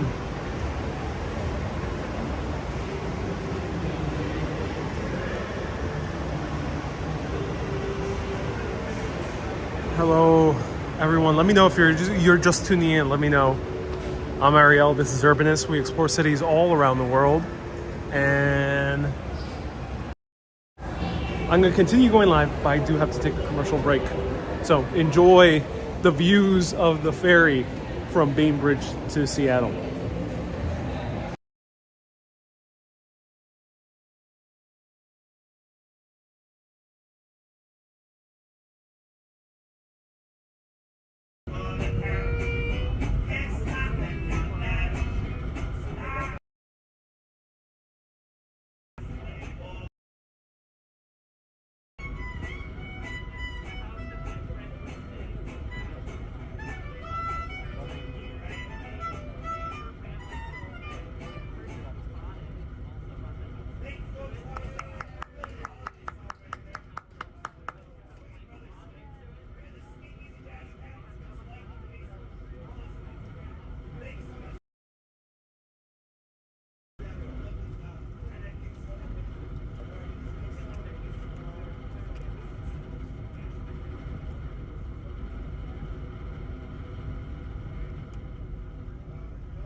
So we're gonna now transfer down to the link, and we're gonna show you a ride on the link, which is the light rail. Oh, I gotta mute it in.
Okay, we are back. And okay, cool. We're back. Let me see if I can. Here you have to tap on your Orca card. And cool. Valid transfer. Awesome. So there is a transfer between the monorail and the link, so you don't have to pay double fare. Keep that in mind. Orca card is going to be super useful. Because there's a number here, I gotta block it, but this will be super useful because this will give you free transfers as well. So do get yourself an Orca card. Susie says, how are you not exhausted? The secret to life not being exhausted is immense amounts of coffee. Foco says, how the heck does your live stream signal stay so strong? It is the wonders of American Wi-Fi. I mean, America does struggle with Wi-Fi. Here in the cities, it's pretty good everywhere. I mean, that's why I love in DC. I had pretty good service almost everywhere. And also, we're not that deep on.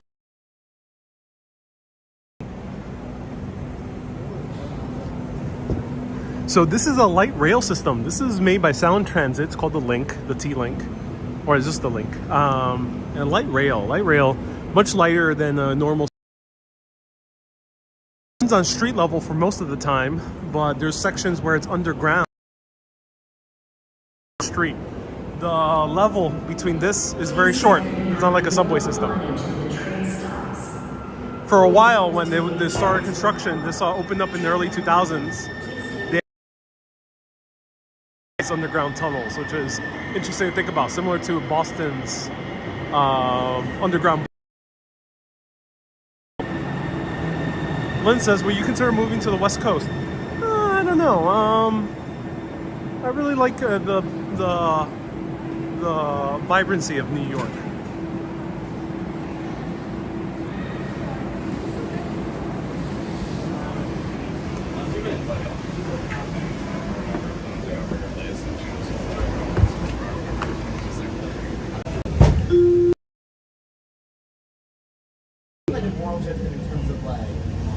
Manny says, I think they're expanding the light rail system. They are indeed. There's plans to expand it a few lines. This is why they renamed this line to the one line.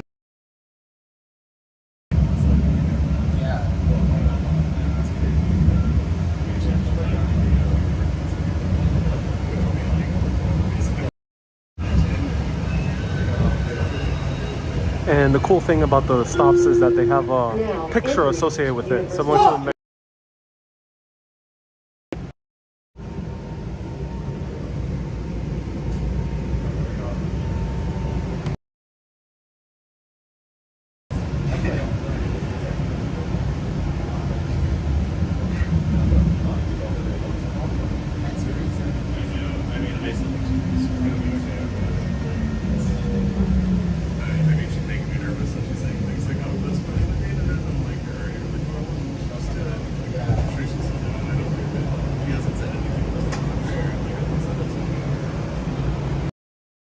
So the cool thing is, there was someone angry who just left. There is pictures associated with the stops. It's very similar to the Mexico City system. It's cool that they're implementing this because it makes it very easy for someone who doesn't know English or knows the Western alphabet to be able to navigate. That's the thing. That's why they did it in Mexico. In Mexico, there are people who were only native speakers. Spanish was their second language, sometimes even their third language.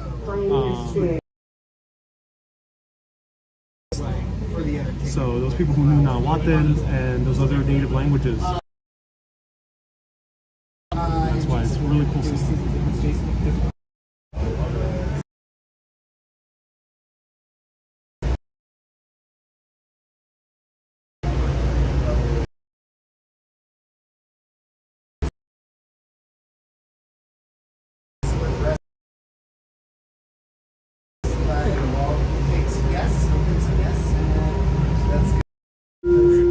Now entering Pioneer Square.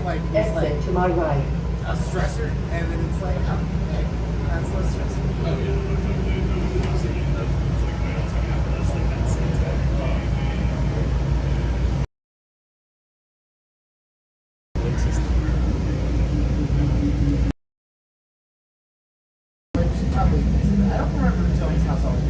So this is going to be about a 10 to 15 minute ride.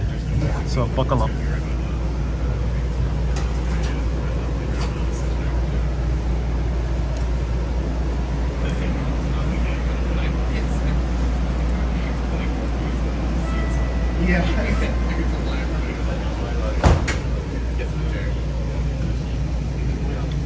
Yeah, like I like. Carol says don't get off at Pioneer Square. Yeah. There is a lot of there's some historic monuments here or landmarks and architecture. But yeah, this is the area of the city that is a bit more filled with homeless.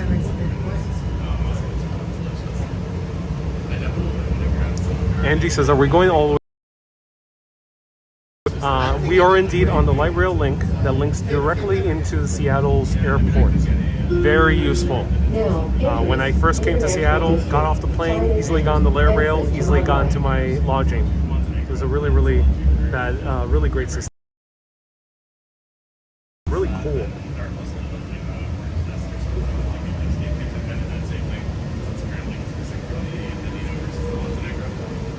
So I did read that online. So I was like, oh, I think it's just it's like half as cheap as Montenegro, isn't it? The list, the reason is the only place around me that has it is the list in 12 that always works their stuff out. Like, Manny says Pioneer Square has nice architecture, but it's a bit sketchy. Angie says Pioneer Square is not filled with homeless anymore. New mayor evicted them. They want 75 for it there. I don't think all of them. There's still quite a few walking around recently. Rest required on link light rail. M4, thank you so much for tuning in. Mater and Nader, thank you so much for the PayPal. Mater and Nader are so kind enough to be mega urbanist and leave a contribution. Thank you so much, Mater and Nader. Angie, you work in Pioneer Square. Oh, okay. So it's much better. That's good to hear. Next stop, Stadium. It's kind of like whiskey sour, except it's a split base of Irish and Scotch. Shots by Scott says it wasn't just the homeless, but my issue was the meth and the. Yes. Yeah, unfortunately, a lot of mental illness. It's really good. As well. Drink, but I have all this basic Scotch. I don't really drink a lot of Scotch generally, so I got this. Got this one that was it's called the Gentleman that I never had before. When I came in, it's walnut little more than what I need for it. And I went down there the other day to try and find some, and even they were sold out long before. And I was like, damn, they usually have everything, even if I just want to complain to pay like a little bit extra for it. Did you check your email for the ICU and the casting? Oh no, I haven't. Alright, check it out. Check that when I go home. Liz, you're not checking my email. That's what I mentioned. Can I do that? Tell me to, because I check it. Like, I mean, pretty much I do check it like monthly at some point. I mean, unless I have like, unless I'm expecting something or whatever. I'm very lazy about it. When I obviously do, because I haven't been working and stuff, so I'm not going to Now work entering stadium. Stadium. Exit to my left. I'm not checking my email nonstop. Earlier today, I should have shown it to you when you were over at my place, but I have something that is Alex still staying at that watch repair place. Yeah. Yeah, so I have something that maybe he might be able to help me out with. I know that, but I still might. This would be worth it, I think. But I have this. I found this thing that my mom gave me forever ago. It's this lighter.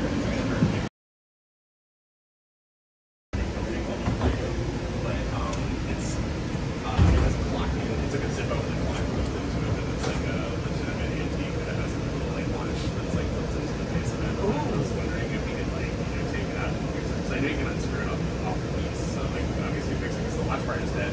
But I was Shots by Scott says, I still love Seattle. Thank you so much for bringing me back. My pleasure. Defense, New York is dark as hell. What time is it here? So we're on the West Coast, 3 hours before New York. Next stop, my mom got it. Sodo. She got it in the parking boutique, obviously, and it was like. So Sodo is not my intended stop, but let me know, is Sodo worth it? Maybe in the future. I really want to go to one specific area, so stay tuned. But let me know, is Sodo worth it?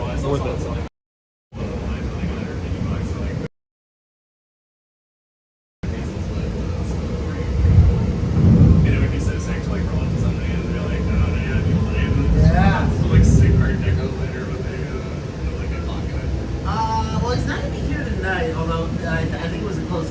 He's got country clubs practice. Yeah. He actually probably will be at the fight nights. Alex saw it. You're never going to be allowed, but he saw him at fight night guest. That's exactly right. Yep. That's fine for me. I'm okay with that. Yeah. My phone already hates group text anyway. Beautiful street art right over here, wow. Group text, it's just like group text lowest priority. Yeah, I feel like Sally says Edmonds is wonderful. Oh, is it a good walking area? Honestly, Android, I was reading some articles. Lori says yes, Sodo is worth it. Okay. It's like a messaging app. Now entering Sodo. Exit to my right. Messenger apps. No wonder everybody wants an iPhone. Like Google Messenger, base featurality-wise, it's crap and it's terrible. Like it has Scott says also Georgetown is cool. Okay, that's good to hear. Definitely see why iPhone is crushing it. M4 says, I prefer the International District. Ooh, yes, Chinatown. And Angie says, Sodo's not walkable, not super walkable. Okay, thank you so much for letting me I know. only got to ride it. It was so funny. Like as soon as they finished building this place, my friend Randy bought it. Oh, I love this sign. It says, game over, as you walk onto the, not to the rails, but on the street where the light rail passes. It says, don't play games with your life. Unlike a video game, you don't have extra lives.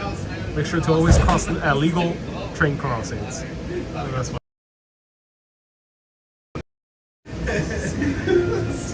Next stop, Because for years we Beacon talked about Hill. it too. Like, oh, it's gonna be so great because they built it right by his house too. And he was like, we're gonna be able to like just hop on the light rail and walk right off and be here. Hot. It's gonna be so fun. And we're so stoked on it. And then literally he moved right out. Okay, of course, then he can sell his house for $1 million. Oh, he made so much money on that because he bought it when Columbus and he was like not even this. And now it's like all the area around him is like getting so much nicer. So he can get bids off of it. And then he guys moved to Austin. Like everybody else will not agree that I don't see anywhere. I was like, I don't know. I know so many people that I used to at least casual acquaintances with people that I used to hang out with a couple times a year that like all moved to down to Austin. It's like Seattle. Wow. Cool area, Seattle. I've never been either, but I know I have a lot of friends. The gigantic bakery. Fran's Bakery. I might Look at visit that. Nashville. Probably professional band players, so that's kind of like ground zero for Oh yeah. So let me know who wants to walk through the beautiful industrial area. Like my very compelling over there in New York City. Yeah, because I bet it's probably just like you're like a banjo player, like someone needs to add.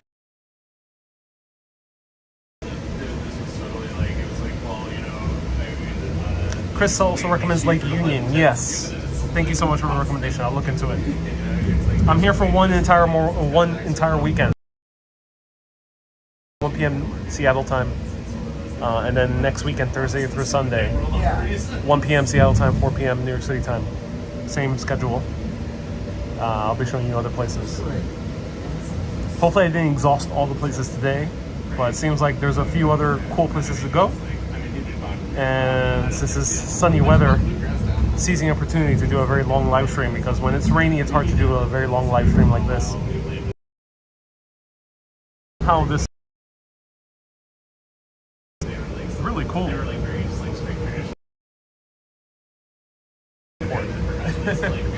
We're going to somewhere before the airport.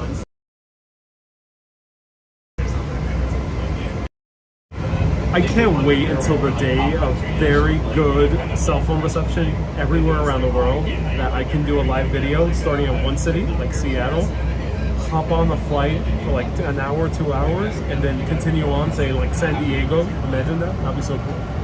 Like Seattle in the morning, and then we end up at San Diego. Or Hawaii. Also good. Now entering. Exit to my left.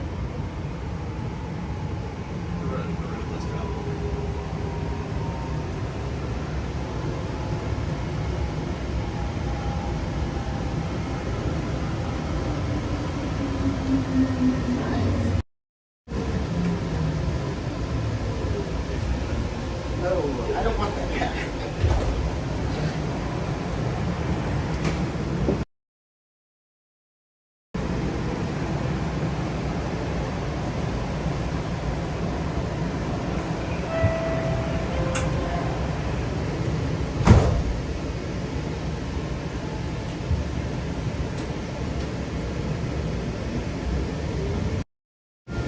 Next stop, Mount Baker.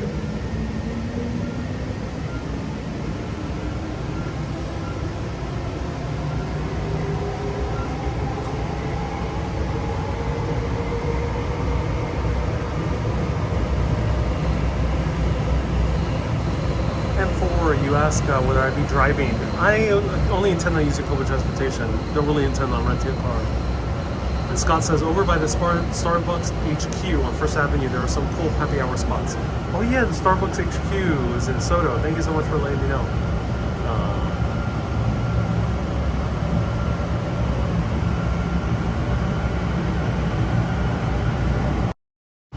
These were the live videos.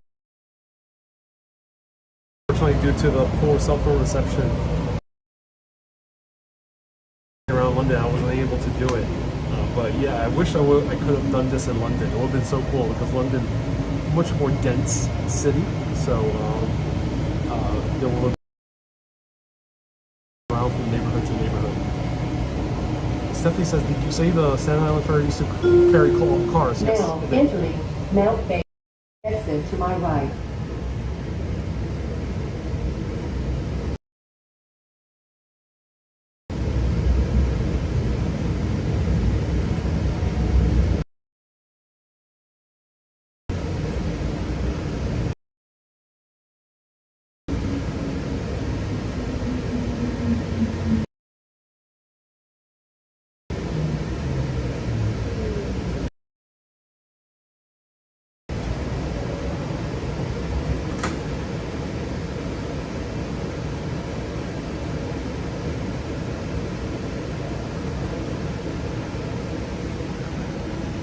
Scott says, Ballard is great food. Oh yeah, thank you so much.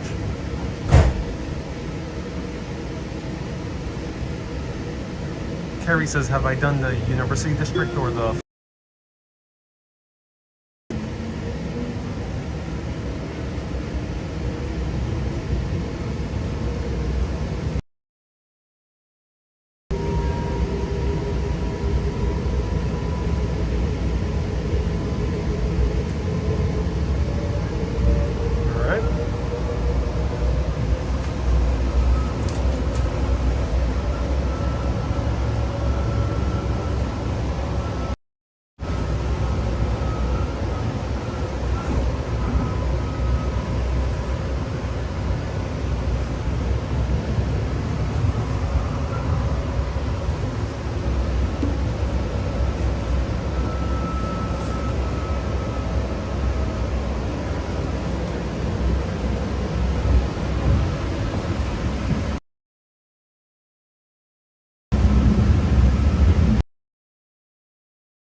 my right.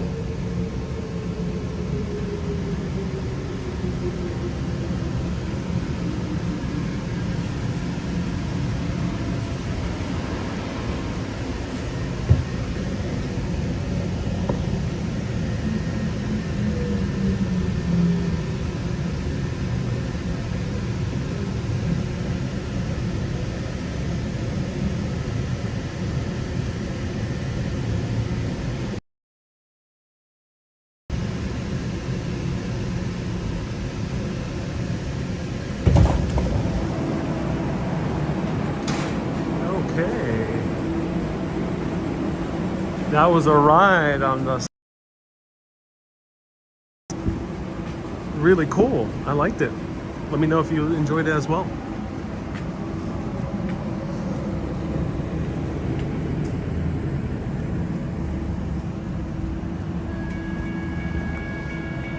So now we are at Columbia City, which apparently there's a lot of... This is more of the ethnic neighborhood of Seattle. I think there's more Vietnamese people here and Vietnamese businesses and other low. Check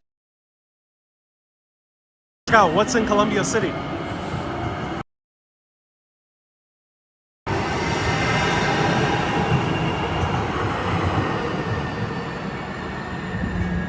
Angie says, ooh, we're going to Columbia City. We are indeed. Now I gotta know where the main thoroughfare is. I am assuming it's this direction. If anyone can clarify, because I know there's like one main street with businesses here in Columbia City. I think here there's a lot of Chinese Americans as well.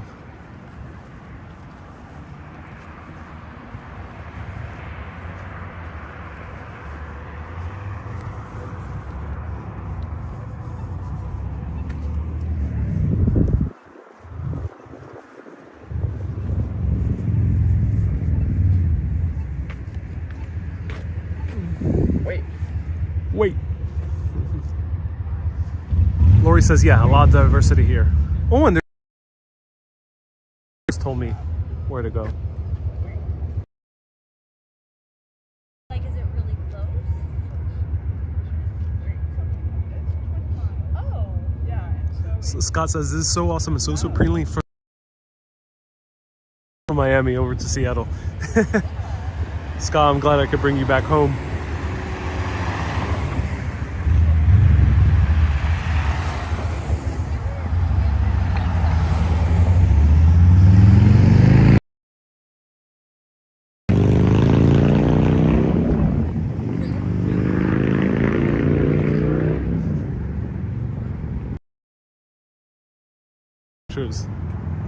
Different types of lions.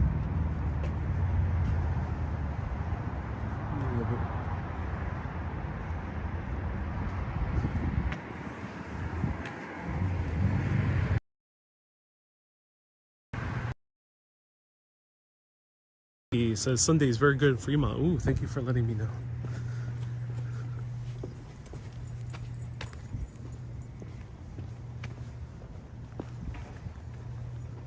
Andrew says, did Ariel ever get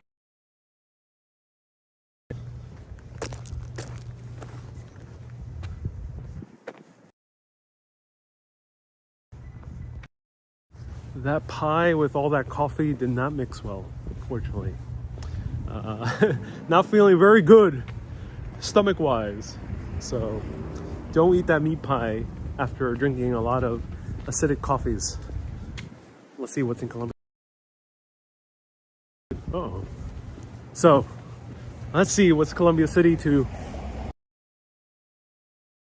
of this epic tour, gallivanting throughout all of Seattle.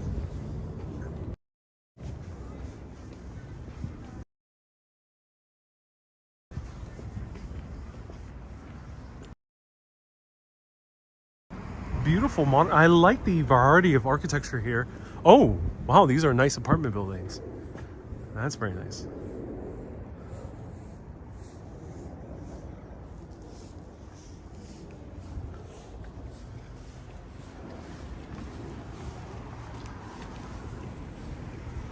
Cool architecture.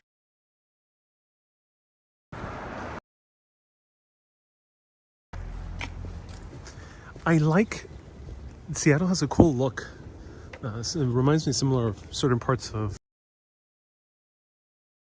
It's a bit more dense. You have, but here there's a lot more trees than in Queens or in Brooklyn. Multi-family housing with beautiful single-family housing. It's a nice combination. Hey, Mysterious, nice to see you here. Carol says, I just made a huge mocha. Looks like some of the houses were inspired by shipping containers. Yes, it does look like that is the case. The modern ones.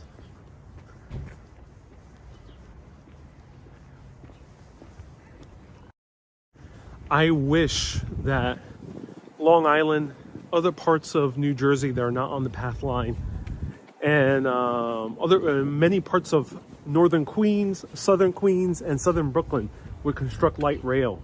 It would be so cool to have a system similar to Sound Transit in New York City, because you don't need to build multi-billion-dollar tunnels that take 30 years to construct for like 3 stops, or 1 stop in the case for the Long Island Railroad East Side access. You don't need to build gigantic tunnels. You can build light rail. And you heard, they're not that loud. They're very quiet, quieter than the average New York City subway. So we need that in New York City. It's so cool. And to parts of Long Island, Westchester, and New Jersey. It'd be so awesome. Imagine going to Brownsville. Well, Douglaston in Queens. Maybe. But it is a cool neighborhood nonetheless.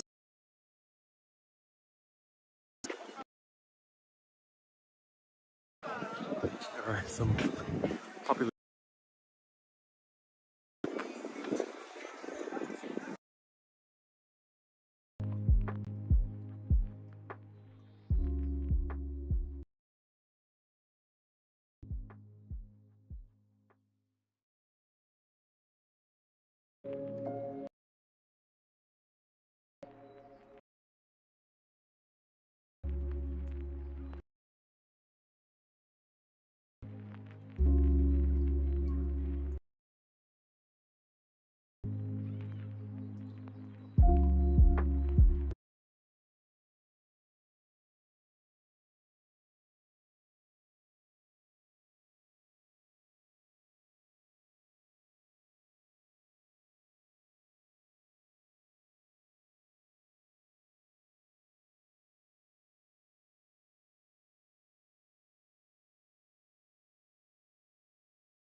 Oh my God, my mic was off. Oh, so I don't know if we're going to Rainier Avenue. I just know we're going here. Yep, this is Rainier Avenue. And Wendy says, the donuts. Don't dare you blame the donuts. They weren't the donuts. And I don't think it was the hot dog. It wasn't the Seattle dog, but I think that pie was just too sharp. Something in the pie just wasn't that good. But here it is, Rainier Avenue. Beautiful Rainier Avenue. Let's see what's in Rainier Avenue in the middle of Columbia City.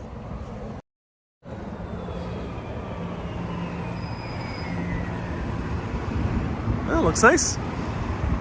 I dig it, I dig it. Ooh, ice cream. Right down there. Long line for the ice cream.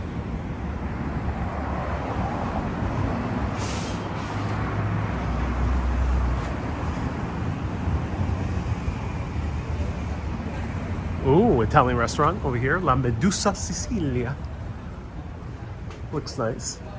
I dig the vibes. Ooh, a place called Persephone with fresh pasta, espresso, eggs, wine, amato, arancini. Wow. This is like a full-on Italian grocery store. That's awesome.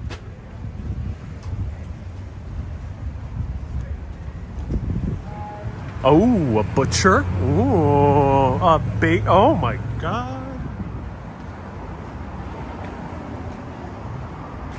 Colombian City has got it going on. Carrie says you walked by a hairdresser salon. Indeed I did. Columbia City Bakery, look at that. It's closed. No. 3 p.m. It closes. Ooh, we can get some Mexican Iceland salt.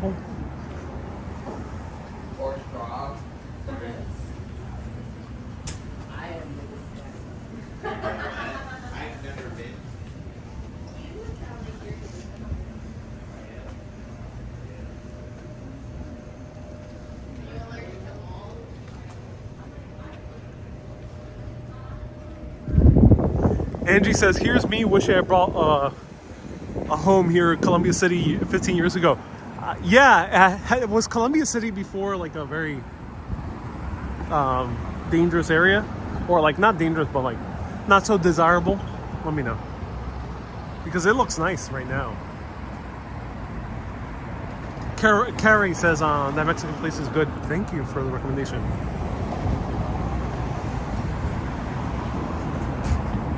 Street clocks are so special in Seattle, Janice. That's right. Seattle used to be known as the city of clocks. Prior to the 1950s, they had clocks everywhere in the city. But then they started being dismantled.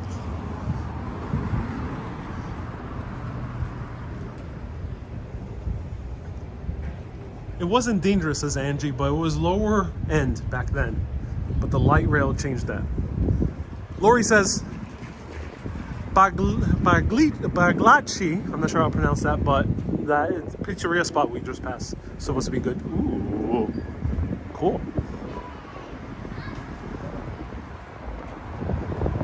Yeah, cool area. I dig it, dig it.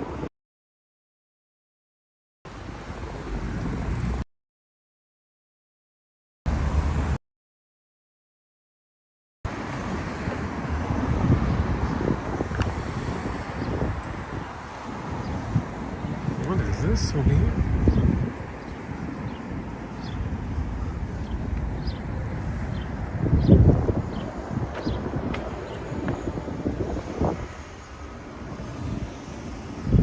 Stephanie says it's called Pagliacci. Pagliacci, thank you.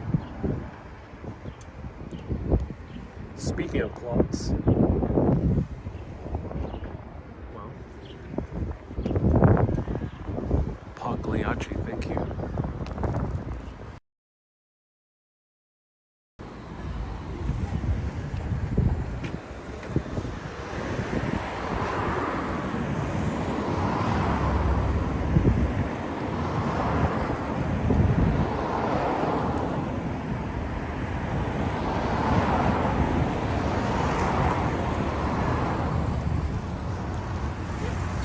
That was so cool, yeah, that clock.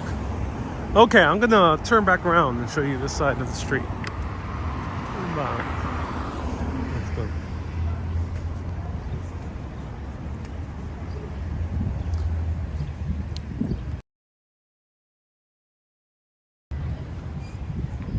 The mystery soda machine. I don't know what the mystery soda machine is. Watch out with this car.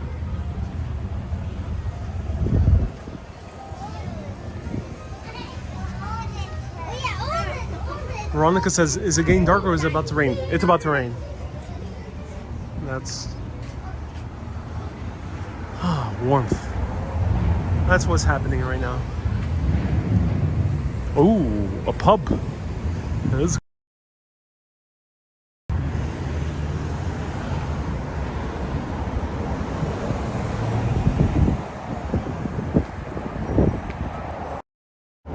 So one thing I've noticed here is that pubs, I mean not pubs, but like there's bars, there's a casual bar culture, which is not so common in New York City. Either very older men go at bars or people tend to go to them at night. But here it seems like it's rather casual to grab a drink at 11 a.m. because I've seen that. So let me know. Seattle lights.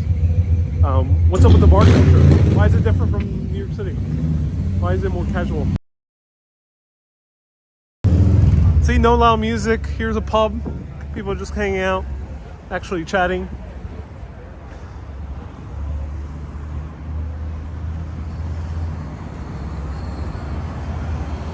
Stephanie says, is there a drugstore to get Pet City C?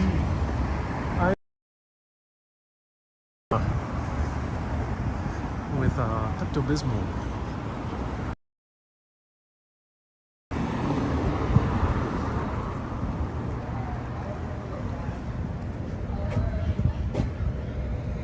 Old school diner aesthetic right over here. So M4, there's a place called Coffeeholic, but M4 recommends there's a place called Bun Boo Hue off Martin Luther King. Ooh, thank you. Ooh, Tex-Mex. That's kind of cool. Beautiful gallery right over here.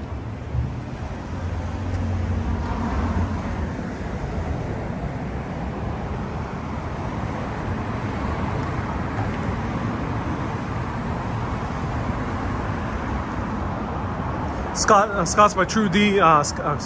Scott says it's the Norwegian Scandinavian influence. Pubs are true pubs. Ah, I see. Yes. Yeah, I notice it is different from New York.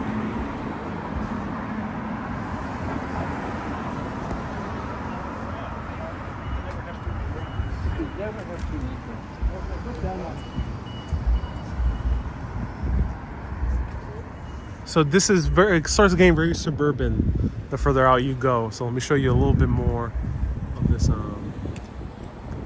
street over here, this main street.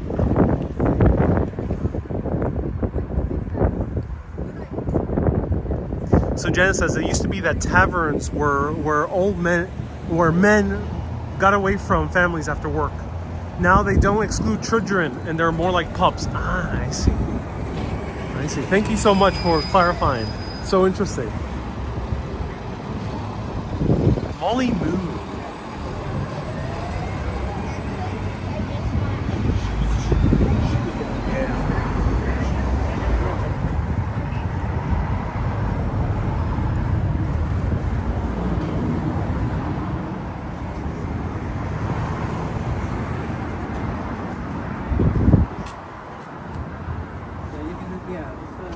Just give Jeff Dowdy your name. So you're here for Coda or what? Who wants to catch a film? Let me know if you want to catch a film. You want to see the Academy Award winning Coda? You want to see Morbius? Let me know. Where's Coffeeholic? Now, I'm not in the mood for coffee, but Coffeeholic has another drink. It's a well-known Vietnamese coffee shop. Might still be open. If anyone can let me know where Coffeeholic is. Let me show you the street I'm intersecting with right now. And we'll finish off there. I don't know where it is. Thought I would see it by now. Maybe it's here. So I'm right now at Angeline and Rainier Avenue.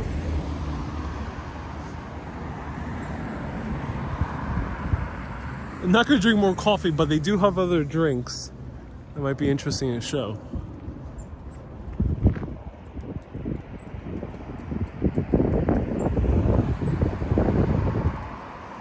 Joe says it's not a Rainier.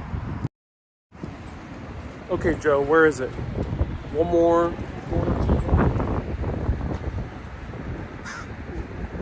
Oh, it's getting cold. I've been walking a lot. Oh my god. This is a 5-hour live stream. Turn on Hudson. And Hudson, is it forward after Angeline or is it closer to a movie theater? Stephanie says it's closed. It's closed. Is it closed right now? Do let me know. It might be closed. It kind of would suck. Usually these Asian-owned coffee shops tend to be open later. It's a long journey back to my Airbnb. No, luckily not. I'm off public transit. It's closed. It's closed. Okay, so I'll show you some ice cream. Let's finish off with some ice cream. So Columbia City seems cool. Seems nice. Not much to do, but it seems like there's a few good restaurants here. Let's finish off with some ice cream. Thank you so much for letting me know. Coffee shops here close so early, 5 p.m. You know, well, of course, New York is different. I'm just so used to New York.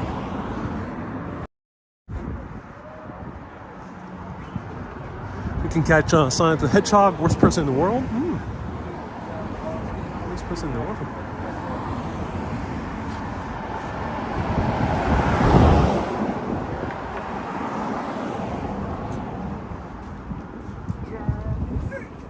Last time I sat just to change the subject. They're closed after you, really? Oh no. Yeah, makes sense, yeah. They sell it at PCC. Oh, they do, yeah, at the supermarket, okay. And you know, there's full tilt. Which one? Full tilt. Full tilt. Like, Oh, it's open a little bit later? Okay, thank you so much.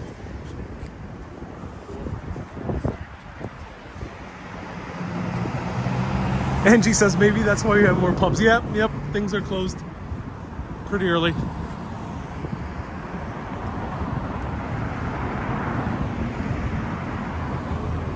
Full Tilt is also a local place.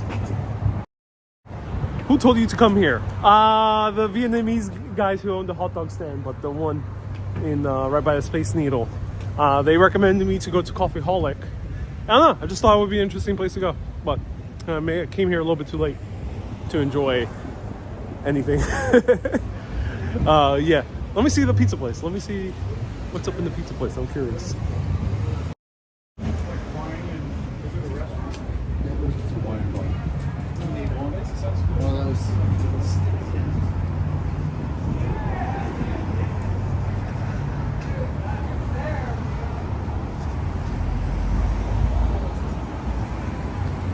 Netojita, I'm shocked. Ice cream places closing at 5 p.m. That is super early for an ice cream place.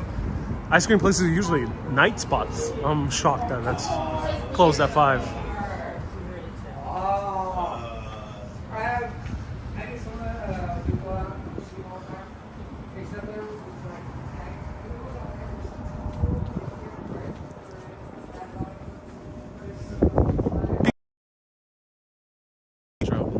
Paul Glion.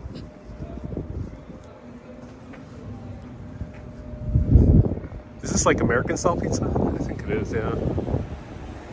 Yeah, not too optimistic on this. Nah, this is American style. It's more kind of typical New York slice shop.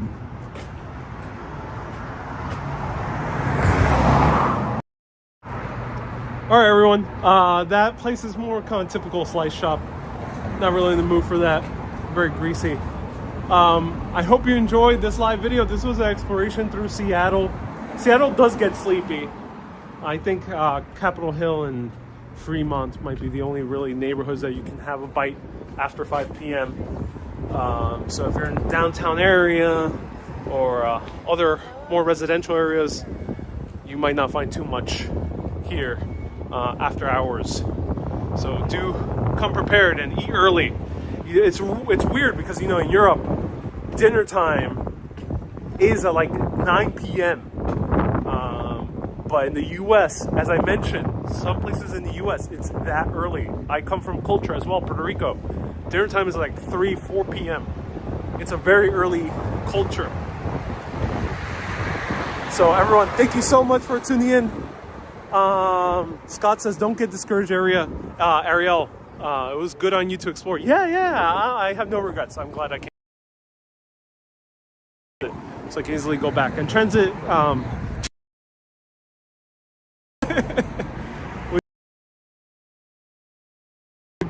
I mean, 1 p.m. Seattle time, 4 p.m. New York City time.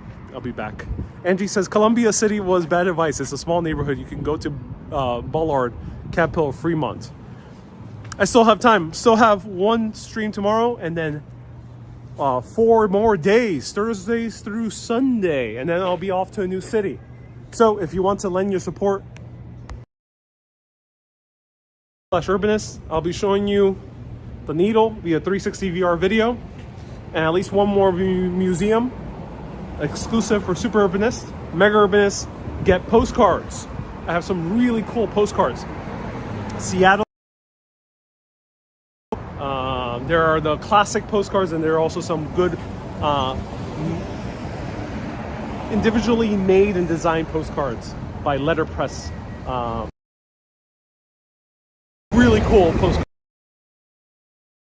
Seattle postcard, which is also in the US. .com/urbanist. Everyone,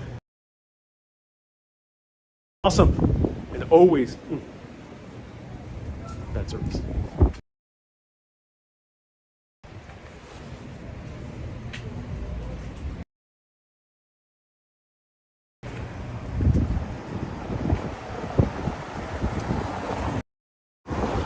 Before the storm brew, oh my god, the storm is coming. Keep being awesome, and let's rain on Seattle. Have a great day, everyone. Dun, dun, dun, dun, dun, dun, dun, dun. Oh, oh. It's getting grungy out here.